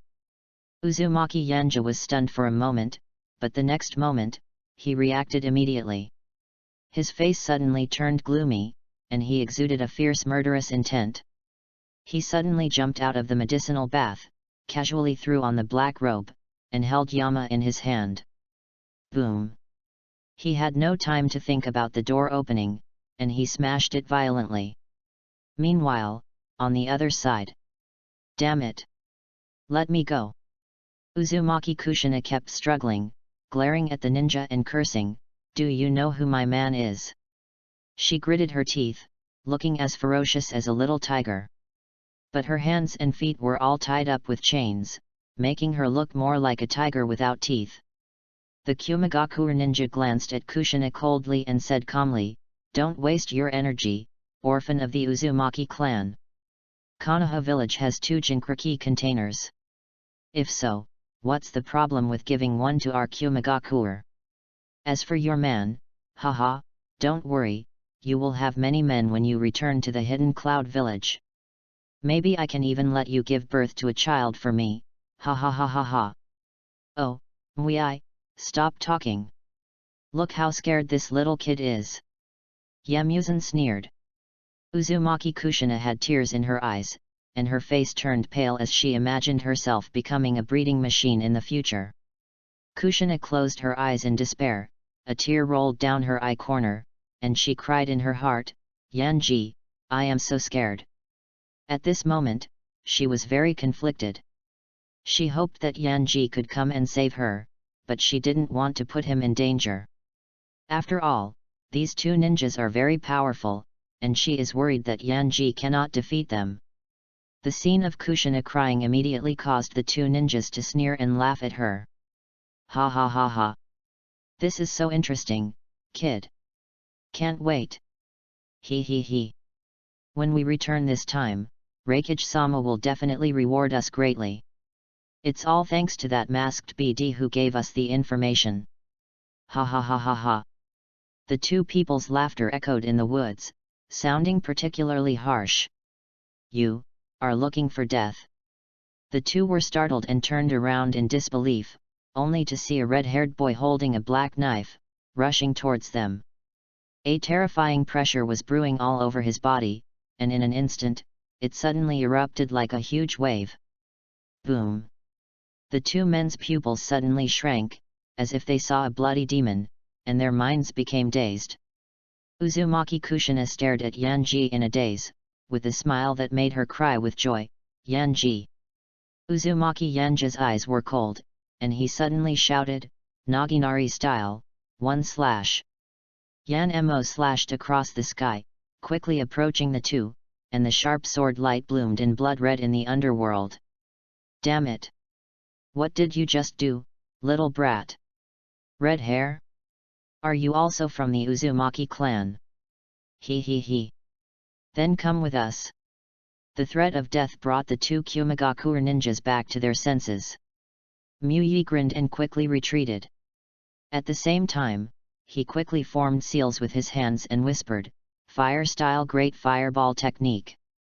Vortex Yanja glanced at him and snorted coldly. In an instant, Yanmo's sharp blade was surrounded by a scarlet light. He whispered, "Gravity rebound." Just as the fireball was about to hit Yanji, a gravity wave swept through, creating a strong recoil force in the surroundings. The next moment, in front of everyone's horrified gaze, the great fireball changed direction and blasted towards Muyi. At the same time, the whirlpool sword pointed at Kushina and activated gravity again, gravity light. The scarlet gravity wave rushed towards Kushina quickly, but Kushina did not panic at all because she completely trusted Yanji. Anyone could hurt her, except Yanji, definitely not. No Mumarai looked at the gravity wave that was so close to him, his eyes fixed, and he threw Kushina out directly to avoid the gravity wave. "Ah! Help!"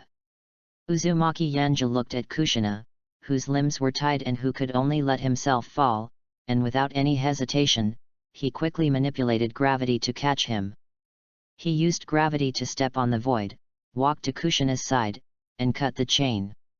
Concerned, he asked, "Kushina, are you okay?" Kushina shook her head with lingering fear and said, "No.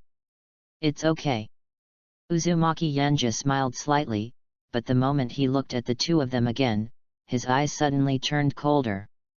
He was originally planning to manipulate gravity to pull Kushina over, but he didn't expect the other party to throw him out directly. Haha, anyway, the ultimate goal was achieved. Uzumaki Yanja's indifferent eyes were like staring at a dead person. The next moment, he raised Yan-mo again and said in a cold voice, "Get out of here. Hell Brigade!" Boom! The terrifying gravity waves descended from the sky, continuously bombarding the two people. In an instant, the two fell to the ground without any resistance. Snap! The ground collapsed, and the originally soft soil became compacted in an instant. Muyi and Yamuzan looked at Uzumaki Yanja in horror and disbelief. Muyi shouted in shock, "What kind of bloodline limit is this?"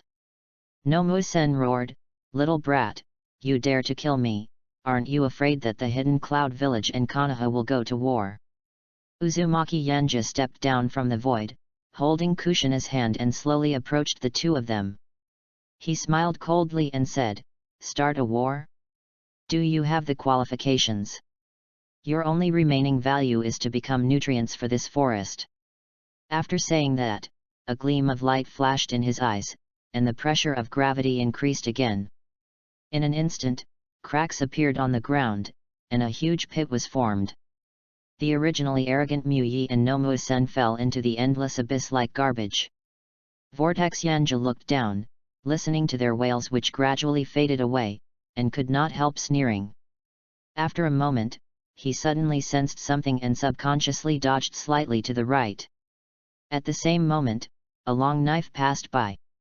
Uzumaki Yanja narrowed his eyes slightly. Now it seemed that tonight's night was really unusually noisy. He placed it in front of Kushina, stared at what was in front of him with cold eyes, and said, "Get out! You little BD, how dare you kill the elites of my Hidden Cloud Village? I will kill you with my own hands." A flash of lightning suddenly rushed over, and the whirlpool Yanji snorted coldly, holding the Yama demon in his hand and slashed forward. Sizzle! Sizzle! The terrifying thunder and lightning kept stirring. And the Vortex Yanja felt that the opponent's strength was very shocking, and was secretly shocked. Lightning-style chakra mode? Chapter 30 Kushina's Kiss. The cloud-hidden ninja glared at Uzumaki Yanja, wishing he could eat him alive. "I just went to discuss some things with Shimura Danzo, but I didn't expect this to happen. Damn it, Shimura Danzo clearly said this would be foolproof." His heart was burning with rage, and his tone was filled with terrifying murderous intent. "Little devil, die." After saying that, he approached again, holding the chakra sword surrounded by lightning, and continuously slashed at Yanji, causing a crackling and buzzing sound. Uzumaki Yanja was not afraid at all, and he fought against him with Yama in his hand, and the two figures kept intertwining. Facing the fast movement of the Kumigaku ninja, Uzumaki Yanja felt that this was a perfect opportunity to train his observation haki. That is why he did not rush for success. As time passed, the Hidden Cloud Ninja also discovered Yanji's thoughts, and his already dark face became even gloomier. He roared, "Kid, you are good, but this is the end." Lightning-style Black Panther. In an instant, the chakra on the surface of the body condensed into two Black Panthers, which roared and pounced towards Yanji. The vortex Yanji's eyes condensed, and the gravity wave condensed and swept, and in an instant, Yan-Mo swung out violently. Gravity Blade Tiger. A scarlet gravity wave suddenly erupted, tearing through the earth and roaring out. Boom! Thunder and lightning intertwined, gravity squeezed, and two rays of light swept around. Looking at the Kumigaku ninja rushing towards him again, Uzumaki Yanja smiled coldly and said in a low voice, "Spirit summoning technique." After that, a cloud of smoke suddenly swept in. Uzumaki Yanja and Kushina stepped on Zinya, looked down at the Kumigaku ninja, and said calmly, "You are very good, but this is the end.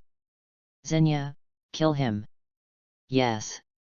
Xinya stared coldly at the Kumigaku ninja, and the next moment, he opened his bloody mouth and bit towards the other party. The Kumigaku ninja was horrified and secretly exclaimed, "How could this little kid summon such a terrifying snake? Damn!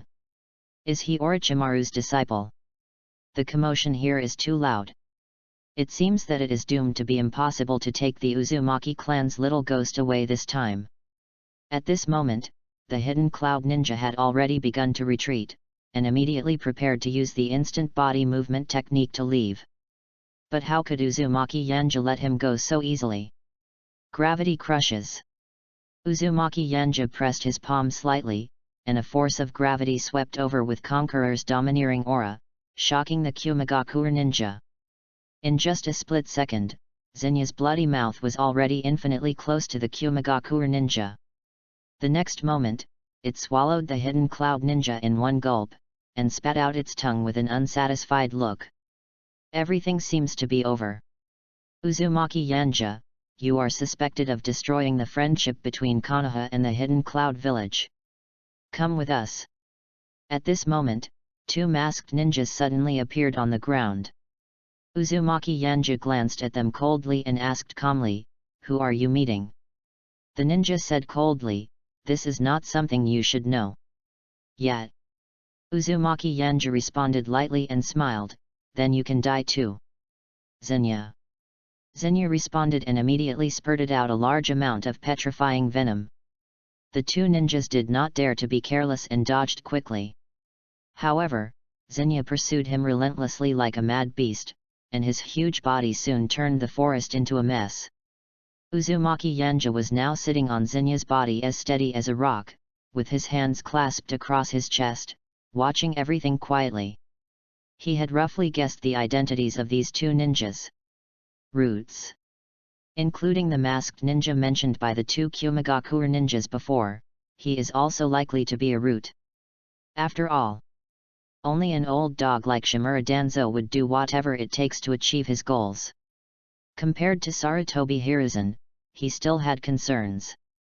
It was precisely because of this that Uzumaki Yanja truly had the intention to kill, and he even thought of a way to explain himself afterwards. Wind style, vacuum sphere. Water style, water dragon bullet technique. Watching the other party perform ninjutsu, Uzumaki Yanja also formed a seal and shouted, "Fire style dragon flame song." 4 fire dragons swept out, instantly engulfing the two ninjutsu, and the scorching flames instantly ignited the ground. He slowly grasped Yan Mo, and the next moment, he instantly appeared behind one of the ninjas. Naginari style, 1/. Clang. The ninja had no time to react, and the cold blade beheaded him instantly. After dealing with one ninja, he looked at another ninja and sneered, "Death, Konoha's traitor ninja." Najinari-ryu, /. The root ninja quickly dodged, and then hiss. Feeling the coolness coming from behind, the root ninja's pupils suddenly shrank, and he subconsciously wanted to perform the substitution technique. But it was too late, Zinya swallowed it instantly. So far, death. Uzumaki Yanja held Yama in his hand, frowned slightly, and looked around, as if he was ready to see if anyone else would show up. It's just a pity that no one showed up this time, not even Anbu. Uzumaki Yanja smiled coldly, mocking in his heart, "Konoha is worthy of being the largest ninja village, but it can't even protect the candidate for Jinchuriki?" He shook his head, looked at Zinya, and smiled gratefully, "Thank you, Zinya." Zinya shook her head and said, "It's just a small matter. I just happened to not have dinner last night." Ha!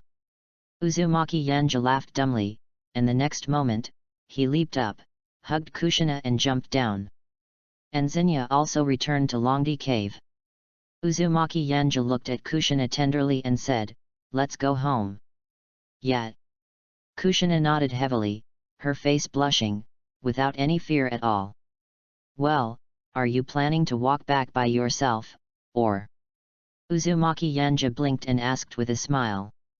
"I can't walk, carry me on your back."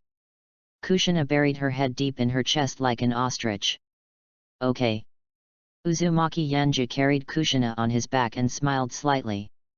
Kushina lay on Yanji's back, her hands tightly on his shoulders, her head leaning against him, feeling the sense of security conveyed by him. The two walked on the way back to the village without speaking to each other, as if they had already merged into the silent moonlight. "Yanji!" Suddenly, Uzumaki Yanja stopped and asked in confusion, "What's wrong?" Uzumaki Kushina did not say anything, but responded in another way. Feeling the wetness on his cheek like a dragonfly touching the water, Suinmu Yanja was slightly stunned. Just about to say something, Ju. Stupid, idiot. Go back to the village quickly. Listening to Kushina's shy and flustered cry, Uzumaki Yanja smiled and nodded. Ah, I see. Chapter 31. Is Danzo still evil? Just before Yanji killed the root, an unprecedented quarrel broke out in the Hokage's office. Shimura Danzo. What on earth do you want to do? Sarutobi Hiruzen stared at his old friend and angrily asked, You did a great job in faking the Hokage's order and transferring Anbu away from the Senju's territory. You'd better tell me your purpose, otherwise don't blame me for being merciless. Shimura Danzo lowered his eyes, looking like a dead pig that was not afraid of boiling water, and replied indifferently, I didn't do anything, I just asked them to help me do something. Humph. Sarutobi Hiruzen snorted coldly and cursed, Do you think I will believe it? Aren't there enough ninjas in your route for you to command? And why did you have to send Anbu, who is watching over Yanji and the others? Hearing this, Shimura Danzo laughed coldly twice. Surveillance? Hiruzen, are you not going to maintain your own personality? Sarutobi Hiruzen also knew that he seemed a little anxious, so he snorted coldly and glared at Danzo. He said in a deep voice, Danzo, according to Anbu, you went to meet the Kumigakure envoy alone before. What did you do? Shimura Danzo's face suddenly darkened, and he asked in a hoarse voice, You're spying on me? Sarutobi Hiruzen said nothing, but just looked at Shimura Danzo quietly. Shimura Danzo's eyes were cold, and he said calmly, I didn't do anything. I just simply negotiated a deal with the other party. What deal? Sarutobi Hiruzen continued to ask. He really didn't imagine that Shimura Danzo would be so bold that he dared to make deals with ninjas from other villages behind his back. Shimura Danzo smiled coldly and said, About the transaction with Jinkraki. What? Sarutobi Hiruzen's pupils shrank suddenly and he stood up angrily. What did you say? Shimura Danzo's eyes flashed with disdain, and he said, Hiruzen, you are a little too impatient. I, Shimura Danzo, am a student of the second Hokage after all. I will never betray the interests of the village. I just told the messenger from the Hidden Cloud village that Konoha now has 2 orphans of the Uzumaki clan, and they can be allowed to capture one as a container for the tailed beast. Sarutobi Hiruzen's face was gloomy and extremely ugly. He really wanted to remove Shimura Danzo from his position as elder right now. What's the difference between this behavior and a ninja who betrays his village? If this gets out, how will others view him as the Hokage? Danzo made a lot of money, but all the blame was put on him. He now only hoped that Shimura Danzo had not traded out Uzumaki Yanja, otherwise it would definitely create a great enemy for them. It can be said that Sarutobi Hiruzen is now ignited by anger. But Shimura Danzo's next words made the anger in his heart dissipate a little. Don't worry, I'll have the root follow them secretly. When the Kumigakure delegation returns to the border of the Land of Lightning, we'll immediately take action and bring Jinkraki back.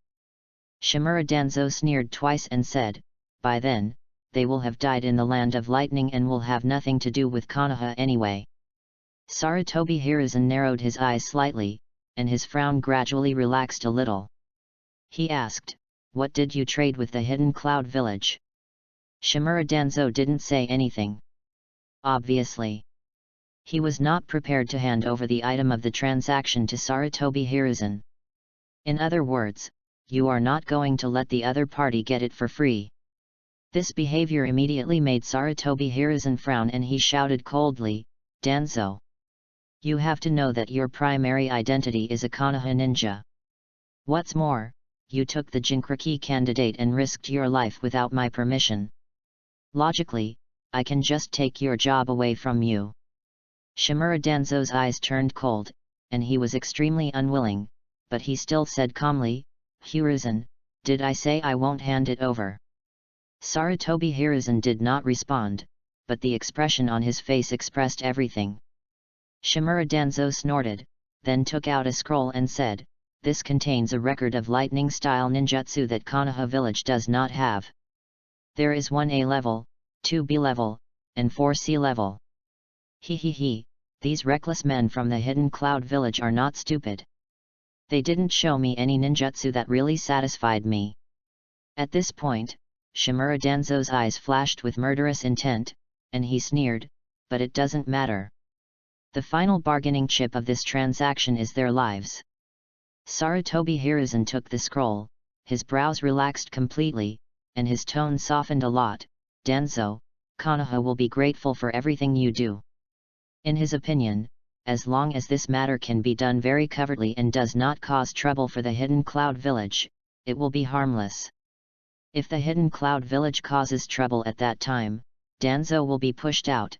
After all, the incident itself was his fault. Looking at the hypocritical Sarutobi Hiruzen, Shimura Danzo snorted disdainfully. In fact, he had another purpose that he didn't say. That is to use Kushina as bait to fish out the whirlpool hell. By then, the other 2 root ninjas he sent out will capture him. Once he casts a spell on it, he can indirectly control Nine Tails by controlling the whirlpool. By then, the position of Hokage will be within reach. You can even use Nine Tails to start a war and completely consolidate Konoha village's position in the ninja world. Thinking of this, Shimura Danzo's eyes showed a strong ambition, as if he had already seen the position of Hokage beckoning to him. He slowly stood up and said, "If there's nothing else, I'll leave first." After saying that, he slammed the door and left without caring about Sarutobi Hiruzen's reaction. On the way back to the route, several root ninjas appeared instantly and half-knelt respectfully in front of Shimura Danzo. They smelled of blood, as if they had just experienced a great battle. Shimura Danzo stared at them coldly and asked, "How is it?" The leader nodded and said, "Except for those 3, all the members of the Cloud Hidden Mission have died at the border of the Land of Thunder." Shimura Danzo nodded with satisfaction and said, "Yes, I understand." After saying that, he dismissed these root ninjas and prepared to go back and wait for the other 2 root ninjas to bring back Uzumaki Yanja. However, at this moment, Uzumaki Yanja has brought Kushina back to the Senju tribe. He carried Kushina, who had fallen into a deep sleep, back to the bed in the room. "Yan, Ji." Looking at Kushina, who was unconsciously murmuring his name, Uzumaki Yanja smiled slightly and covered her with a blanket considerately. He immediately turned and left the room. After returning to my room, the system prompt finally sounded. Ding dong. Host completes the mission, reward, genetic modification. Ding dong. Host completes the task, reward, different space. Ding dong. Host saves the girl, reward, lightning style chakra mode. Chapter 32, Meet Nine Tails. Host is currently undergoing genetic modification, please wait. As the system's prompt sounded, Suinwo Yanja suddenly felt that the meridians in his body seemed to begin to tremble, and his heartbeat also began to beat. He sat cross-legged on the bed, holding his breath and concentrating. His skin turned visibly red, as if it was burned by flames. Who? Whirlpool Yanji was breathing heavily, and he felt a surge of power gradually rising up. Time passes by bit. Ding dong. Genetic modification is complete. The host's physical fitness is exactly the same as that in the pirate world. Uzumaki Yanja exhaled a breath of foul air, slowly opened his eyes, and a scarlet light flashed from the depths of his pupils. He clenched his fists, and smiled slightly. I can indeed feel that my body has become significantly stronger. Although he had not experienced actual combat, he estimated that his current strength and many other aspects far surpassed his past self. After he adjusted to his greatly enhanced physical fitness, he looked at the system panel again. Alternative space, it has vitality, and various creatures and mineral resources live inside. The space range is about 3 times that of the ninja realm. The host can project into the alternate dimension through chakra. Others can also choose to project into the alternate dimension, or enter in person, with the host's consent. Uzumaki Yanja frowned and asked in confusion, "System, what does chakra projection mean? Does it mean that my own entity cannot enter that space?" Ding dong. The host can enter the alien space, but unlike other people, the host needs a medium. Medium? What is that? Uzumaki Yanja looked puzzled. Ding dong, no comment. Uzumaki Yanja was completely speechless. Has something happened to this system recently? Why is it like a real machine? Never mind. Uzumaki Yanja shook his head. He was too lazy to pay attention to the system. Instead, he released the chakra projection, and his consciousness was drawn into the different space. Suinwo Yanja only felt a void in front of his eyes, but in a flash, he regained clarity. The next moment, he was stunned. Looking into the distance, there is an endless grassland with sheep eating grass. And he could obviously sense his connection with this space. He could leave the alien space at any time, and he could also land at any location in the alien space at will. Not only that, the life and death of all creatures in the alien space depends on his thoughts. It can be said here. He is God. The corner of Suinwo Yanja's mouth slightly raised, and his mind moved slightly and disappeared in an instant. The moment he reappeared, he had arrived at a hot crater. Looking at the boiling magma below, he casually threw in a stone. As soon as the stone came into contact with the magma, it was instantly devoured by it, which was enough to show that this was indeed true. Uzumaki Yanja went to many places in a flash. After seeing this, he felt that the alien space given by the system was simply amazing. Grasslands, mountains, volcanoes, rivers, and even various minerals, it can be said that there is everything. Haha, the chakra ore in the outside world is extremely precious, but I have a lot of it here. Suinwo Yanja looked at the mine in front of him and couldn't help but smack his lips. There is a special ore in the ninja world called chakra ore. Weapons forged from this ore are so-called chakra weapons. This kind of resource is not particularly abundant in any ninja village except the Iron Country, but he now owns an entire mine. No. A lot of seats to be exact.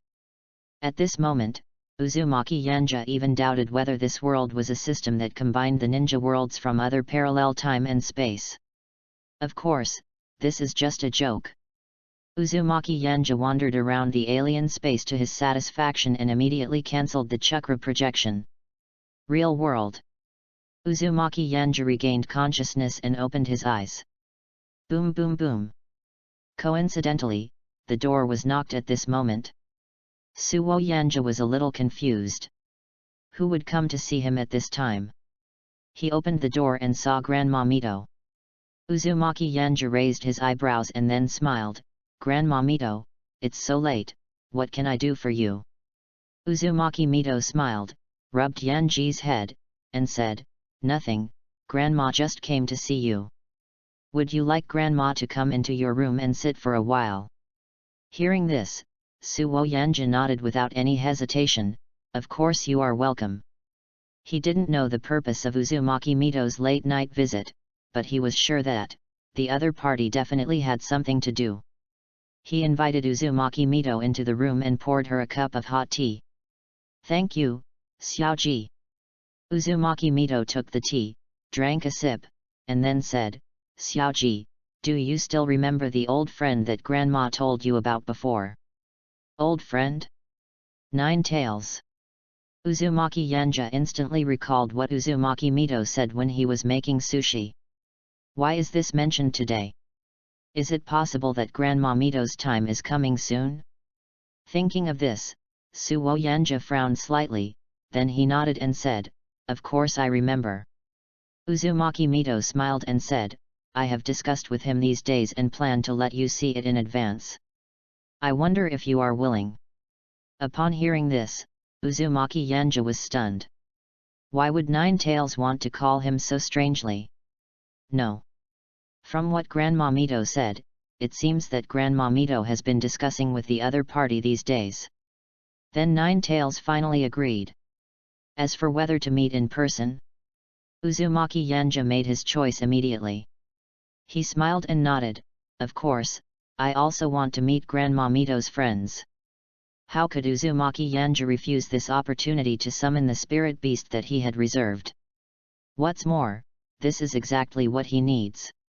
And through Mito's grandmother's attitude, he already understood that now regarding the issue of Jinchuriki, at least Uzumaki Mito was more inclined towards him. As for Sarutobi Hiruzen's group, haha, even if they want to object, they have to ask Uzumaki Mito's opinion. Uzumaki Mito is, after all, the wife of the first generation, and also the first Jinchuriki. No matter what the situation is, if Sarutobi Hiruzen doesn't want to damage his reputation, he needs to consider Uzumaki Mito's opinion. Uzumaki Mito had no idea what Yanji was thinking. At this moment, she was touching Yanji's little head with a smile on her face. Said, Xiaoji, Grandma will release chakra in a while, don't resist. Uzumaki Yanja nodded, and then Mito released his chakra, raised his hand lightly, and stroked Yanja's forehead. However, Uzumaki Yanja did not resist. The chakra in his body seemed to have received guidance and gradually overflowed. The next moment, he followed Uzumaki Mito to where Nine Tails was imprisoned. Chapter 33 Yanji, I love telling little lies. Uzumaki Yanja looked at Kurama imprisoned in the cage, and the other party's brutal beast eyes were also staring at Yanja. Kurama was dismissive and immediately said sarcastically, Uzumaki Mito, is this the new prison you wanted me to see so hard? Humph. He looks like just a little brat, not even enough for me to fill my teeth with. God knows what kind of torture it had gone through these days to agree to Uzumaki Mito's request and meet Uzumaki Yanja. Uzumaki Mito smiled upon hearing this, rubbed Yanji's head, and asked, Xiaoji, this is the old friend I told you about. From now on, it will also be your friend. Humph. Despicable humans always use these hypocritical words. Kurama laughed coldly twice, looking down at Yanji, little ghost, if you don't want to be eaten by me, you'd better get out of here. Uzumaki Yanja looked at Kurama, chuckled twice, and said, Big Fox, I'm not afraid of you. Since you are Mito-san's friend, you are naturally my friend as well. Please give me your guidance in the future. Facing Kurama, who was emitting a subtle pressure, Uzumaki Yanja did not show any fear. Uzumaki Yanja's fearless and hateful face instantly angered Kurama, who roared, Damn human brat! Do you believe that I will eat you alive? Bang!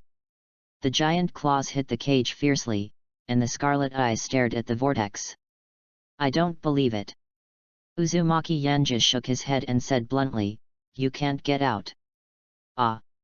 Damn you BD! I'm going to eat you. Watching the interaction between the two, Uzumaki Mito couldn't help but cover her mouth and laugh. Then, she said, The reason I want to bring you to meet this old friend this time is actually because I'm worried that you will be afraid of him in the future. But looking at you guys, it seems my worries are unnecessary. Uzumaki Yanja vaguely sensed a hint of loneliness and sadness in Mito's tone, and he was silent for a moment. It seems that his guess was correct. Uzumaki Mito will go to find Senju Hashirama after all. But then he smiled again, Grandma, don't worry. I will definitely take good care of your old friend in the future. Uzumaki Mito nodded with a smile and said, Well, Grandma believes you. Then, she looked at Kurama again and said, Nine Tails, when Uchihamadara controlled you, it was discovered. Afterwards, my husband sealed you inside me. We were definitely wrong in this matter. But I'm sorry, I can't let you go free. Uzumaki Mito said with a little apology, Your power is too strong. If you plan to take revenge on Konoha, the consequences will be unimaginable. But the new Jinchuriki I picked is Uzumaki Yanja. He is genuine, kind, and warm, and I'm sure you'll become very good friends with him. That's all I have to say. These words, like fuel, made Kurama's rage grow even more intense. It stared with its scarlet eyes and roared angrily, "Uzumaki Mito! You are just like Senju Hashirama, both are damned humans.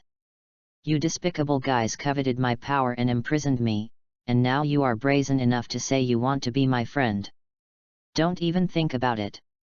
Looking at Kurama, who was furious, Uzumaki Yanja secretly murmured, "Good fellow, every word from Mito-san hits the heart of the matter."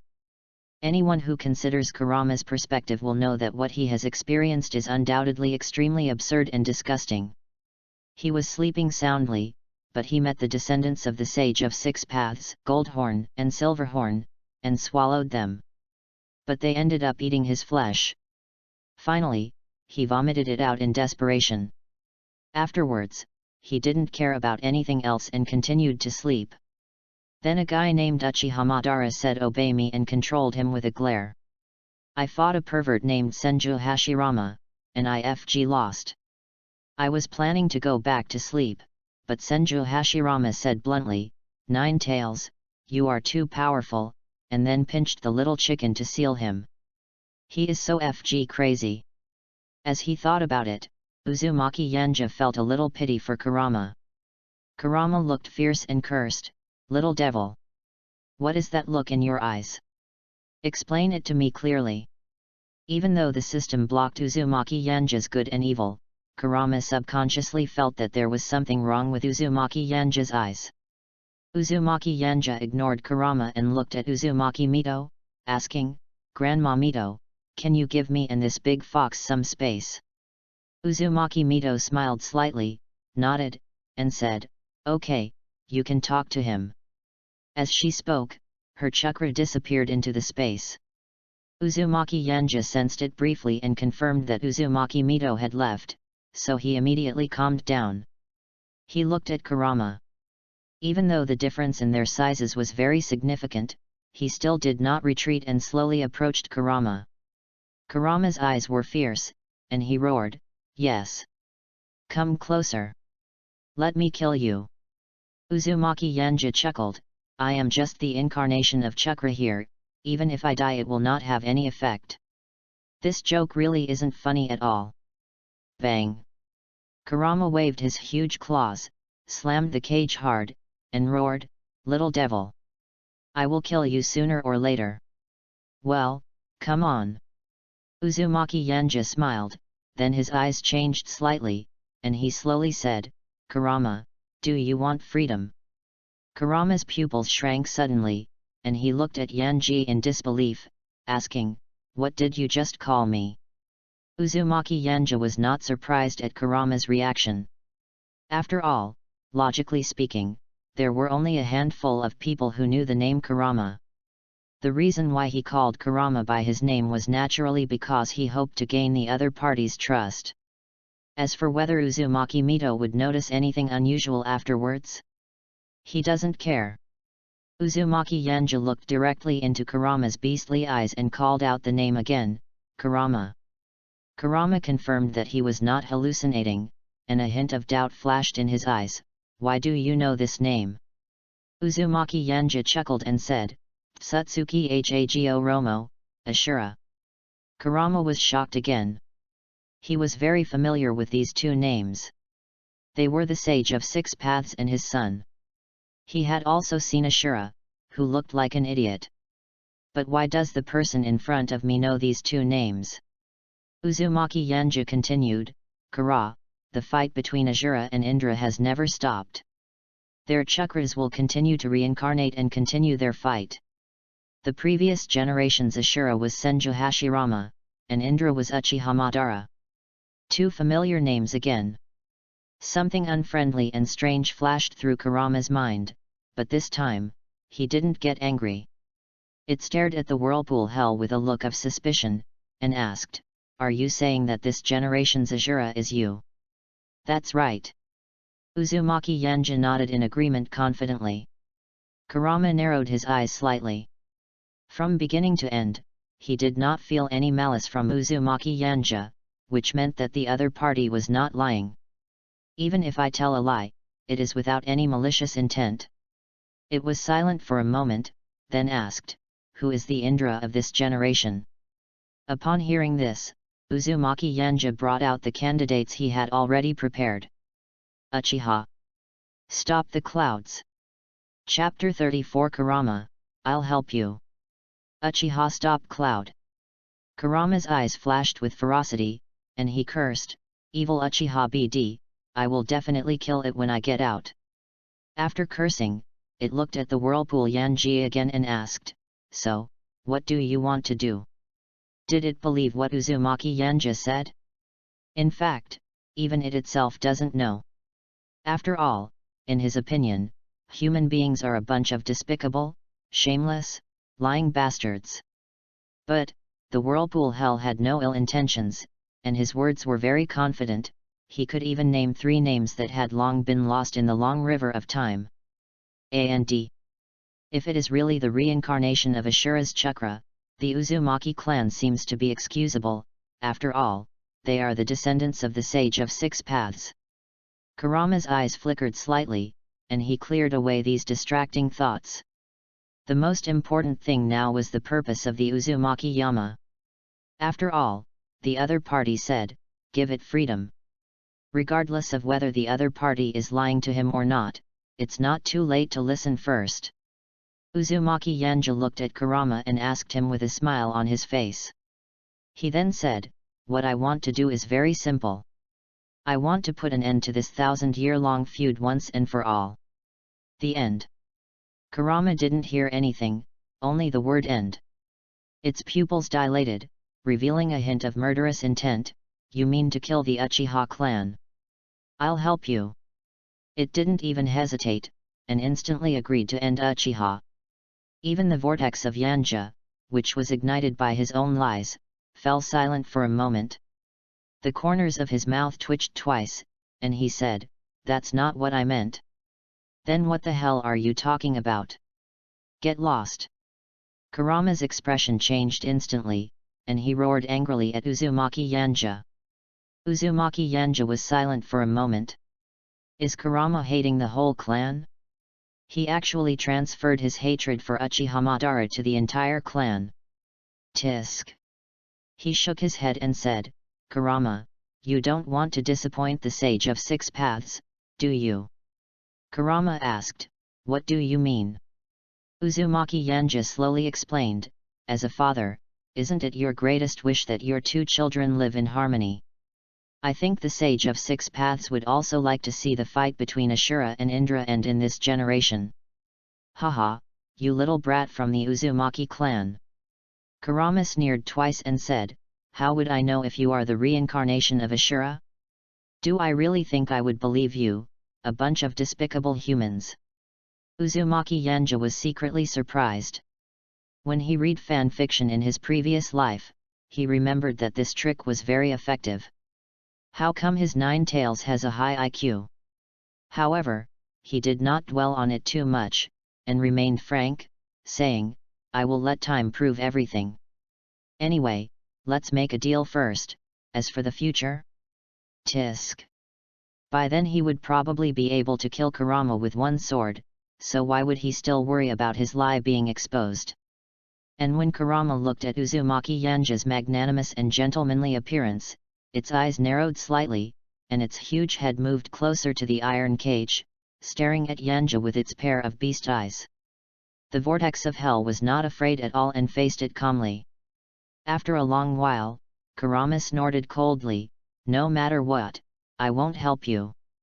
Even if I can set you free. Uzumaki Yanja asked back immediately. Kurama sneered disdainfully.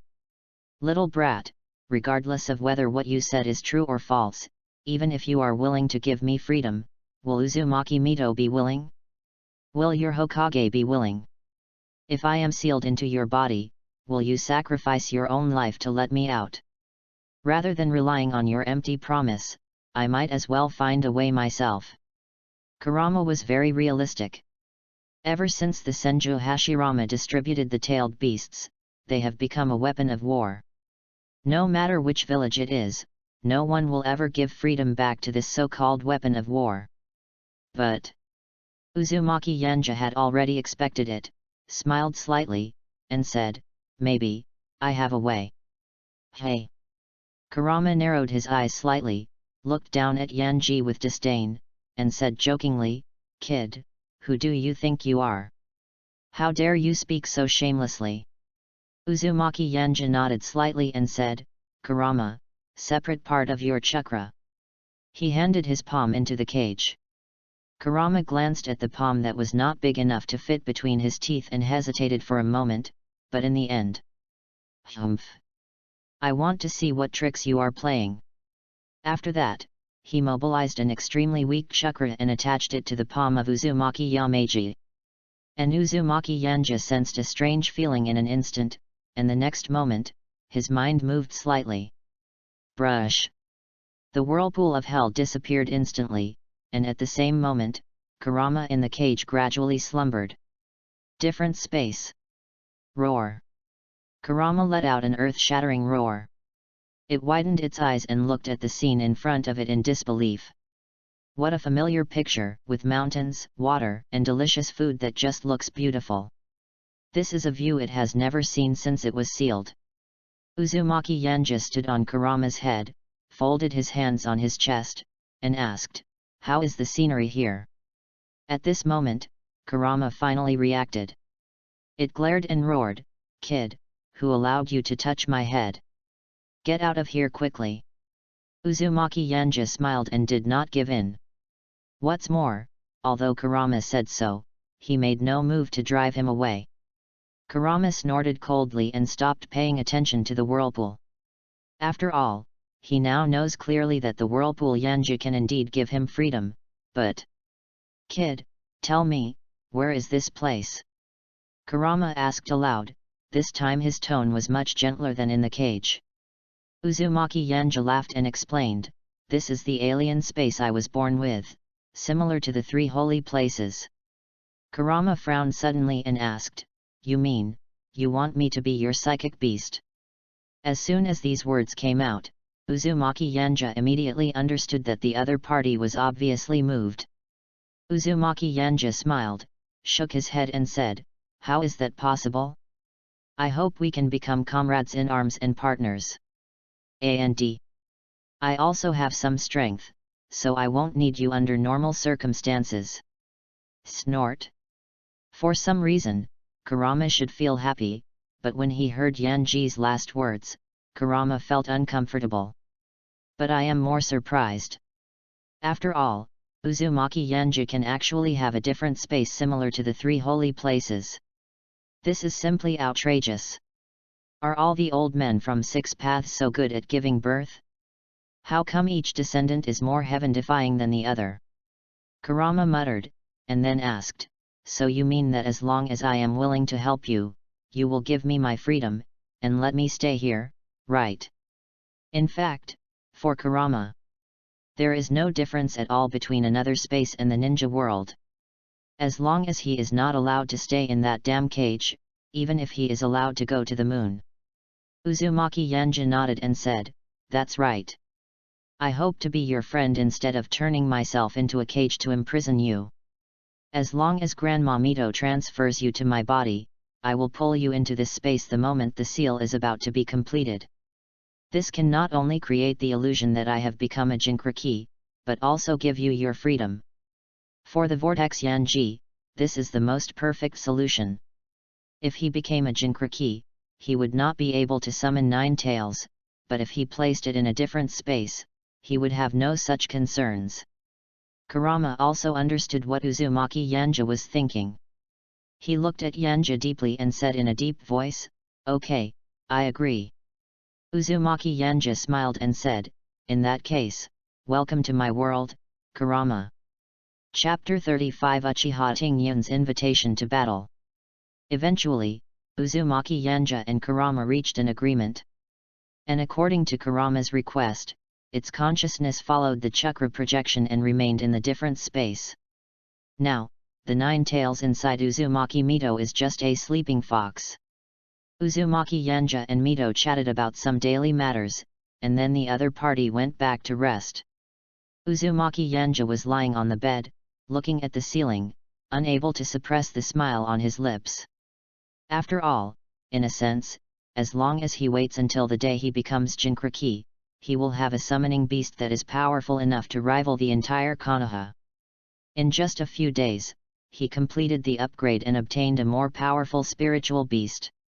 Of course, he decided that it would be better to use the psychic Zinja in general, as Kurama was really too eye-catching. Uzumaki Yanja fell asleep in a good mood. The next day, because Kushina was frightened at night, Uzumaki Yanja decided to take her shopping. Ding dong! Take Kushina shopping, rewards, a series of books including Mom's Friends, My Teacher, etc. Uzumaki Yanja, who was strolling on the street holding Kushina's hand, paused. Looking at the system reward, he was completely speechless, cursing in his heart, "Damn! What kind of reward did you give me, you nymphomaniac system? Is there something wrong with you?" Uzumaki Kushina noticed Yanji's abnormality, looked at him suspiciously, and asked, "Yanji, what's wrong with you? Are you feeling unwell?" She asked with concern, fearing that Uzumaki Yanja had some hidden injuries from yesterday's battle. Uzumaki Yanja smiled and shook his head, saying, "Don't worry, I'm as strong as a calf." Uzumaki Kushina blushed and said coquettishly, "What nonsense are you talking about?" "Hey!" Uzumaki Yanja smiled, then pointed at Ichiraku ramen not far away and changed the subject. "Kushina, I tried that ramen last time and it was pretty good. Let's go there again." Uzumaki Kushina smiled and nodded, saying, "Okay." This time, it was just her and Yanji's world, without that yellow-haired guy. "What the hell is this black hair?" Uchiha Tingyun stared at Yanji coldly, snorted, and continued eating noodles. Seeing that Tingyun did not bother his own Yamaji, Uzumaki Kushina felt relieved. What a close call. I thought another light bulb was going to appear. Uzumaki Yanja also noticed Uchiha Tingyun, but he didn't pay much attention to it. "Brother Ichiraku, please give me a bowl of tonkatsu miso ramen. I want some tonkatsu miso ramen too." Looking at Uzumaki and Yanja, Yul nodded with a smile and said, "Okay, wait a moment." Uzumaki Yanja and Kushina found a place to sit down, but before they could even sit down, a figure slowly approached. Uchiha Tingyun looked at Yanji and said, "Uzumaki Yanji, I want to challenge you." "Hey!" Uzumaki Yanja pointed at himself and smiled helplessly, "Student Tingyun, it's time to go home from school now." "Humph!" Uchiha Tingyun snorted coldly, thinking that Yanji underestimated his strength, and immediately said, "I am no longer the person I used to be." After saying that, his eyes narrowed slightly, and the next moment, a pair of Sharingan with a Megatama stared at Uzumaki Yanja. Uchiha Tingyun said coldly, "Thanks to you, my eyes now allow me to see farther." Uzumaki Yanja was a little surprised. Uchiha Tingyun actually opened a Megatama Sharingan. And judging from what he said, it seems like it's because of me. Uzumaki Yanja was filled with disbelief and was secretly surprised. "Oh my god, I can't be the reincarnation of Ashura, right? Uchiha Tingyun is the reincarnation of Indra, right? Is it so outrageous?" But on second thought, Uzumaki Yanja felt that he was thinking too much. After all, Uchiha Madara was not dead at this time period. Uzumaki Yanja cleared away the distracting thoughts in his mind and heard Uchiha Tingyun's words again. "Uzumaki Yanja, come fight me in a ninja battle, I will show you what Uchiha is." Looking at the extremely proud Uchiha Tingyun, Uzumaki Yanja held his forehead helplessly and said, "Tingyun classmate, I'm hungry and need to eat." "Oh." Uchiha Tingyun replied coldly and left immediately. Seeing Uchiha Tingyun being so decisive and straightforward, Uzumaki Yanja was a little surprised. He just felt that the other party was quite interesting. According to the information Shadow Clone sent back every day, the other party really did what Minato Namikaze said. He would come to challenge him every day, and every time he would act like he was the boss and he was the second in command. Fortunately, he is very strong and can defeat even Shadow Clone. Perhaps, the reason why the other party was able to awaken Sharingan was because he knew the truth and was stimulated. Uzumaki Yanja shook his head, then looked at Uzumaki Kushina and said with a smile, "Kushina, the graduation test will be in 2 days. How are you doing with your memory?" He had already inquired about it, and found out that there are 2 types of assessments for early graduation, practical and theoretical. In terms of actual combat, they have no problems. The only problem is the assessment of theoretical knowledge. Uzumaki Kushina waved his hand nonchalantly and said, "I don't care. Uncle Hokage let us graduate early, can he let us fail?" "Oh." Uzumaki Yanja raised his eyebrows and asked suspiciously, "So, you didn't forget it at all?" Uzumaki Kushina nodded as a matter of course. Seeing this, Uzumaki Yanja also smiled, "As expected of you, Kushina." Hehe. Uzumaki Kushina's face was full of pride, but when he thought about it, he felt a little depressed. Said, "According to what Sister Tsunade said before, after graduation, we can no longer be in the same team." Uzumaki Yanja helplessly spread his palms and said, "There is no other way. According to the tradition over the years, the ninja team pays attention to matching and average strength. But, I am a little curious about who our team leader will be." Uzumaki Kushina was a little confused and asked, "Shouldn't it be Sister Tsunade and the others?" Uzumaki Yanja shook his head and said, "Probably not, at least the team leader will be replaced in the short term. Didn't Sister Tsunade and the others mention it some time ago? They will be going out on a mission in a while. When the time comes, the village will definitely provide us with a temporary replacement teacher." Ah! Uzumaki Kushina was even more unhappy. "What? Wouldn't that mean that by then I won't have anyone I know?"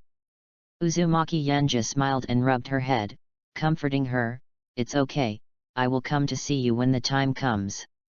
Hey, it's not bad to occasionally go on missions with you guys." Hearing this, Uzumaki Kushina's eyes lit up and said, "Then can you just come in?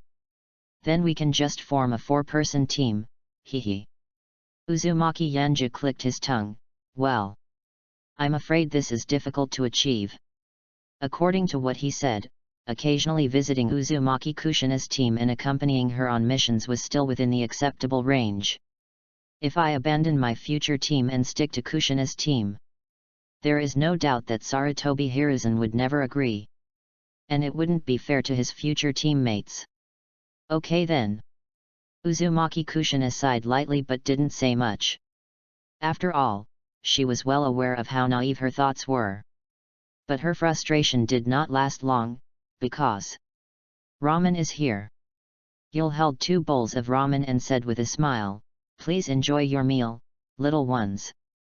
"Thank you, Brother Yul." "Wow, I want to turn my grief and anger into appetite. I'm starting to eat." Looking at Kushina who was concentrating on eating, Uzumaki Yanja also smiled, then lowered his head and started eating. Chapter 36 Brother Shu Mao. The 2 of them simply finished their meal at Ichiraku Ramen and were about to leave after paying. However, at this moment, Uchiha Tingyun, who had just left, suddenly appeared again. He stared at Suwo Yanja closely and said calmly, "Have you finished eating? Can we start fighting now?" Uzumaki Yanja. Uzumaki Kushina. The 2 looked at each other and could see the helplessness in each other's eyes. Uzumaki Kushina stood in front of Yanji with his hands on his hips, staring at Tingyun. "Hey! Yanji doesn't want to fight with you, can't you see that?" Uchiha Tingyun ignored Kushina, turned his head slightly, and still looked at Uzumaki Yanja. His eyes said it all, "Fight me after dinner, or I will kill you." Uzumaki Yanja sighed helplessly, and the next moment, his eyes became sharp.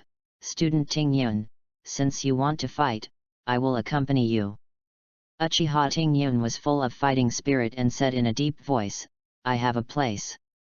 "No, right here, right now." The moment Uzumaki Yanja finished speaking, Uchiha Tingyun's eyes suddenly narrowed. "Sharingan, activate." However, his reaction was still a little slow. Uzumaki Yanja's figure instantly flashed to the side of Uchiha Tingyun and glanced at him sideways. He easily slapped the opponent's palm to stop him from forming a seal, and at the same time, his palm rested on Uchiha Tingyun's shoulder. Whispering softly, "Student Tingyun, you lose." "What?" Uchiha Tingyun's pupils suddenly shrank. The moment he was touched, he felt as if his whole body was crushed by a huge mountain. He instantly lost the power to resist. Facing the whirlpool of disaster, he was like an ant. He looked at Uzumaki Yanja in disbelief, his eyes filled with horror. "Damn it!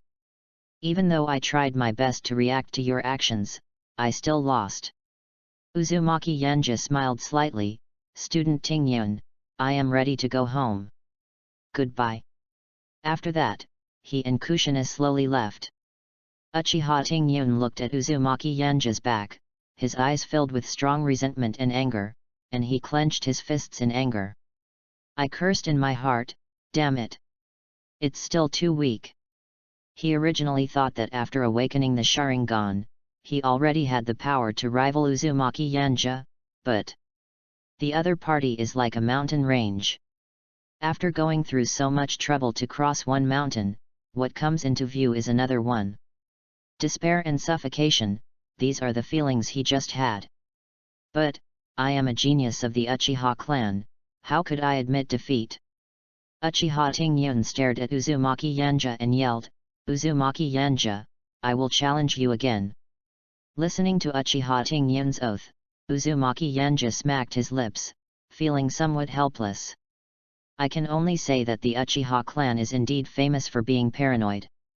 Can't you challenge Minato first, and then challenge me?" But he didn't say much, after all. "It doesn't matter." Uzumaki Kushina looked back at Uchiha Tingyun, snorted, and said, "What a tactless guy."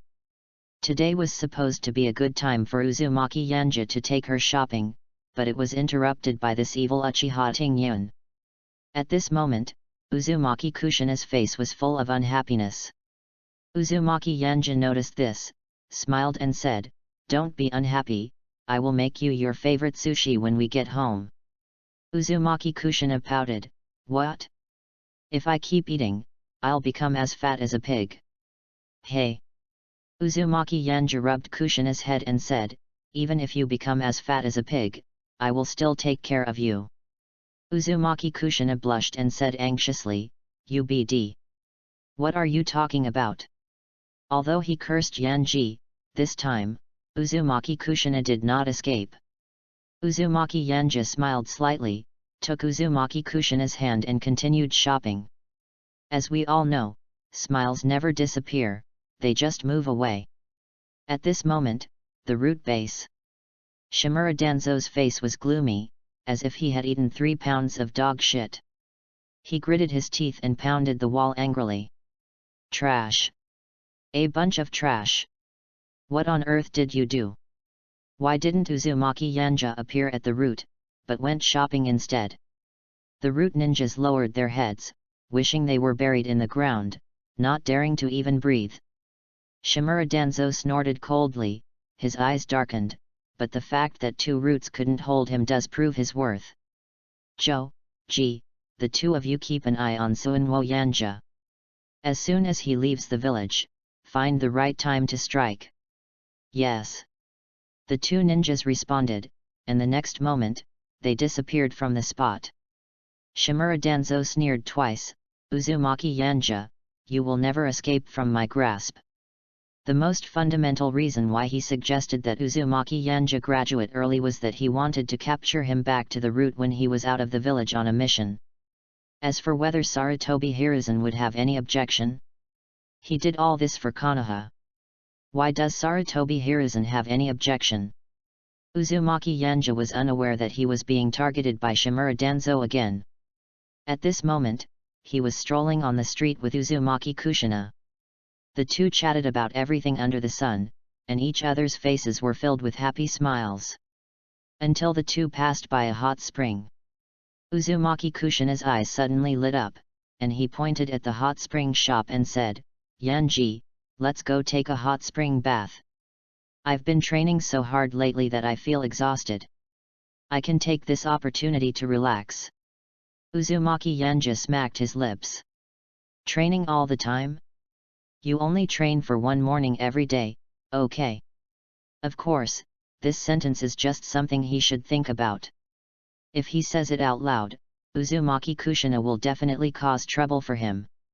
He pondered for a moment, smiled and nodded, but then added, I'll take some precautions first. After saying this, he released 4 clones, which transformed into blue birds and simultaneously guarded the 4 corners of the hot spring shop. Uzumaki Kushina was very confused about Yanji's operation and asked, What are you doing? Uzumaki Yanja explained, Beware of the gentleman. What can a gentleman defend himself against? At this moment, Uzumaki Kushina's little head was filled with big doubts. But how could Uzumaki Yanja tell the other party openly that Jiraiya was a great writer who loved to find inspiration in places like hot springs? Uzumaki Kushina saw that Yanji was unwilling to talk, so she didn't bother about it anymore. The two walked into the hot spring shop. Of course, they did not choose to take a bath together, but took a bath on their own. Uzumaki Yanja deliberately chose a hot spring pool with few people. He leaned lazily on the edge of the hot spring, looking like a dying salted fish. Feeling the indescribable comfort and ease, he couldn't help but sigh, it's really nice to take a bath. The fatigue from the high-intensity training these days is swept away.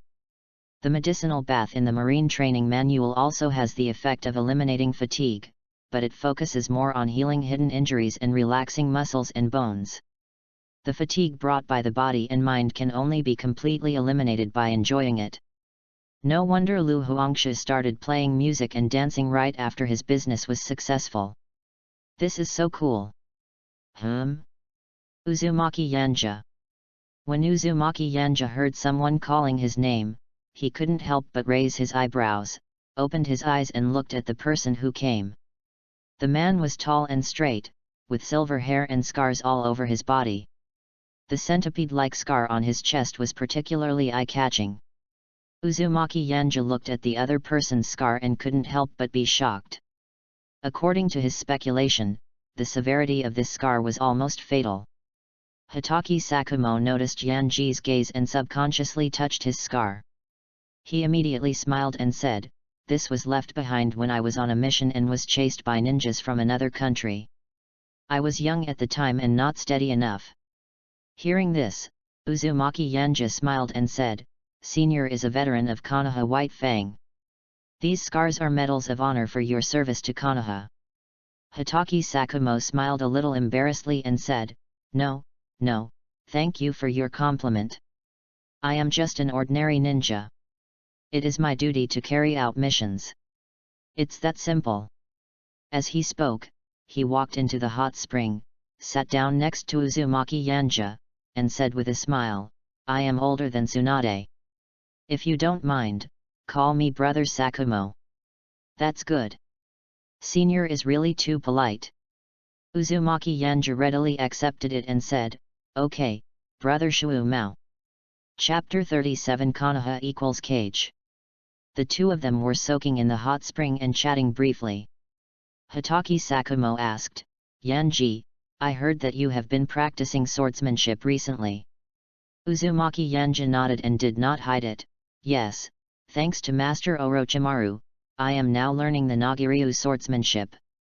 The reason why he told others about the swordsmanship style he learned was that he hoped that the master-level figure Hitaki Sakumo could give him some advice.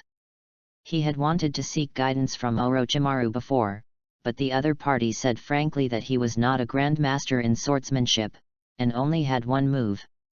I'm very sorry, he really can't adapt to the attack methods of people spitting snakes and snakes spitting swords. Recalling the scene where Orochimaru demonstrated his unique skills in front of him, Uzumaki Yanja couldn't help but get goosebumps.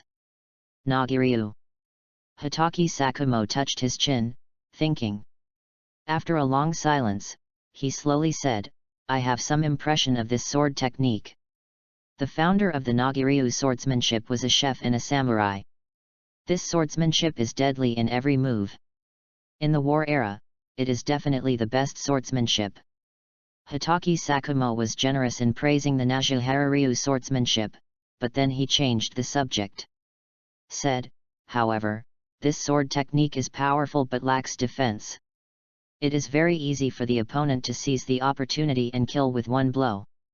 Hearing this, Uzumaki Yanja couldn't help but fall into deep thought, carefully recalling every detail of the Nagiryu swordsmanship. Finally came to a conclusion. Hotake Sakumo is absolutely right. Uzumaki Yanja looked at Hotake Sakumo curiously and asked, "Brother Sakumo, you seem to be very familiar with the Nagiryu swordsmanship." Hearing this, Hotake Sakumo smiled and nodded, explaining, "Yes, this brings up some past events. I once went to the Iron Kingdom to carry out a mission. At the same time, in order to improve the Hotake swordsmanship, I took the initiative to challenge the samurai of the major families and discussed swordsmanship with them. The Nagi-style swordsmanship is one of them. As for the current head of the Nagi-style family, he is also an old friend of mine." Uzumaki Yanja nodded thoughtfully, and then Hotake Sakumo continued. "So, Yanji, I actually have a suggestion. Of course, whether you accept it depends on your own willingness." Hearing this, Uzumaki Yanja smiled and said, "Brother Shimao, just go ahead and tell me." Hotake Sakumo nodded and said, "If you only use swordsmanship as a means of training yourself, then you don't have to accept what I'm going to say next. But if you are preparing for Grandmaster swordplay..." Hotake Sakumo's tone became serious, and he spoke slowly, "My suggestion is that you go to the Iron Country to challenge the masters of the major sword families, just like I did before. There is a huge difference between using a ninjutsu specialized ninja as a whetstone and using a pure samurai as a whetstone." Uzumaki Yanja nodded in agreement. He was very clear about this, but he did not expect that Hotake Sakumo would actually give him guidance. Hotake Sakumo is a loyal man. Uzumaki Yanja smiled slightly and said with sincere gratitude, "Thank you for your advice, Brother Shimao. After listening to this, I feel that I have benefited a lot." Hotake Sakumo waved his hand and smiled helplessly. "Don't flatter me, these are just some personal experiences, not advice." And Hotake Sakumo's eyes darkened slightly as he looked at Uzumaki Yanja and spoke slowly, "Yanja, do you know? Ever since I saw you, I've had a premonition in my heart." Seeing Hotake Sakumo suddenly showing this expression, Uzumaki Yanja was stunned and asked in confusion, "What premonition?" He was really curious. After all, according to the description in the Book of Formations, Hotake Sakumo has a pair of eyes that can see through the potential of others. Only, Hotake Sakumo's next words did not involve potential.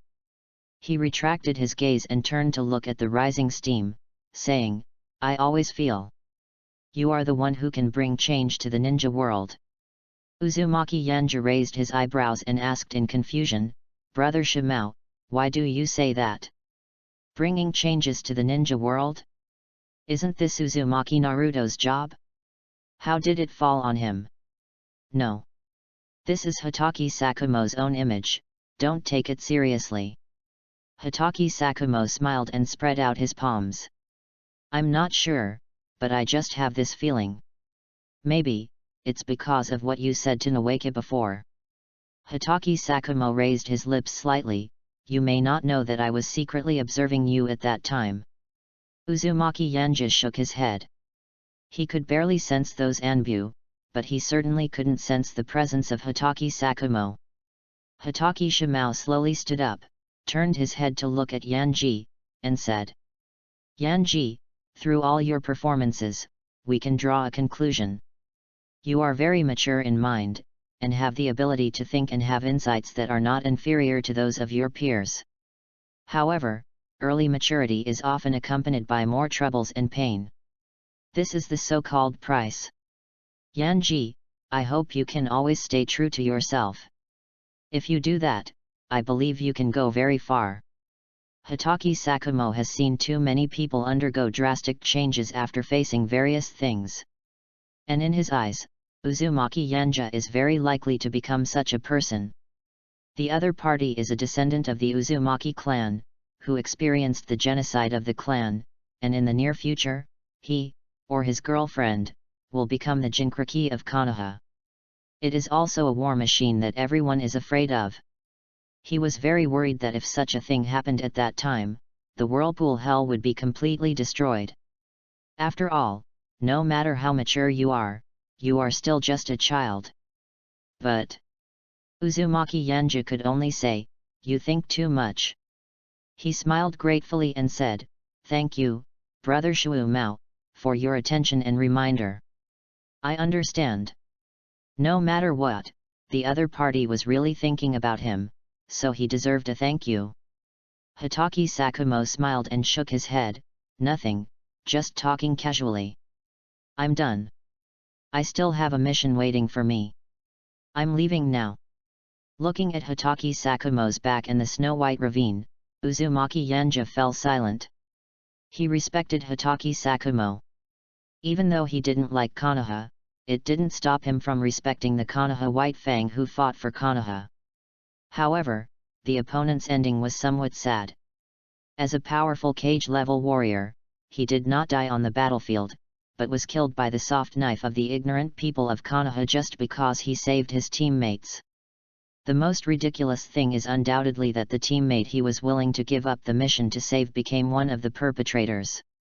Uzumaki Yanja admitted that he was influenced by the Hokage's conspiracy theory, but without exception, nothing can stand up to scrutiny. At least, it could make a battle-hardened hero of Konoha fall to the point of committing suicide, and it could make a young hero whose parents were sacrificed and who himself became a sealed vessel be bullied and abused. This is enough to prove that Konoha is definitely not a good place. Recalling the various opinions of netizens in his previous life about Hokage, Uzumaki Yanja sneered inwardly and thought, "It doesn't matter, I can't confine myself in the cage of Konoha anyway. If that's the case, then what's the difference between me and the tailed beasts?" Uzumaki Yanja stood up and prepared to leave the hot spring, but his pupils suddenly shrank. Chapter 38 Flying Thunder God. Is the stagnant water still cloudy? FK. Come on, damn it. Uzumaki Yanja cursed, put on his clothes, quickly formed hand seals, and disappeared into the hot spring with a flash of the body. At this time, the roof of the hot spring shop. A white-haired man with a lewd smile on his face and eyes full of desire for the white Snow-White girl slowly poked his head out. However, what greeted him was not an exciting and tempting scene, but 3 clones. Jiraiya was stunned for a moment, and the corner of his mouth twitched. "What's going on? Why are you here, little brat?" Bang! The clone dissipated, and Uzumaki Yanja appeared in front of Jiraiya and said speechlessly, "Senior Jiraiya, peeping is not advisable." He had already given instructions to his clone, telling him to remove himself immediately if he met Jiraiya, so that he would be able to know everything. He originally thought that Jiraiya would not do that. It can only be said that he overestimated the other party. Facing Uzumaki Yanja's sermon, Jiraiya coughed twice and explained in an embarrassed tone, "I'm looking for inspiration." "Yes. Looking for inspiration. Tisk, I regret to tell you," Uzumaki Yanja spread out his palms and smiled, "today, there is destined to be no inspiration here. He will not allow other men to see Kushina's body, no one is allowed." Jiraiya frowned when he saw Uzumaki Yanja was so persistent, and he probably had a guess in his mind. He immediately laughed evilly, "Hey hey! Is your girlfriend in there too?"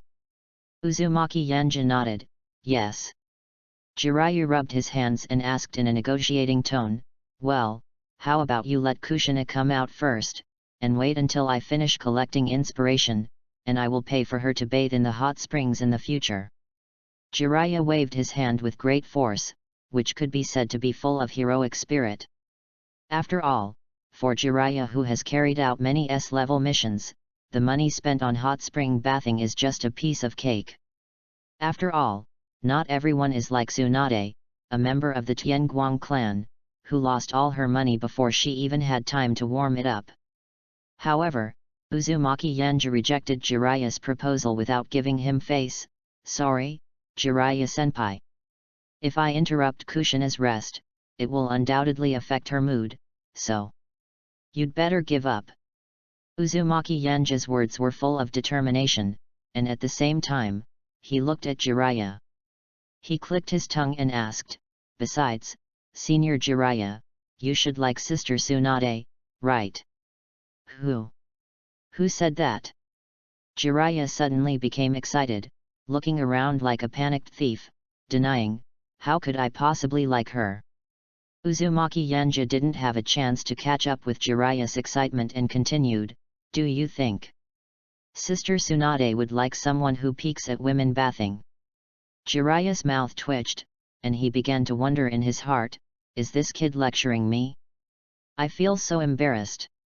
He sat down helplessly, shrugged, and said, the key is that I don't peek, I don't have any inspiration, and as a man, it's okay to have a little quirk.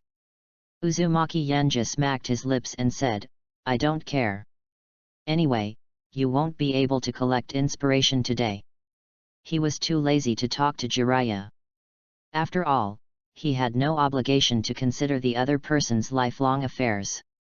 Then, he seemed to have thought of something, and pretended to take out several books. He touched his nose and said, this is the product of a friend of mine. If you need it, you can find inspiration from here. After all, you mentioned cooperation to me before, and some of the books here are those that are more inclined towards love. I have to say that the collection of Uncle Wang's works that I read through the system is quite comprehensive, including Queen, Beauty and the Beast, and romance novels. Tisk, why would I want it? Jiraiya waved his hand disdainfully and was about to refuse, but he caught a glimpse of the snow-white color on the cover of the book. Instantly, his face suddenly turned red, and he exclaimed, yes. I want it. Damn. Kid, your friend is really awesome, right? He can even have such high-end stuff. Tisk tisk, there are pictures below the text? This is a genius idea. Ah. I feel like I'm just having a lot of inspiration right now. Jiraiya was turning the pages of the book, and 2 lines of crimson flowed out from his nostrils.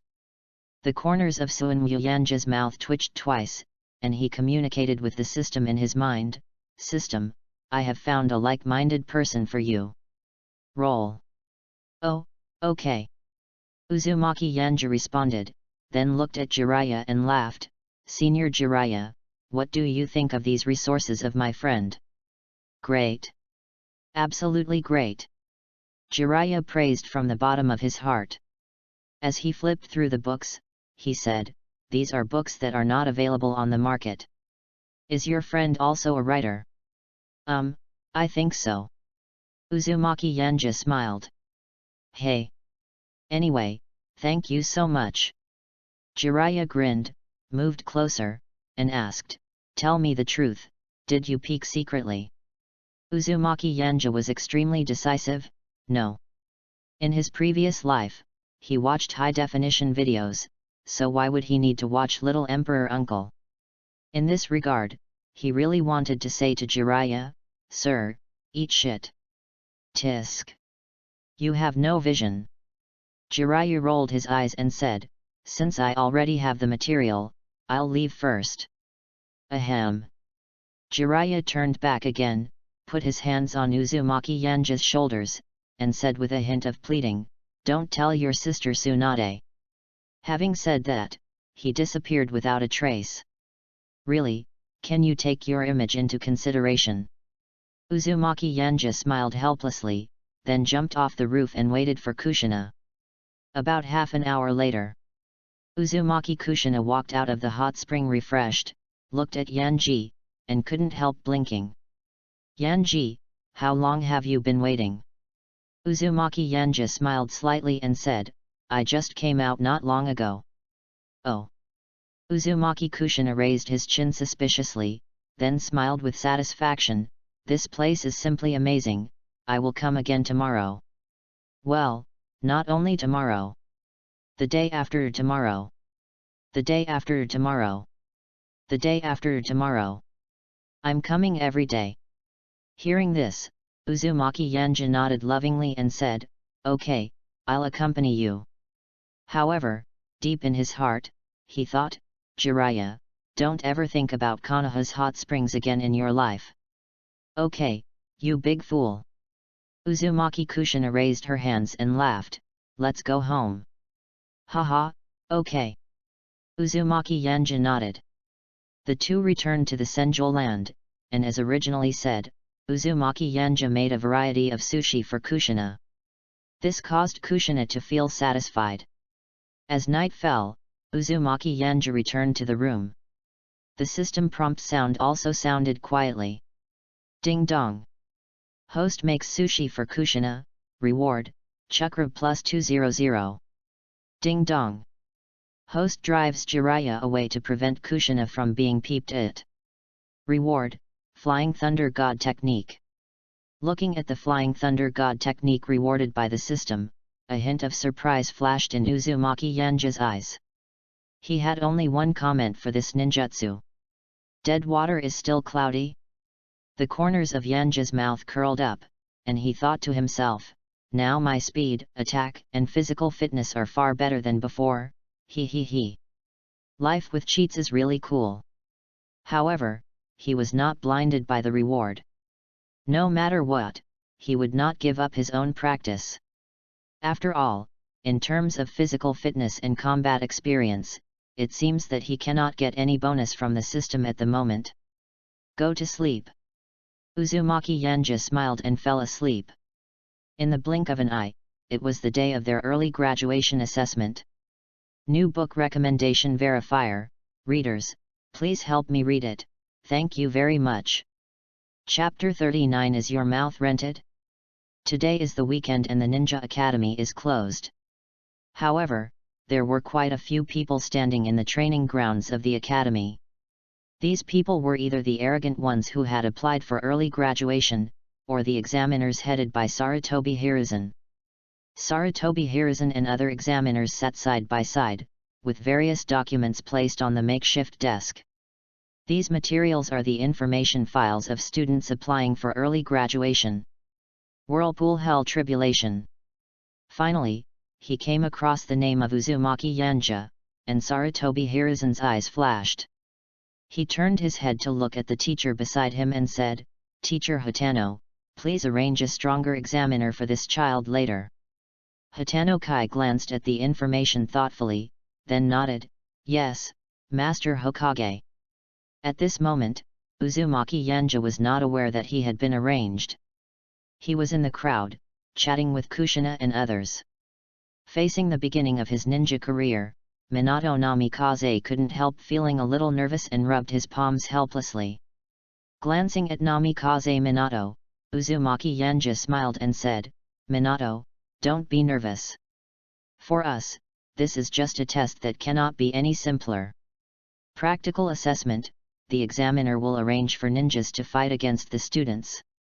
If the students can withstand 100 battles, they will be considered to have passed the assessment. If it were someone else, he might not say such a thing, but Minato Namikaze's strength is obvious to all. I don't know what to be nervous about. Namikaze Minato scratched his head embarrassedly and smiled awkwardly, I don't know why, I just feel inexplicably nervous. Maybe it's because I'm about to graduate. Tisk. You are so arrogant. It's just a simple test. Aren't you afraid of biting your tongue? Suddenly, he heard a disdainful whisper. Suwo Yanja glanced at the other party, but there was no impression in his mind. Just a stranger, ignore him. Uzumaki Yanja retracted his gaze and continued talking to Namikaze Minato, by the way, after we pass the test, should we go find the teachers and others to celebrate?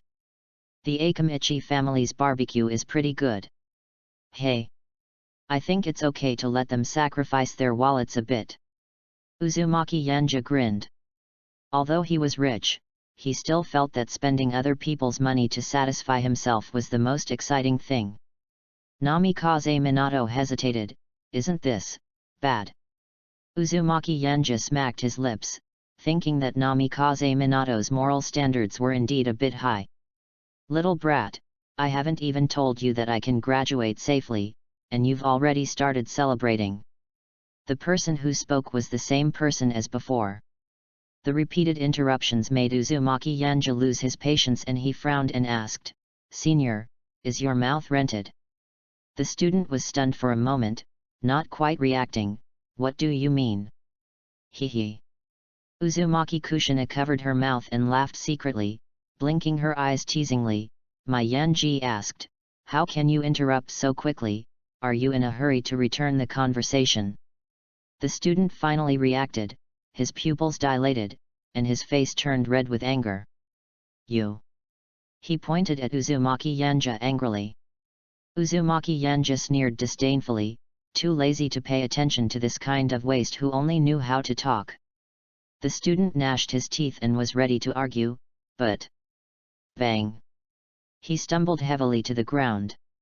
He stared, trying to see which BD had bumped into him, but what greeted him was a pair of scarlet blood eyes.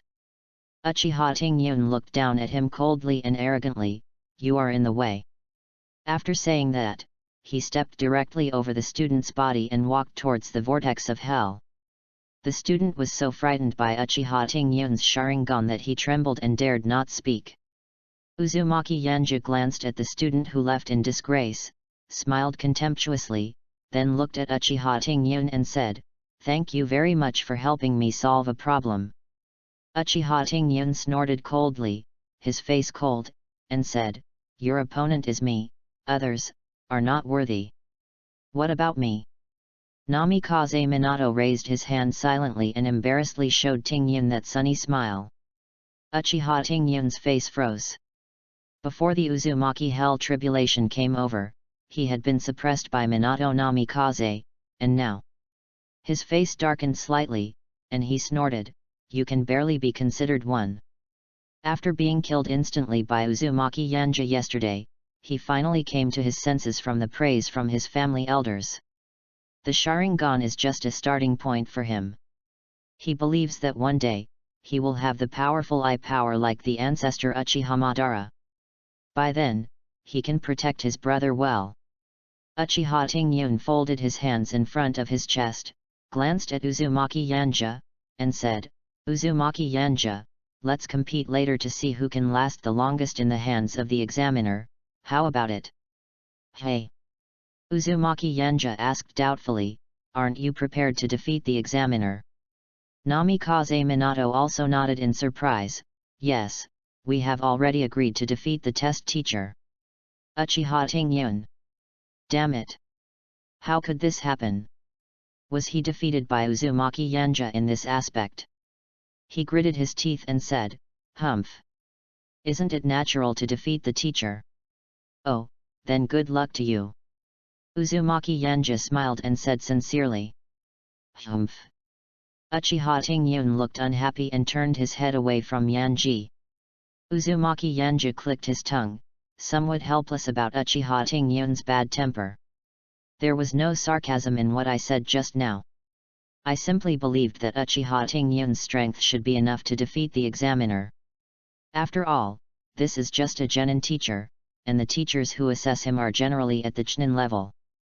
Uchiha Tingyun is already quite powerful, and has a faint hint of Chunin's ability. In addition, he has awakened the Sharingan, so he may not lose to Chunin." Uzumaki Yanja shook his head and turned his gaze to the center of the training ground, where a student was fighting with the assessing teacher. He took a quick look and said immediately, "He is going to lose." "Tisk! Are you bragging? You don't really think you're some powerful person, do you?" The rude student sneered again, but the next moment, he couldn't laugh anymore. Because the examiner instantly performed the substitution technique and the kunai was clamped on the student's neck. Test, failed. Next one, Uzumaki Yama. Uzumaki Yanja responded and walked slowly over. When passing by the talkative student, he smiled and said, although you are talkative, you are also quite funny. After saying that, regardless of how ugly the other party's face was, he walked to the center of the training ground. Looking at the teacher who was testing him, he smiled slightly. Teacher, do you need to make the seal of opposition? No need. Mitarashi shook his head and said in a deep voice, because, the moment you stepped in, the assessment has already begun. He disappeared in an instant, and when he reappeared, he had already flashed behind the vortex of hell. Chapter 40 Foolish Sarutobi Hiruzen. Uzumaki Yanja stood still, just shook his arm, and held Yanmo in reverse to easily block the opponent's attack. Seeing this scene, Sarutobi Hiruzen's eyes narrowed slightly, and he was secretly surprised, this child's reaction speed. Observation Haki. Uzumaki Yanja whispered to himself, then smiled, turned around and rushed out with a straight punch. Bang! Mitarashi blocked with both arms, his face was shocked, and he couldn't help muttering, this kid's strength. Najinari-ryu, one cut. The vortex Yanji smiled slightly, and the next moment, a sharp sword light appeared in an instant, like darkness swallowing up light. What? Is this guy going to kill the teacher? You must be kidding. The students who were watching were all shocked and looked at Uzumaki Yanja in disbelief. Uzumaki Yanja was not affected at all, but just looked at the scene in front of him quietly. He smiled and said, as expected of a Chunin, your reaction speed is really good. Mitarashi's mouth twitched, and he cursed in his heart, what the hell is this tone of voice? I am obviously the teacher, right? He took a deep breath and didn't dare to be careless. He quickly formed seals with both hands, and a mouthful of flames brewed from his mouth, fire-style great fireball technique. Staring at the ferocious fireball, Vortex Yanja's eyes flashed and he disappeared from the spot in an instant. Shaving step. He held Yan Mo in both hands, and stabbed the sharp blade straight into Mitarashi's chest. If Mitarashi could not dodge this blow, a big hole would be pierced through his bones. Mitarashi also knew the consequences very well, so he dared not fight back, and hurriedly dodged, and began to wail in his heart, FK this BD, I clearly said that this guy is easy to deal with. Red hair, black sword, Nagiryu, etc. Mitarashi's pupils suddenly shrank, and the things that his friend had revealed to him not long ago suddenly appeared in front of his eyes. Passerby, yeah, I'm telling you, if Orochimaru and the others ask you to train with a red-haired brat in the future, you must refuse. That guy holding that black knife is simply not a human being. What do you think he is good at? It seems to be called something called Nagiryu. He was almost killed by Laozi at that time. Recalling this, Mitarashi looked at Hatano-kai with resentment on his face. Hatano-kai, you. Hatano-kai, who was watching the game, lowered his head guiltily at Mitarashi's resentful look. There is no way, among all the examiners, Mitarashi is undoubtedly the strongest one. I can only say that he is indeed a pervert as he was specifically pointed out by the third-generation adults. Teacher, if you get distracted, you will lose. Uzumaki Yanja whispered softly, tilting his head and speaking jokingly. Mitarashi's eyes narrowed, and he said in a deep voice, it seems that I have been underestimated. In this case, wind style, wind cutting. Whirlpool Yanji held the sword in one hand and easily blocked the sharp wind blade. The next moment, he pulled away and rushed out. He shouted in a low voice, Naginari style, 3 twists. At the same time, 2 clones were created, each holding a sword, and they quickly slashed at Mitarashi with an encircling force. Mitarashi quickly formed seals with both hands and slammed the ground, earth style. Earth flow wall. An earth wall rose from each of the 4 directions, protecting Mitarashi tightly at night. Wind style, dancing. As the sound came down, a violent gust of wind instantly blew up in the surroundings. The sleeves of Uzumaki Yanja were rustling in the wind, and his two clones were blown away by the strong wind. He raised the corners of his mouth slightly and said, "Interesting." He took back Yama and started using ninjutsu as well, and the next moment, fire style, the fire is extinguished.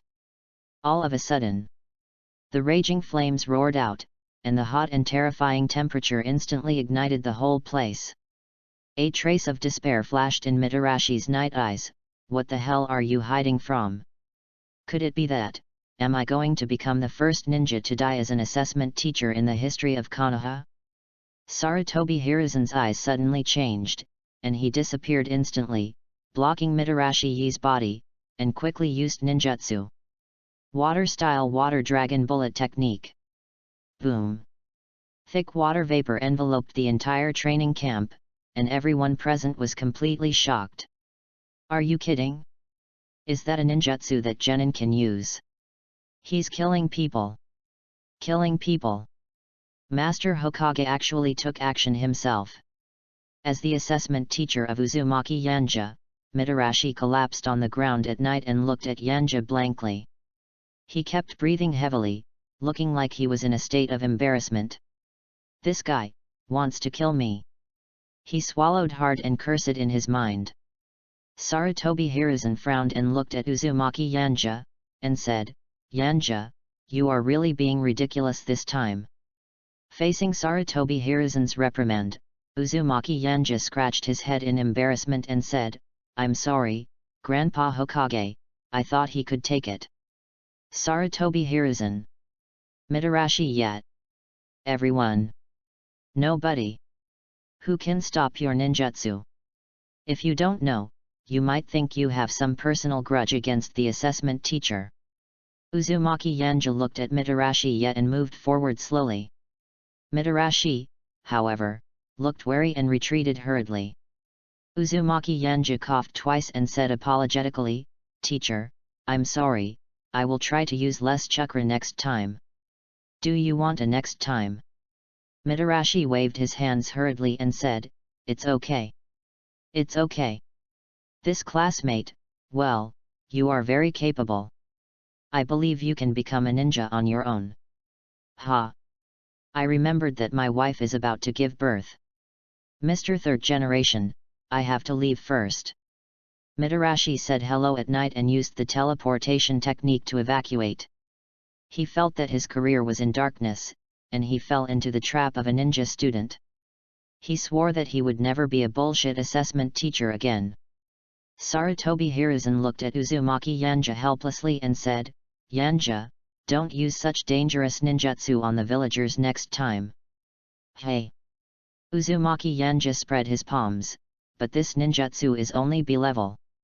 Sarutobi Hiruzen tugged at the corners of his mouth, forced a smile, and said, "What I mean is, don't use such a terrifying chakra.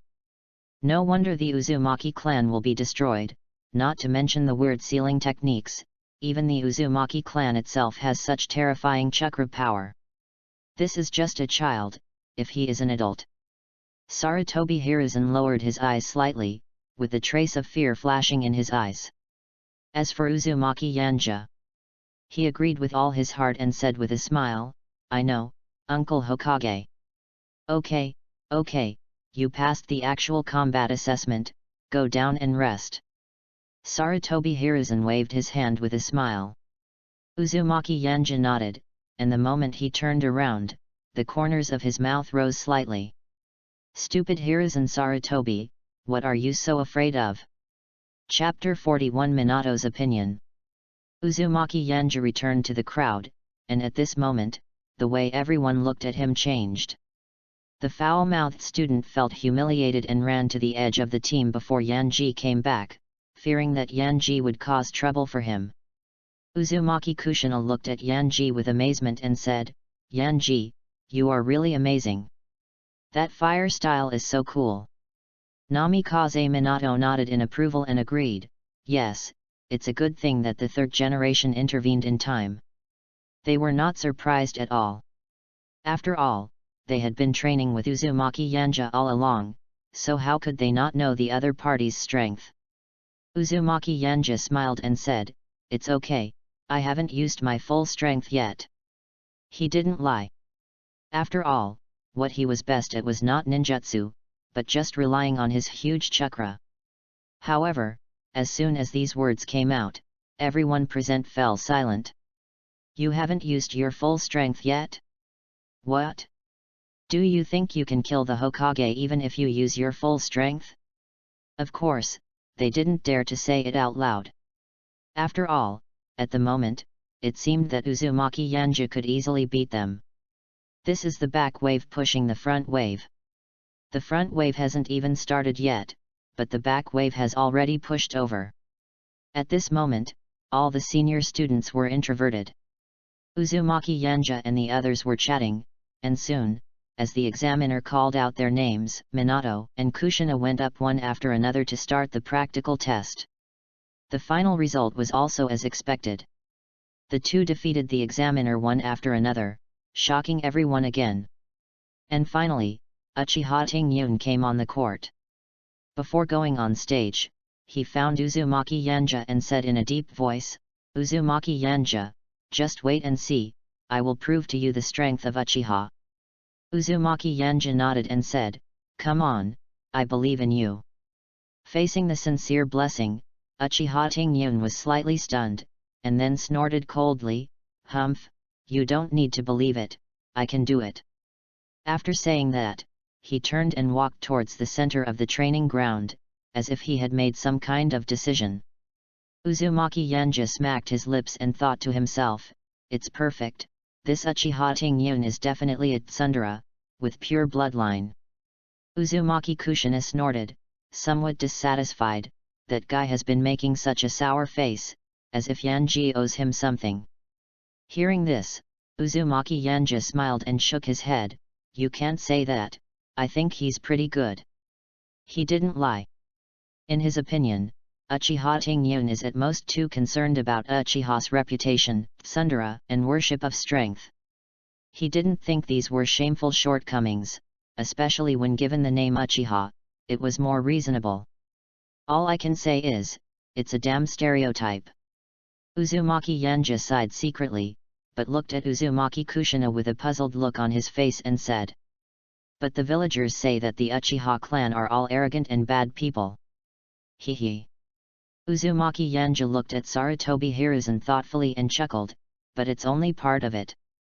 Don't jump to conclusions about anything based on hearsay, but observe with your own eyes." Uzumaki Kushina was thoughtful. At this time, Namikaze Minato beside him smiled slightly and nodded in agreement, "I agree with Yanji's words. I once sought help from the Konoha Guard. Although they seemed very impatient, they did help me solve a big problem. As for classmate Tingyun, he is simply stubborn and unable to express himself. He does not have any bad intentions. When I first entered school, I was bullied by seniors, but he helped me out with his Uchiha identity." Uzumaki Kushina looked at the fighting Uchiha Tingyun, and the slight resentment in his heart quietly dissipated. After all, they had no hatred against each other. It was just because Uchiha Tingyun often challenged Yanja, and the villagers gossiped. Uzumaki Yanja glanced at Minato and thought that he was indeed one of the few Hokage who did not hate the Uchiha clan. It turns out that he knew the true face of the Uchiha clan when he was young, so he would not be affected by the words of outsiders. Not right. The first and fourth generations have no hatred, the second generation is wary, the third generation has an ambiguous attitude, and the rest. Well, at that time, there were only a few people left in the Uchiha clan. Thinking back to the ending of the Uchiha clan, Uzumaki Yanja couldn't help but sigh. Senju and Uchiha became the two major ninja clans in the Warring States period, but in the end only a few people were left. All I can say is that Konoha is worthy of being Konoha. The dreams that countless ninjas in the Warring States period could not realize were easily realized by it. Uzumaki Yanja shook his head and looked towards the battle situation of Uchiha Tingyun. The opponent continued to release fire style and attacked Chunin with physical skills, like a mad lion. "Kid, I'm not like Yet and the others," Kenjiro said coldly. The next moment, he seized the opportunity and quickly came behind Uchiha Tingyun. Throw a punch. However. Bang. Substitution technique. Uchiha stopped and opened the Sharingan, stared at each other coldly, and said calmly, "No matter what you do, nothing can escape your eyes."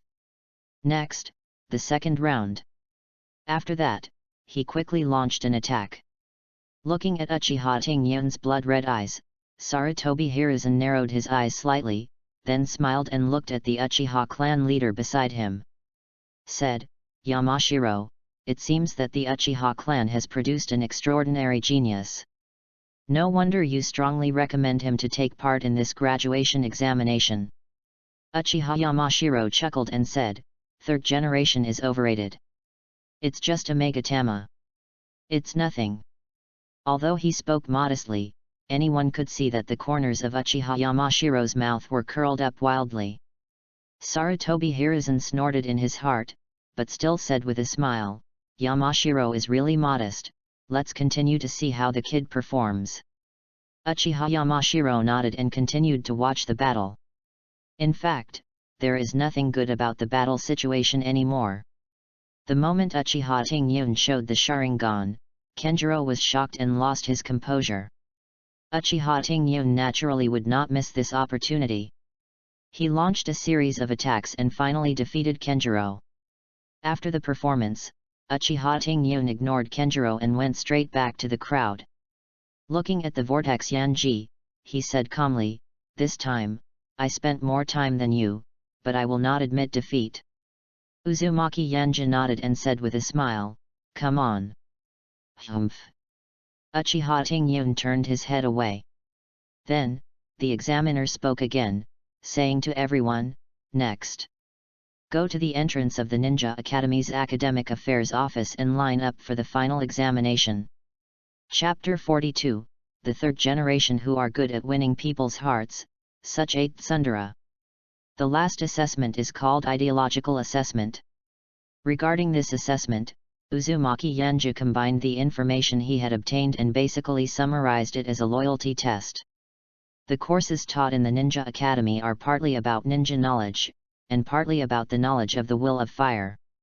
Graduating too early means that the mind may not have fully accepted the influence of the will of fire. So, this thought test was born. Basically, they asked about the content of the will of fire, and then talked about some other things to prevent these geniuses who graduated early from becoming rebels in the future. Regarding this, Uzumaki Yanja was not panicked at all.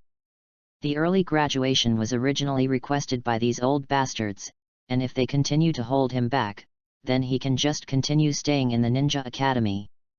Uzumaki Yanja had always been indifferent about graduating early. As time goes by. Finally, it is Uzumaki Yanja's turn to make his final appearance. Academic Affairs Office. There were no other examination teachers, only Sarutobi Hiruzen. When he saw the whirlpool Yanji, a smile appeared on his face and he said, "Yanji, please sit down." "Thank you, Uncle Hokage." Uzumaki Yanja responded very politely. Sarutobi Hiruzen didn't exchange too many pleasantries, and immediately got to the point. He looked at Uzumaki Yanja with a smile and asked, "Yanji, Uncle asks you, what do you think Konoha is?" Facing this question, Uzumaki Yanja pretended to be silent, then said, "Konoha was founded by the first Hokage. His original intention was to end the war and prevent everyone from being trapped in the smoke of war again. Of course, this is just textbook knowledge." Uzumaki Yanja paused for a moment, then smiled and said, "In my opinion, Konoha is a home. It is made up of the major ninja clans and villagers. And you, Uncle Hokage, are the head of this big family." Hearing this, Sarutobi Hiruzen couldn't help but laugh twice, as if he was quite pleased with Yanji's words. He said, "It seems that the knowledge in your textbook is indeed very solid. Uncle will ask you one last question. If..." Sarutobi Hiruzen stared at Uzumaki Yanja, and said in an inexplicable tone, "If another ninja village attacks Konoha in the future, child, are you willing to fight for Konoha? The expression in the eyes of Uzumaki Yanja changed slightly, and he said immediately, yes. I used to be powerless in the face of the calamity of genocide, but now, I have already regarded Konoha as my second home. If anyone dares to harm Konoha, no matter who he is, I will definitely kill him. He stood up angrily, his tone full of sadness and excitement. The sadness was because of the genocide of the hidden Whirlpool village, and the excitement was as if he had seen other ninja villages besieging Konoha, and then he stood up. Certainly. It's all fake. However, his acting skills were not bad. At least Sarutobi Hiruzen really believed him and couldn't help but stand up as well. Looking at the excited Uzumaki Yanja, Sarutobi Hiruzen sighed softly, his eyes filled with guilt. Kid, what happened is all in the past. It was Konoha that failed to support the hidden Whirlpool village in time, and it was my mistake in decision-making. As he spoke, Sarutobi Hiruzen took 2 steps forward, patted Uzumaki Yanja's shoulder, and said softly, "Good boy, now. Konoha is your home. Uncle wants to congratulate you, you have officially become a genin." He took out the forehead protector that symbolized genin, looked at Uzumaki Yanja with a smile, and said, "Today, your uncle will put the forehead protector on you personally." Uzumaki Yanja showed an excited look and nodded repeatedly, "Thank you, Uncle Hokage." At this moment, he couldn't help but sigh. This old scoundrel is really good at winning people's hearts. If I weren't a time traveler, I'd probably want to give my life to Konoha, right? After all, any Konoha ninja would be extremely excited to have the Hokage personally wear a forehead protector for him, right? But the question that Sarutobi Hiruzen asked, should be about World War II, right? It seems that I should be able to participate in World War II by then. With a lot of thoughts in his mind, Sarutobi Hiruzen successfully put the forehead protector on him. Sarutobi Hiruzen chuckled and said, "Well, hurry up and meet up with your friends. They have been waiting for a long time." Uzumaki Yanja nodded heavily and said with a smile, "Goodbye Uncle Hokage, you should also make sure to rest." Outside the door, Uzumaki Yanja, Namikaze Minato, and Uchiha Tingyun were waiting for Yanja together. However, Uchiha Tingyun obviously isolated the two of them. When the door was opened, Suinwo Yanja walked out of the Academic Affairs office. Uzumaki Kushina glanced at the forehead protector on his forehead and his face lit up. "I knew that Yanji would definitely be able to become a genin." Namikaze Minato scratched his head, a little confused. "Weren't you worried just now?" "Shut up!" Uzumaki Kushina glared at Minato fiercely. Namikaze Minato smiled awkwardly and said no more. Whirlpool Yanja looked at this scene and couldn't help but smile, saying, "I'm sorry to have made you worry. I have a suggestion." Uzumaki Yanja deliberately dragged out the tone, and the next moment, he said, "Let's go find Sister Tsunade and the others and ask them to treat us to a meal." "Great, great!" Uzumaki Kushina nodded repeatedly. Namikaze Minato was a little surprised. "Ah? Are you serious?" "Humph! I knew you could pass." Uchiha Tingyun snorted coldly, "I'm leaving first." "Hehe, don't leave in such a hurry." At this time, Orochimaru and his companions suddenly appeared and stopped Uchiha Tingyun. His eyes were extremely aggressive, like a lion majesty hunting a rabbit. Uzumaki Yanja looked at Orochimaru with some confusion and asked, "Teacher Orochimaru, why are you here?" "Tisk, isn't it just some little brat who's talking about us?" Jiraiya folded his hands behind his head and chuckled, "Let's go, Master Jiraiya. I'm going to be generous for once and treat you to barbecue." Uchiha Tingyun glanced at Jiraiya, then looked at Orochimaru in front of him, and said calmly, "What does your meal have to do with me?" Orochimaru chuckled and said, "Tingyun-kun, you will be my student from now on. Let's just treat this as a chance to get to know each other in advance, right?" "Oh." Uzumaki Yanja was a little surprised, but he could understand it. After all, it is easier to establish bonds with classmates. Ha, boring. Uchiha Ting-yun put his hands in his pockets, sneered, and prepared to leave. Uzumaki Yanja stopped him and said, Ting-yun, we are teammates from now on. Can we have a meal together? Uchiha Ting-yun stopped and looked back at Uzumaki Yanja. After hesitating for a long time, he finally snorted coldly, I will accompany you reluctantly for once. Such a tsundere. Uzumaki Yanja's smile did not diminish, but he was secretly complaining in his heart. Chapter 43 Kato Dan. Barbecue Restaurant. Ha ha ha, you little guys will be ninjas in the future. How about it? Are you excited?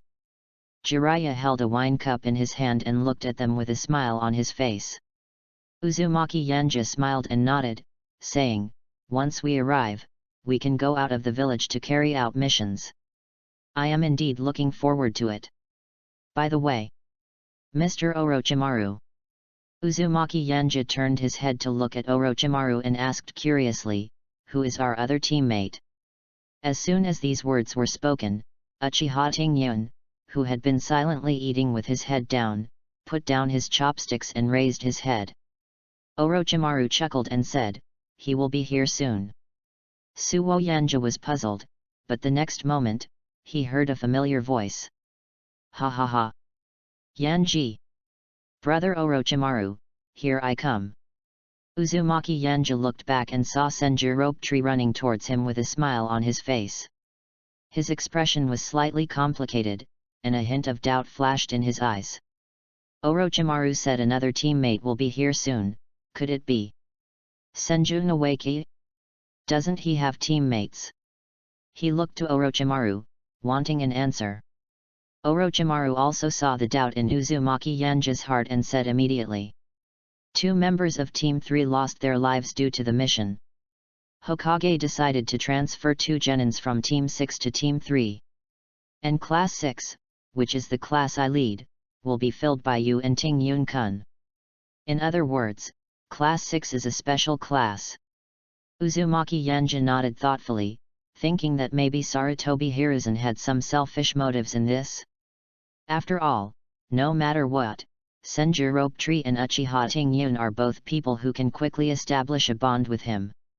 As for the Minato class and the Kushina class, as they are all classes taught by the same Sunin, there is no doubt that they will come into contact with each other, and as time goes by, a certain degree of bond will be established.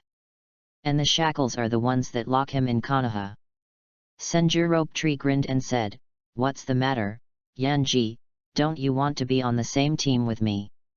Uzumaki Yanja shook his head repeatedly and said with a smile, how is that possible? It's just. Brother Shenshu, aren't you sad that your original teammates have left? Uzumaki Yanja looked at Shenshu's bright smile, feeling a little confused. He remembered that Senju seemed to be very loyal and righteous. How come he didn't cry or make a fuss when his teammates suddenly changed? He even smiled? Something is wrong. It's totally wrong. Oh. Don't mention it.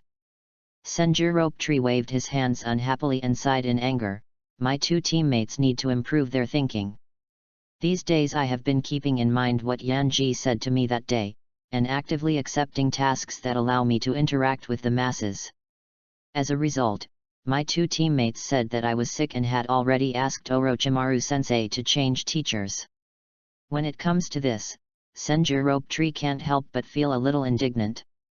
Uchiha Ting-yun glanced at Uzumaki Yanja and whispered, did you fool the first Hokage's grandson? Uzumaki Yanja touched his nose awkwardly and quickly changed the subject, oh, let's eat quickly, we are so hungry. Kushina, come on, eat more grilled meat, the stuffed vegetables are especially delicious. And Minato, you should eat too. Eating barbecue is such a delicious thing. Oh, that's right. Brother Shenshu. Ting-yun and I will be your teammates from now on. Hey. I don't need you to pick up food for me. Hey, it's okay, don't be shy, Ting-yun-kun. Orochimaru watched them laughing and playing, and a smile gradually appeared on his cold white face. Jiraiya and Tsunade on the side looked at each other and smiled. Jiraiya took a sip of wine, looked at the little guys in front of him, and couldn't help but sigh, "Seeing you guys reminds me of the past. Tisk. You were no match for these little guys back then." Tsunade glanced at Jiraiya with disdain. Orochimaru agreed, "Yeah, I used to be the last one." "Hey! Damn Orochimaru, I am no longer the last one in the class." Jiraiya stared with eyes wide open, angrily facing him. Orochimaru ate his food calmly, without saying a word, but just sneered. You. Jiraiya pointed at Orochimaru, his teeth itching with anger. Uzumaki Kushina leaned against Yanji and grumbled quietly, "It feels like Jiraiya-senpai is completely at a disadvantage. Orochimaru-senpai always manages to break Jiraiya's defense with just a few words." "Hey! Little ghost, I heard it." Looking at Jiraiya's resentful look, Uzumaki Kushina blinked playfully and shrank into Yanji's arms. Uzumaki Yanji chuckled and said, "Senior Jiraiya, please don't be so angry. After all, there is nothing wrong with what Orochimaru said." Jiraiya snorted, "You kid. Wait. No." Jiraiya panted, glared at Yanji, and cursed, "Hey! I paid for this meal, and you didn't even comfort me." Uzumaki Yanji smiled sheepishly and continued, "Senior Jiraiya, a truly strong person does not need comfort. Do you need it?" Jiraiya crossed his arms, glanced at Orochimaru with a sneer, and said, "Of course not." Orochimaru sneered, "Idiot. Hey, Orochimaru, you." Bang! Tsunade slammed her fist on the table, glanced at Jiraiya coldly, and cursed, "A hole. If you want to argue, go outside and argue.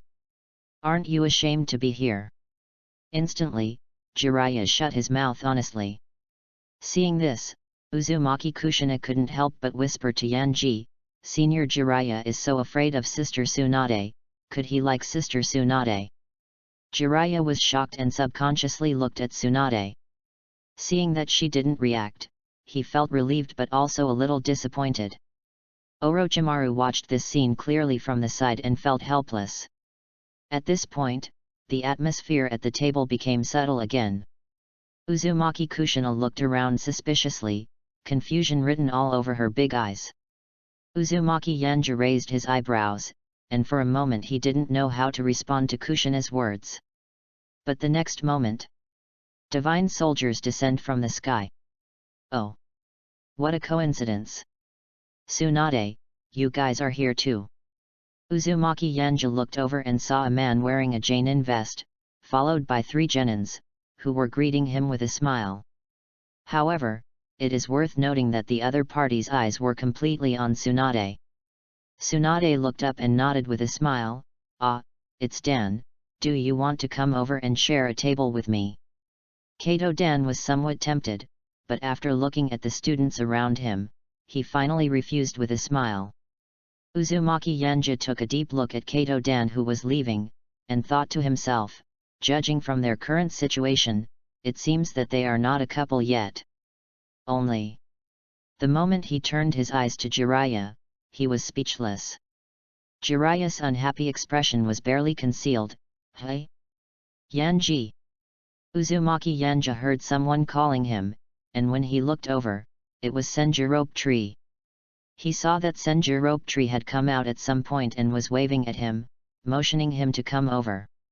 Uzumaki Yanji smacked his lips and finally followed over, ready to see what Shenshu meant.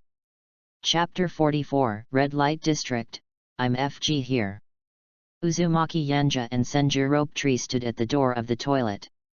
Uzumaki Yanji looked at the sneaky Shenshu and asked, "Brother Shenshu, why did you call me out?"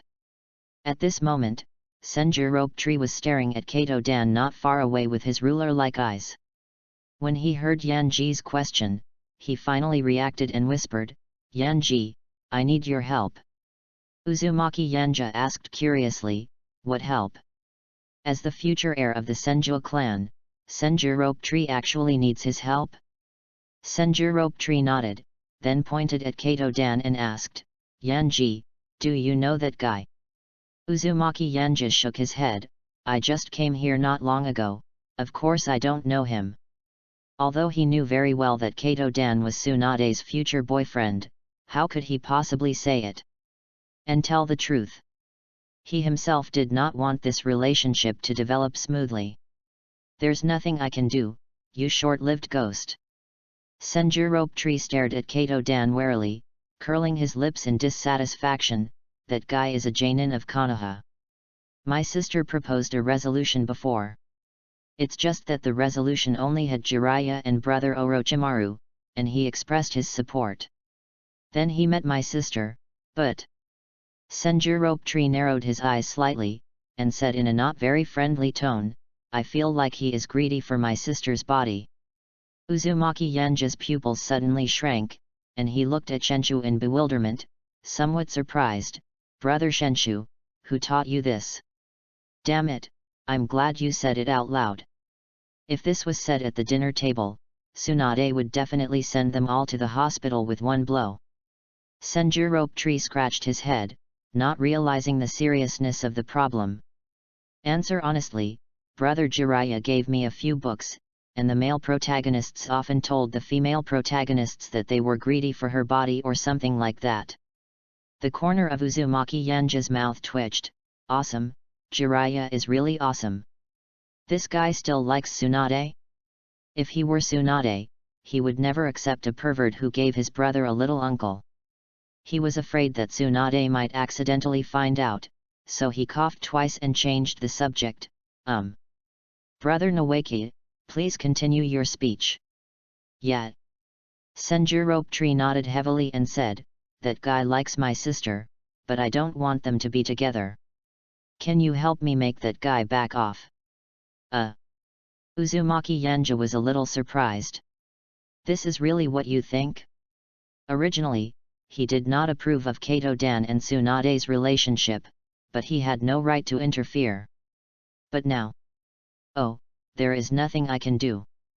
These are all Senju Rope Tree's requests. He immediately patted his chest and smiled, don't worry, I'll help you. That's great. Senju Rope Tree raised his hands excitedly and said, with you here, it will definitely work. Obviously, Uzumaki Yanji's current image in Rope Tree's mind is definitely second only to his grandparents, second grandfather, and Tsunade. Uzumaki Yanji smiled and then said, so, what should I do? Senju Rope Tree tilted his head and asked, don't you have any ideas? Certainly. Uzumaki Yanji spread out his palms and shrugged helplessly, no. He really didn't lie, he really didn't have any good solutions. It's okay for him to use his foresight to be a little clever, but if it's something like this... He really has no idea at the moment. For him, the most effective way is to kill Kato-dan. Even if he killed the other person, he would not feel any guilt since he didn't know him anyway. However, in this situation, it is obvious that there is no chance at all. Senju Rope Tree scratched his head in distress. After pondering for a long time, he sighed helplessly, I don't know what to do. How about... Senju Rope Tree looked back and clicked his tongue, asked Kushina. Uzumaki Yanji. Hey. Uzumaki Kushina looked at the two with disdain and said, you two are too stupid, aren't you? Do you know what women care about most? Senju Rope Tree, strength. Uzumaki Yanji, money. The two spoke at the same time, but gave completely different answers. And Uzumaki Yanji was also instantly stared at by Kushina, and couldn't help sweating profusely. He smiled awkwardly, just throwing out a brick to attract jade, throwing out a brick to attract jade. Humph. Uzumaki Kushina snorted, took 2 steps forward, and gave Yanji a head slam, I'm not doing this for money. Oh, great. Uzumaki Yanji nodded heavily, then asked with a smile, then I wonder what Master Kushina thinks. Uzumaki Kushina snorted and said, as a woman, the thing I cannot tolerate the most is men going to the red light district to drink and prostitute. Ah. Senju Nawake was a little unconvinced, but brother Jiraiya also often goes to the red light district. Uzumaki Yanja rolled his eyes and asked unhappily, so? Did they succeed? Senju Rope Tree took a deep breath and subconsciously widened his eyes, as if there was nothing wrong with him. Uzumaki Kushina proudly raised her snow-white chin, as proud as a victorious hen. Said, so, as long as you let Sister Tsunade see that man going to the red light district, there will be no hope for them. That makes sense. Senju Rope Tree nodded repeatedly, but then asked, but, how can I get him to go to the red light district? Brother Rope Tree, you are such an idiot. Uzumaki Kushina complained, looking at Yanji and grinning. Yanji, please explain this to brother Shangshu. He is really too stupid. Uzumaki Yanja smiled, and then under the gaze of Senju Rope Tree, he formed seals with his hands. The next moment, he turned into Kato Dan. Senju Rope Tree widened his eyes and exclaimed, damn! Why didn't I think of that? So, next, Yanji will pretend to be him and go to the red light. No, no. Uzumaki Kushina hugged Yanji like a chicken and shook her head hastily. Yanji will never go to the red light district. What a joke. She just gave some bad ideas, how could she possibly send her man away? Uzumaki Yanja also nodded in agreement, yeah, everything else is fine, but the red light district, let's just forget about it. It's not that he was worried about Kushina, but he really had no interest in that kind of place. For him, it would be more fun to practice swordsmanship for a while if he had that much time. This. Senju Rope Tree fell into deep thought, who should go then? As if sensing something, he raised his head. But he found that Yanji and the other man were both looking at him. He was stunned for a moment and then pointed at himself. Me? Nonsense.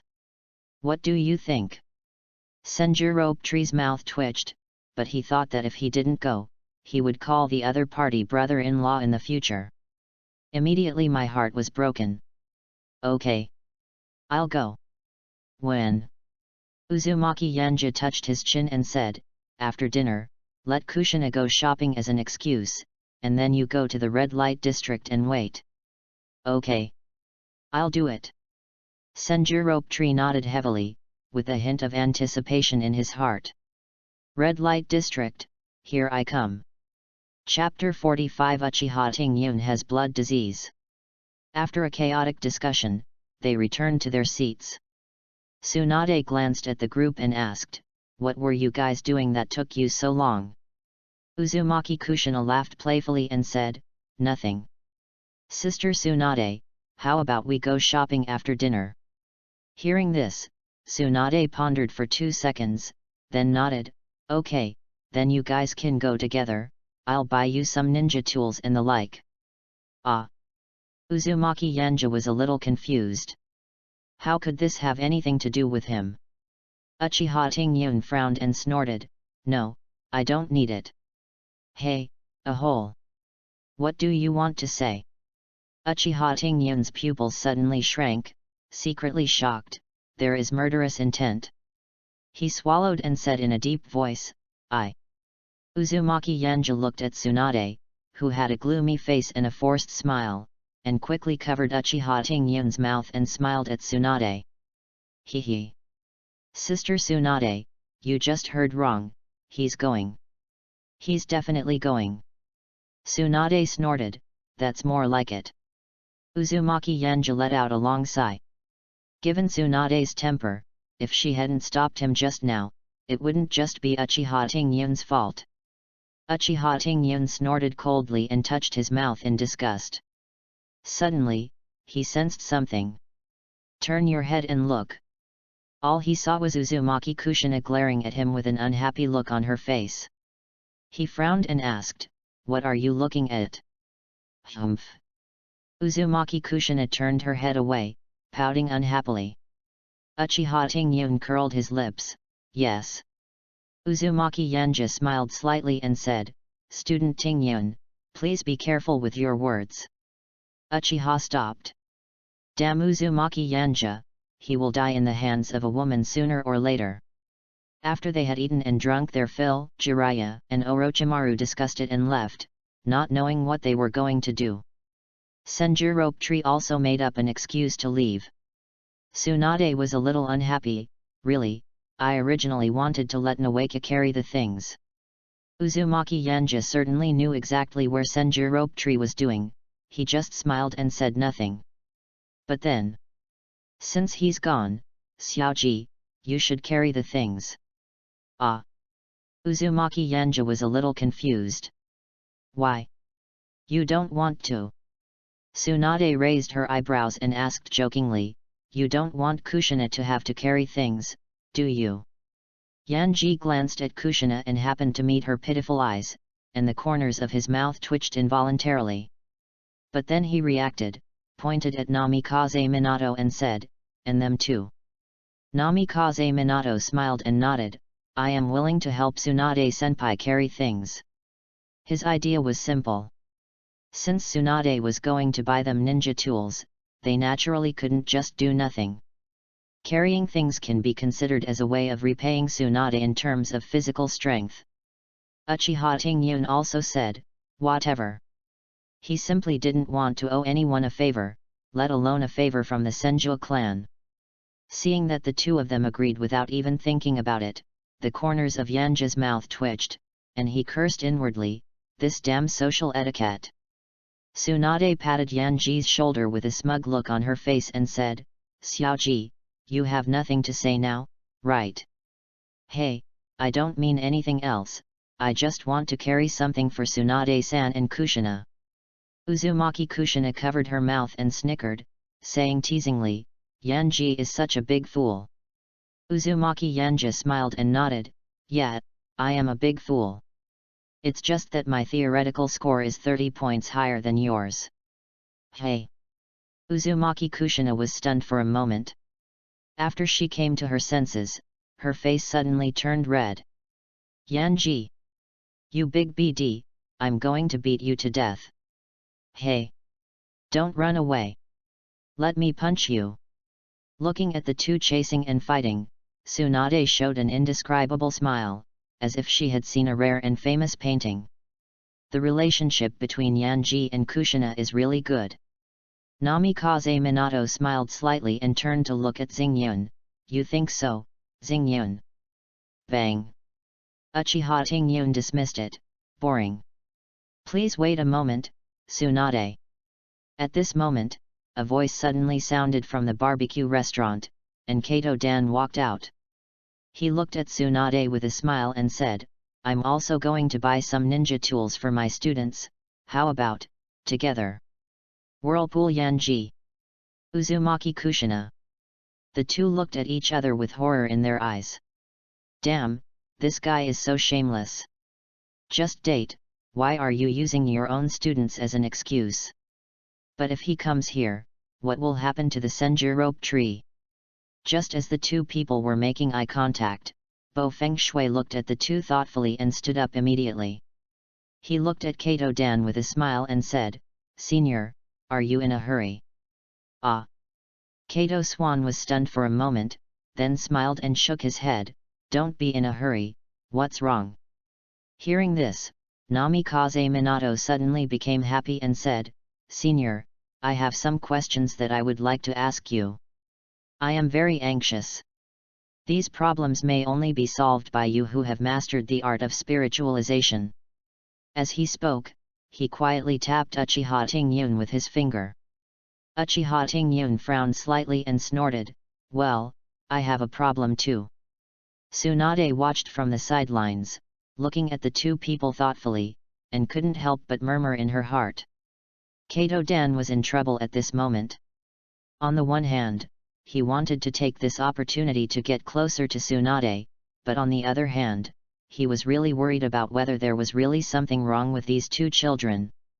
However, before he could make a decision, the students behind him were unhappy and glared at Namikaze Minato and the two of them fiercely. He yelled angrily, Hey! What problem do you have? Don't delay our teacher's business. That's right, are you so blind?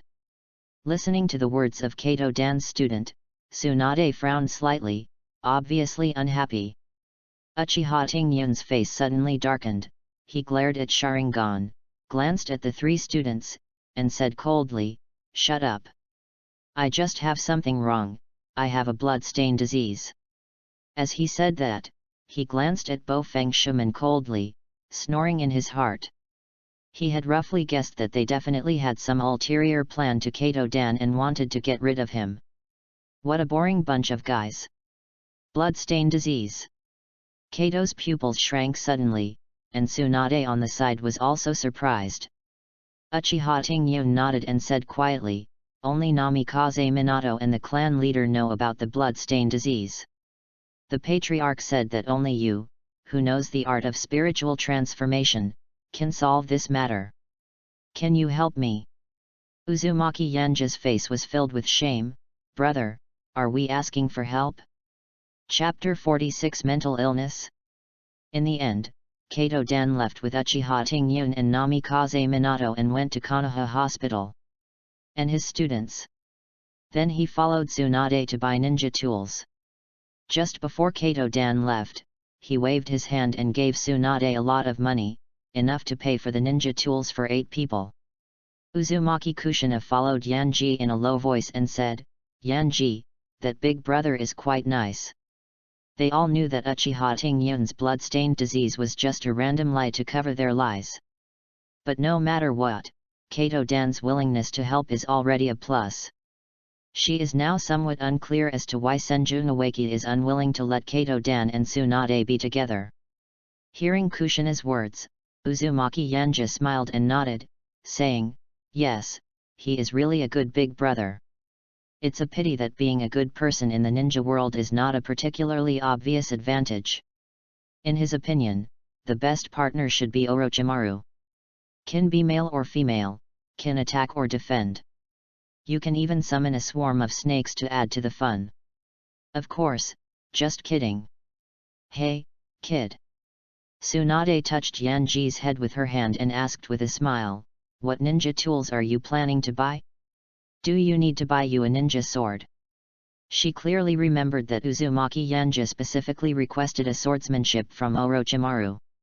Uzumaki Yanji shook his head and said with a smile, "No need, Sister Tsunade, I have a knife." Oh. Tsunade was a little surprised. For various reasons, she really didn't know that Yanji actually had a knife in his hand. After all, because Uzumaki Yanja is not tall enough at the moment, Yama is usually left in the scroll by it. After obtaining the different space, he even placed it in the different space. "Yes, Sister Tsunade." Uzumaki Kushina nodded repeatedly and said with a smile, "The sword of Yanji is so handsome, there is no need for other swords at all." Hearing this, Tsunade frowned slightly and said seriously, "Yanji, you can't pursue those flashy things." She knew very well that some ninja shops just decorated the ninjas and sold them at higher prices. In fact, those ninja tools are not easy to use at all. Uzumaki Yama didn't talk nonsense. He immediately took Yama out of the scroll and placed it in front of Tsunade. Said, "Sister Tsunade, don't worry, I am not someone who pursues external things." Looking at the Yama in front of her and feeling the faint edge coming from it, Tsunade was startled and secretly dumbfounded. Even the second grandpa's Thunder God sword didn't seem to have such a sharp and unparalleled feeling. This knife. At this time, Chiba Mamoru from Kato Dan's team came up and looked at the Yama in horror. The man also carried a short sword on his back. He suddenly raised his head, looked at Uzumaki Yanja, and asked aloud, "Make a price, I bought this knife."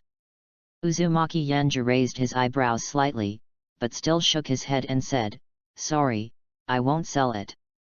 He knew very well that except for the Kusanagi sword, it was difficult to find a sword in the Hokage world that could rival Yama. After all, the focus of the two worlds is fundamentally different. Hokage focuses more on ninjutsu and blood succession, while pirates focuses on taijutsu, haki, and swordsmanship. What's more, he was not short of money, so he didn't care at all what the price proposed by Qianyu was. Qianyu Xiao frowned, not ready to give up, and said, "My family has a lot of money, Hey, you have someone in your family, how can you say that you have more money than mine?" Tsunade glanced at Chibamori and said, "If you don't want to sell it, then you don't want to sell it. Put away your little thoughts." Qianyu Xiao clenched his fists. Although he didn't want to admit it, it was true that few people could ask Tsunade for money. He stopped talking, but his eyes were completely focused on the Yama in Uzumaki Yama's hand. Tsunade waved her hand and said, "Okay, I can see that this sword is really good, put it away. I really don't know where you got this sword from. Tisk tisk, I guess there are not even 5 of them in the entire ninja world." Uzumaki Yanja smiled and said, "This is the inheritance my parents left me. I entrusted it to my grandmother at the orphanage." Tsunade raised her eyebrows, somewhat unconvinced. But Uzumaki Kushina followed closely and echoed, yes, I can testify to that." Hearing this, Tsunade smiled helplessly, rubbed the 2 men's heads, and said, "What's the point of testifying or not testifying? It's just a random complaint. I secretly complained in my heart, I am not as dark-minded as some old scoundrels. I don't care how I got it, it's not mine anyway. Okay, I'll take you to buy some ninja tools, and then we'll go home. I have something important to do." Uzumaki Yanja and his men followed behind Tsunade. Qianyu Xiao looked at Uzumaki Yanja from time to time, thinking in his heart, the Uzumaki clan, should it be the clan that was massacred? What a pity! If I were older, I would have participated and I would have been able to get the knife. Qianyu Xiao felt a little lost and sighed secretly. Uzumaki Yanja had no idea what the other party was thinking. If he knew, he would definitely smile. Then kill the other party. On the other side, Ninja Hospital. Kato Dan looked at Uchiha Tingyun's medical examination report and scratched his head in confusion. Strange, except for the kidneys, there is nothing abnormal elsewhere. Uchiha Tingyun blushed, but it was gone in an instant. Kato Dan looked at Uchiha Tingyun and asked, "Can you tell me the symptoms in detail?" Uchiha nodded and said, "It's strange that I awakened the Sharingan at such a young age. I wonder if this is a blood disease. Namikaze Minato." Kato Dan. At this moment, Kato Dan seriously suspected that the Uchiha chief did not want him to cure the blood disease, but to cure the mental illness. He sighed and said, "Since you are fine, I will leave first." He was going to go back to find Tsuna, no, his own student. Namikaze Minato saw this and hurriedly said, "Senior, I have heard of your name for a long time, I want to spar with you." He wasn't exaggerating. After all, Kato Dan has mastered the art of spiritualization and can kill people without them being seen. He is indeed a well-known ninja in Konoha. When Uchiha Tingyun saw this, his pride instantly ignited, and he immediately said, "Humph! I want to challenge you too." Kato scratched his head and smiled helplessly, "Don't you want me to contact Tsunade? Minato Namikaze." Uchiha Tingyun thought to himself, so that's what's going on. The two looked at each other. Uchiha Tingyun snorted coldly and said, "Who you contact has nothing to do with me. I just want to challenge the strong." Kato Dan raised his eyebrows. And seeing Uchiha Tingyun's serious look, the doubts in his heart gradually disappeared. Chapter 47 Danzo, you brought the tea, right? After about 2 hours, Uzumaki Yanja and his companions purchased some detonating talismans, shurikens and other things. The 3 students of Kato Dan also went back to their homes and looked for their mothers. Tsunade stretched and said lazily, "You 2 little bastards, go back too. Sister is going to kill people again." Uzumaki Kushina. Uzumaki Yanja. Killing everyone? Are you sure it's not a disarmament? Uzumaki Yanja coughed twice, his eyes rolled around a few times, and the next moment, he pretended to look at a place not far away in surprise. He pointed at the store that was obviously not a regular store and exclaimed, "Hey? Why does that person look so familiar?" Uzumaki Kushina also looked over and said in surprise, "Isn't that the guy who was eating barbecue?" The acting skills of both of them can be said to be very good, as if they just happened to notice it. Tsunade listened to the two people's exclamations and looked over curiously. What she saw was Kato-dan walking out of the tavern with people hugging each other and kissing each other. Tsunade frowned slightly, a little surprised. That person is Duan. He would actually go to that kind of place. Uzumaki Yanja glanced at Tsunade and said, "Sister Tsunade, are you okay?" "Hey." Tsunade raised her eyebrows and asked, "What can happen to me? He's not hugging me.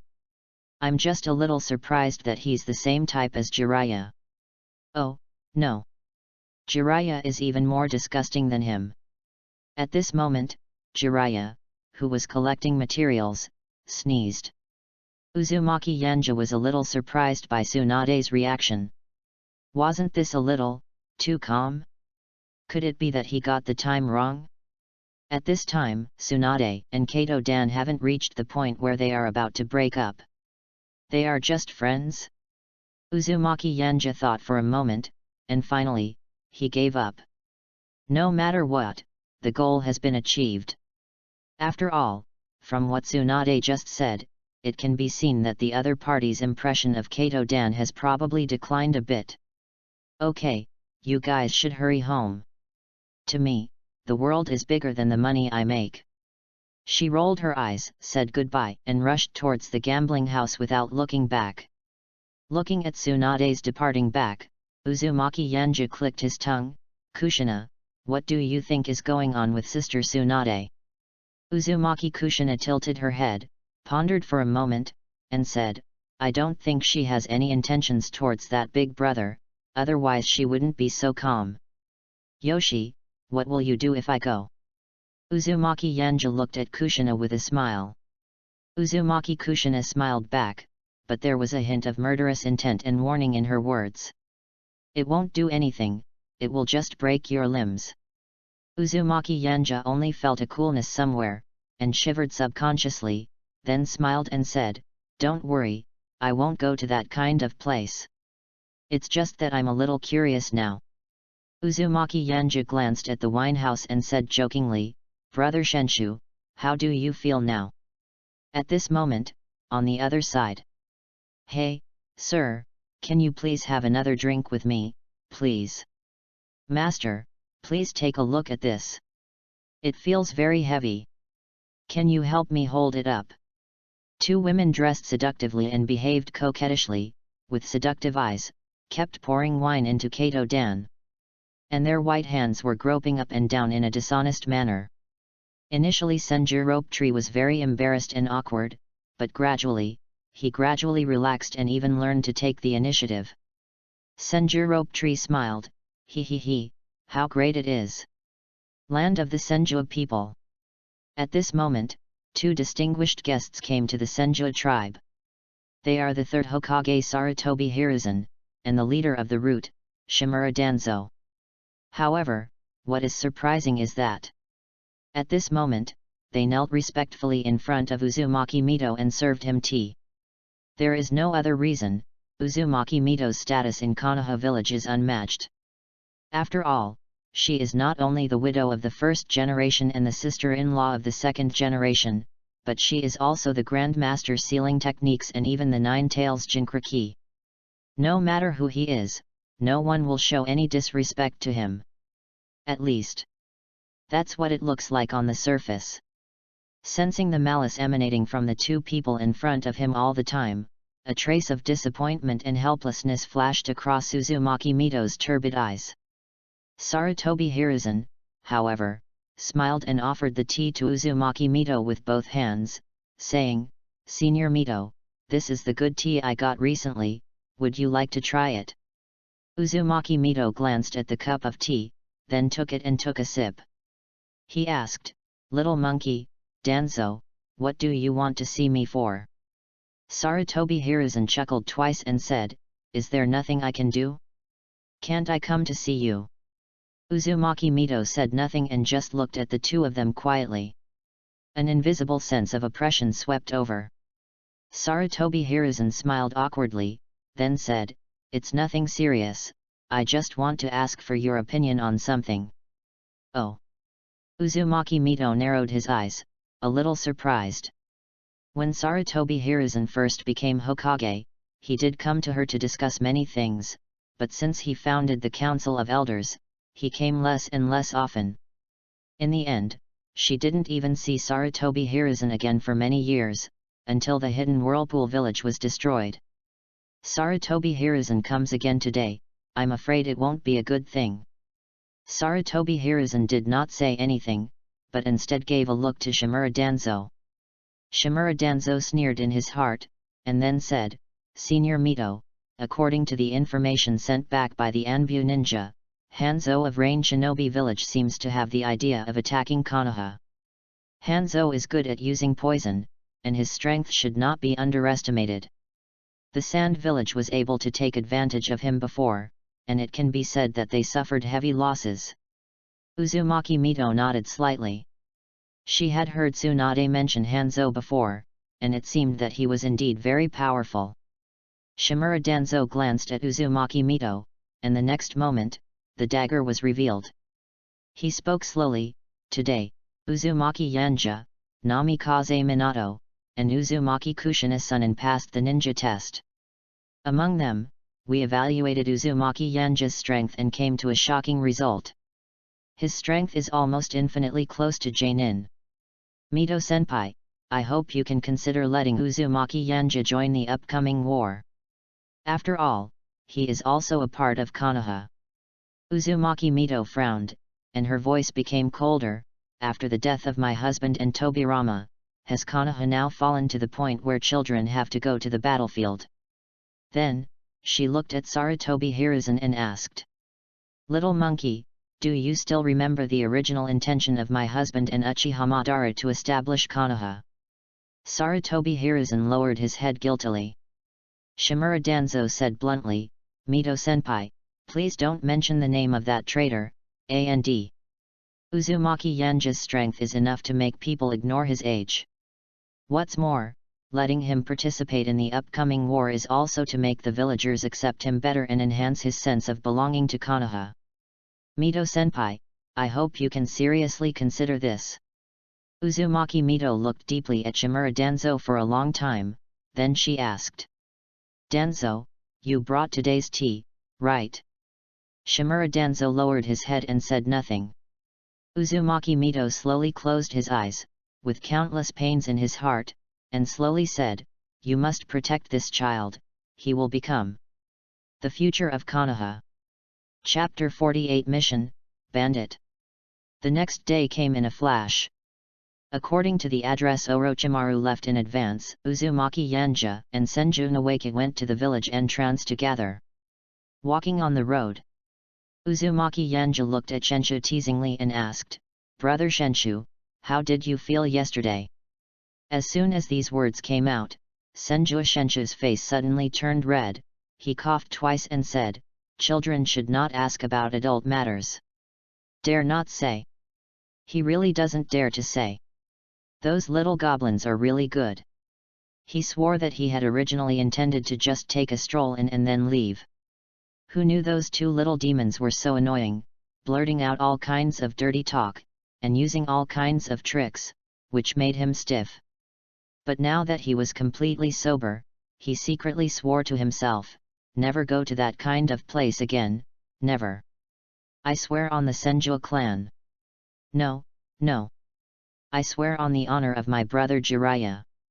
Looking at the flushed Senju rope tree, Uzumaki Yanja chuckled, then glanced at the two people who had been waiting for a long time not far away. Orochimaru, Uchiha Stagnated Cloud. When Uzumaki Yanja saw Orochimaru, he immediately asked, "Teacher Orochimaru, don't we need any assessment?" He remembered that in the original work, Uzumaki Naruto and his team had gone through Kakashi's assessment, and after asking around, he found out that other teams would also have their own assessments. But they actually showed up at the entrance of the village today. Could it be that they were going to leave the village? Orochimaru chuckled and explained, "It seems that Yanjijun has found out a lot." Yes, under normal circumstances, each teacher in charge will set up an assessment. It's just that you are special beings. Your strength is unquestionable. Even the Chunin test can be easily passed. As for unity, he looked at Senju Rope Tree and shook his head helplessly. Rope Tree is in this teammate, which means that the test question has already been leaked, and it will not serve any purpose as a test. Besides, I don't like tests myself. Perhaps the mission is the best test. Orochimaru took out a scroll and said, "The mission is simple. There is a group of bandits near Balan village, causing the villagers of Balan village to suffer. What you have to do next is to eradicate those bandits. That's all." Ah! Senju Rope Tree was obviously unwilling and asked loudly, "Why not help young women take care of their children or tell stories to grandparents? I haven't listened to everyone in the village yet." The corner of Uzumaki Yanja's mouth twitched, and he thought to himself, "No way, has he been brainwashed to this extent?" He coughed twice and said, "That. Brother Rope Tree, we should not only listen to the voice of our hearts, but also improve our strength and enhance Konoha's reputation. And the villagers of Balan village are in dire straits. Shouldn't you go and help them out of this misery?" "Hey!" Senju Rope Tree tilted his head, finally reacted, and exclaimed, "Yes. Brother Orochimaru, let's go quickly. I want to defeat those damn bullies." Looking at the passionate Senju Rope Tree, Uchiha Tingyun fell silent. Is this idiot really the grandson of the god of ninja, Senju Hashirama? In this regard, Uzumaki Yanja can only say that Senju Nawaki is definitely the grandson of Senju Hashirama, for real. Orochimaru laughed and said, "In that case, let's go. Oh, by the way, I won't go because of some special reasons." He handed the scroll to Uzumaki Yanja and said, "From now on, Yanja will be the temporary captain of the team. All operations will be arranged by him. The scroll contains the route to Balan village. Hehe, good luck to you guys."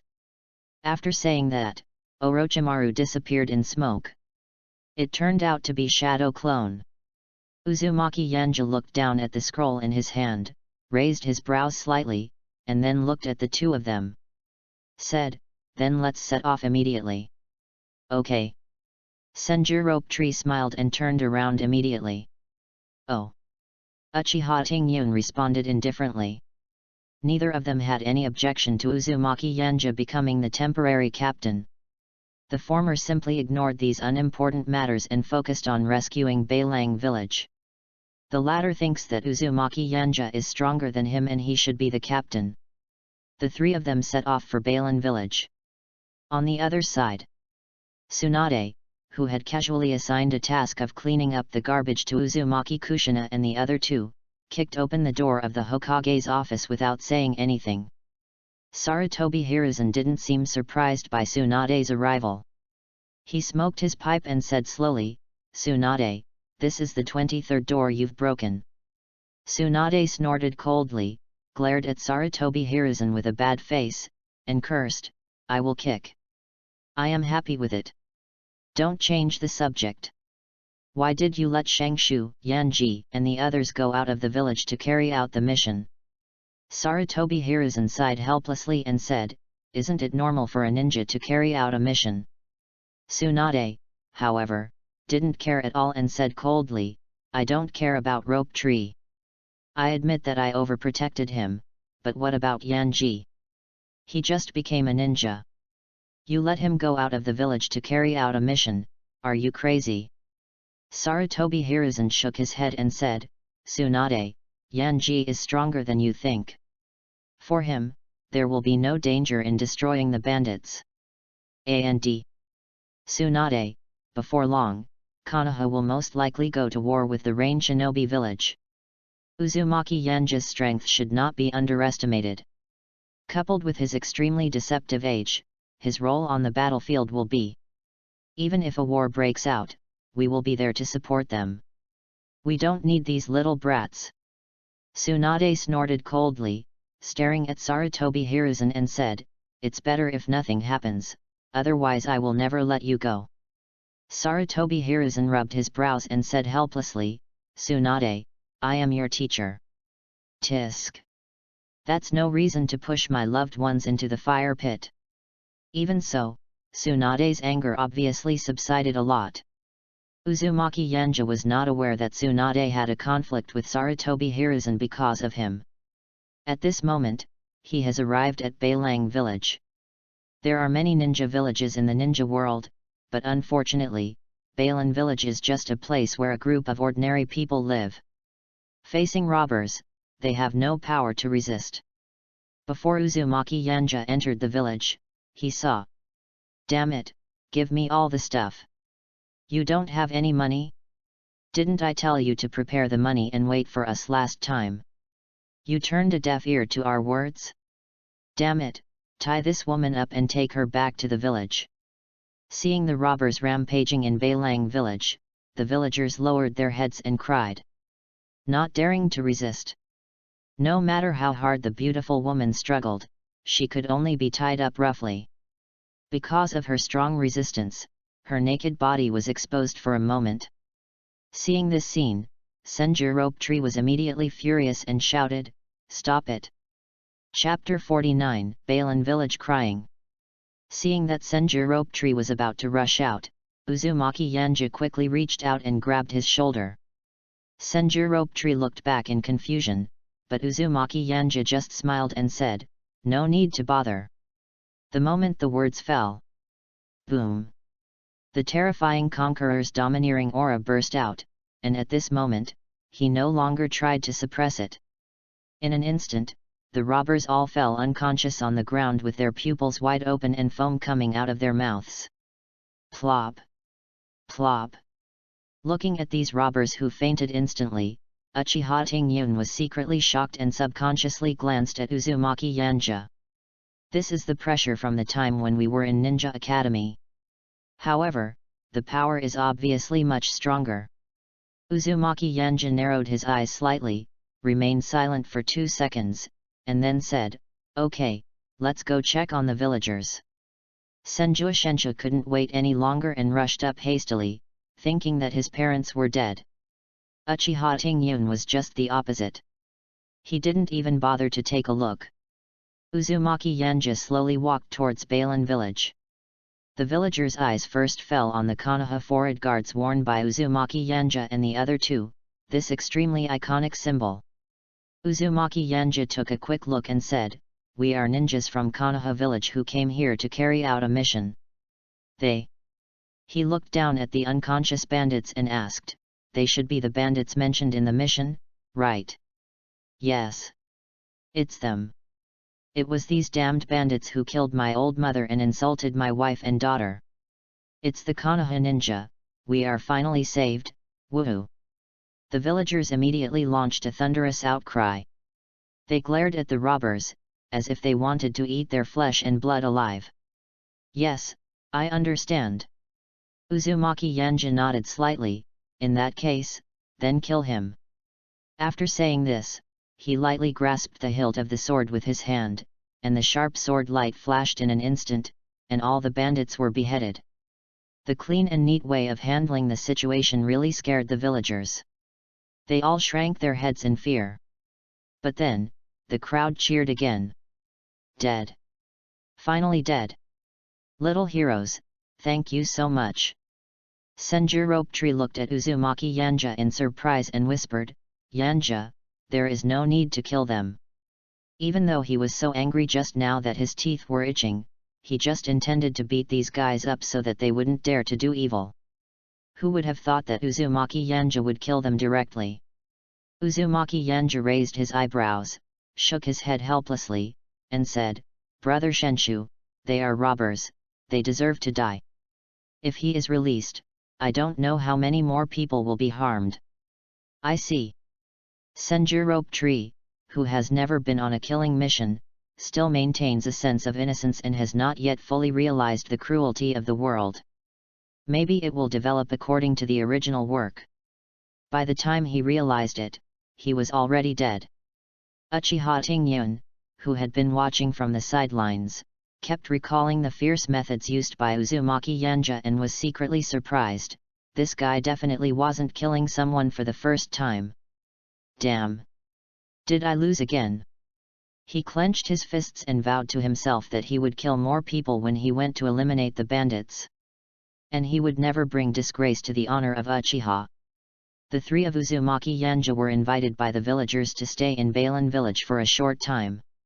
As for the group of corpses, they will become food for wild dogs. The chief of Balang village is a white-haired, hunchbacked old man who walks in front with a cane. He sighed and said, "Thank you so much, Ninja-sama. Otherwise, our Balan village would have suffered a disaster this time." "You're welcome." Uzumaki Yanja shook his head and went straight to the point, asking, "Village chief, where is the headquarters of those bandits?" The village chief thought for a moment, stroked his beard, and then said, "They are in the Black Tiger village, 5 kilometers east of the village. It is said that their boss is also a ninja." "What?" Senjuro Tree's eyes widened and he said angrily, "As a ninja, how can you do such a thing?" The village chief glanced at the Senjuro Tree and shook his head helplessly. Uchiha Tingyun looked at Uzumaki Yanja and asked, "What should we do now? Should we go directly to the Black Tiger village?" Uzumaki Yanja was about to nod. The village chief tried to dissuade him, "Master Ninja, you have helped our Balan village so much, we must entertain you. I have just asked the villagers to kill chickens and geese. Or, why don't we wait until after dinner?" Hearing this, Uzumaki Yanja pondered for a moment, turned his head and looked at the two people, asking for their opinions. "What do you think?" "It doesn't matter." Uchiha Tingyun crossed his arms over his chest and said calmly, "You are the captain, I listen to you." Senjuro Tree scratched his head, smiled awkwardly and said, "How about, should we have a meal first?" Uzumaki Yanja raised his eyebrows, then smiled and said, "Okay, then let's go after we finish our meal." "Thank you for your trouble, village chief." "Haha, it's okay, it's okay. You are the savior of our Balang village." The village chief smiled and shook his head, with tears welling up in the corners of his eyes. He sighed deeply, wiped his tears and said in tears, "That group of damn bandits, we wanted to seek help from Konoha at the beginning, but they intercepted and killed us twice in a row. Every time we were ambushed, our Balan village suffered terribly. Now, I've finally made it through." Senjuro Tree saw that the village chief was so sad and wanted to comfort him, but he didn't know what to say. "Village chief, we want to take a stroll in Balan village, is that okay?" asked Uzumaki Yanja. "Oh, of course. You can just walk around and I'll send someone to look for you when the time comes." The village chief nodded. Uzumaki Yanja nodded, then looked at Uchiha Tingyun and separated from the village chief. Walking on the dirt road in the village, Senjuro Tree stomped the ground and cursed, "Damn it, as a Hokage, instead of thinking about protecting others, he actually did something so evil. When I meet him, I will give him a good beating."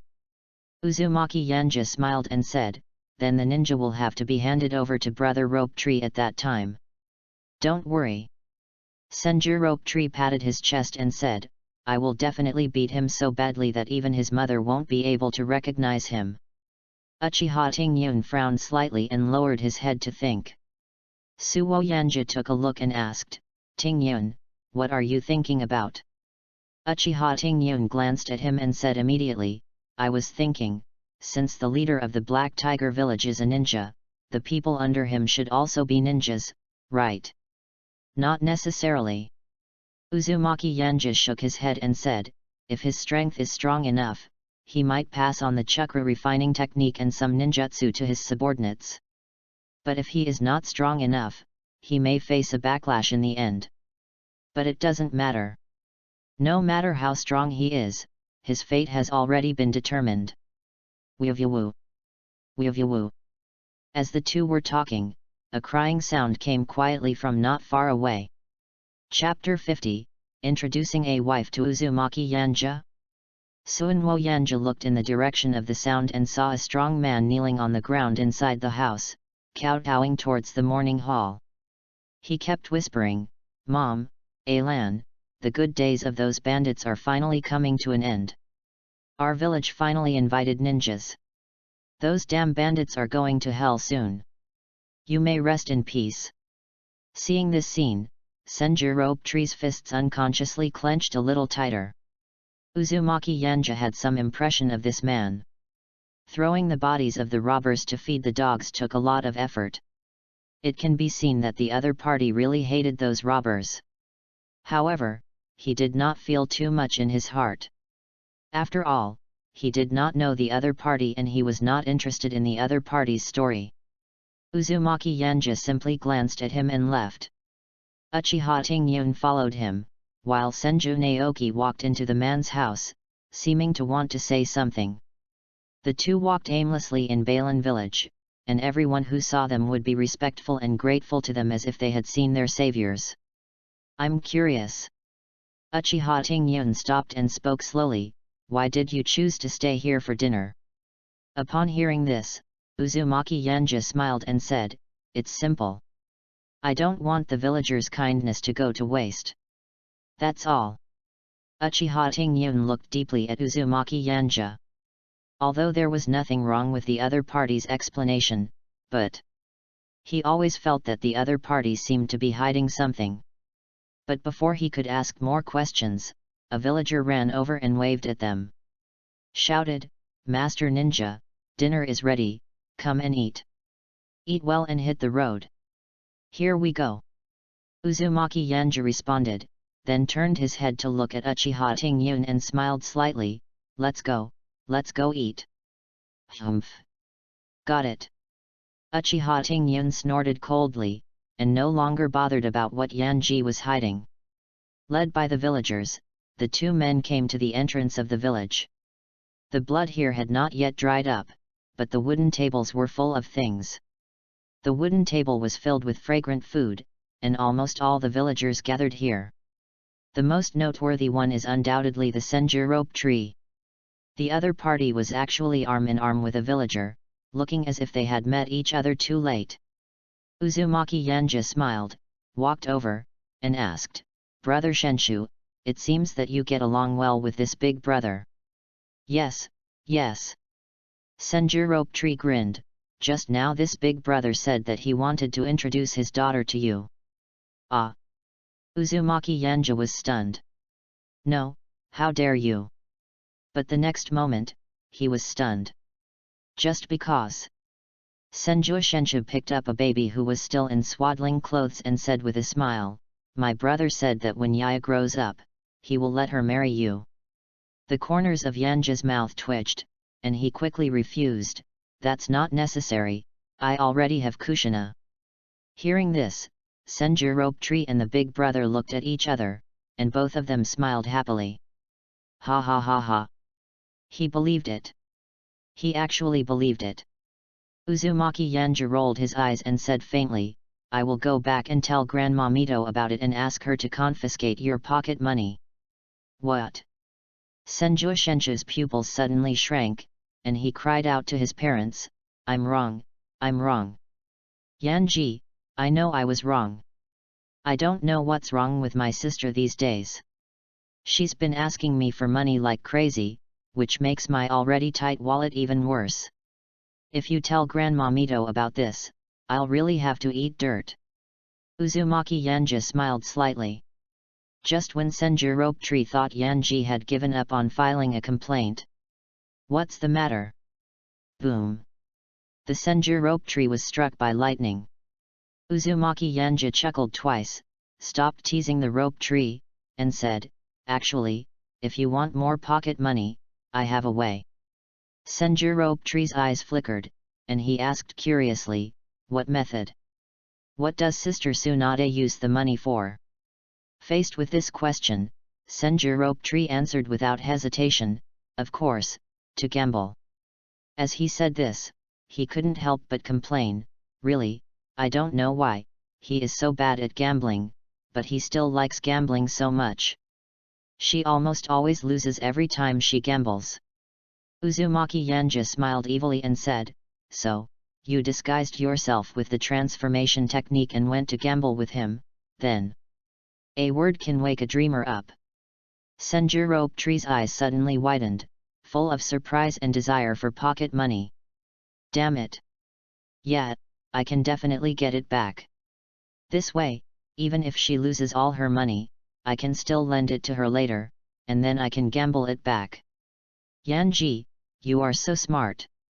Senjuroptri gave Uzumaki Yanja a thumbs up and praised him sincerely. Uzumaki Yanja pulled the corner of his mouth, thank you. Very smart. Is this a compliment? I think so. Ninja Masters, let's eat quickly so we can get going. The village chief came over with a smile, holding 3 glasses of wine on a wooden board, and said, ladies and gentlemen, this is our village's specialty, brandy. How do you like it? Uzumaki Yanja immediately refused, thank you for your kindness, but I don't drink. Hey, Yanji, if you don't want to drink, then I will. Senjuoshenju smiled, picked up the wine and started singing, muttering, at home, my sister controls me, now I am free little bird. He he he. Uchiha Tingyun snorted disdainfully and immediately refused the village chief's wine. The 3 of them simply had a meal in Beilang village, and then headed to Haihu village under the watchful eyes of the villagers. Looking at Senjuroptri, who was reeking of alcohol and had a flushed face, Uzumaki Yanja was somewhat speechless, thinking to himself, why don't I drink you to death? He really didn't imagine that Senjuroptri would actually accept everyone who came to him, and would not refuse anyone who poured him a glass of wine. At first, after a few drinks, I tried to refuse, but I couldn't resist the enthusiasm of the villagers. In the end, after getting drunk, he just didn't care anymore. Uzumaki Yanja shook his head helplessly. Fortunately, the ninja bag I bought yesterday contained hangover pills. Senjuoshenju took the lead, walked in front, staggered and pointed at the mountains and rivers, and burped, damn Black Tiger Village, look at me, Uncle Shenshu, I will dig up all your graves. If you meet me, you will be in trouble. Uzumaki Yanja's mouth twitched, it's a pity that the effect of the medicine doesn't seem to be immediate. Hold. Hold. Hold. At this moment, the sound of horse hooves hitting the ground suddenly came from the distance. Uzumaki Yanja raised his brows slightly and looked into the distance.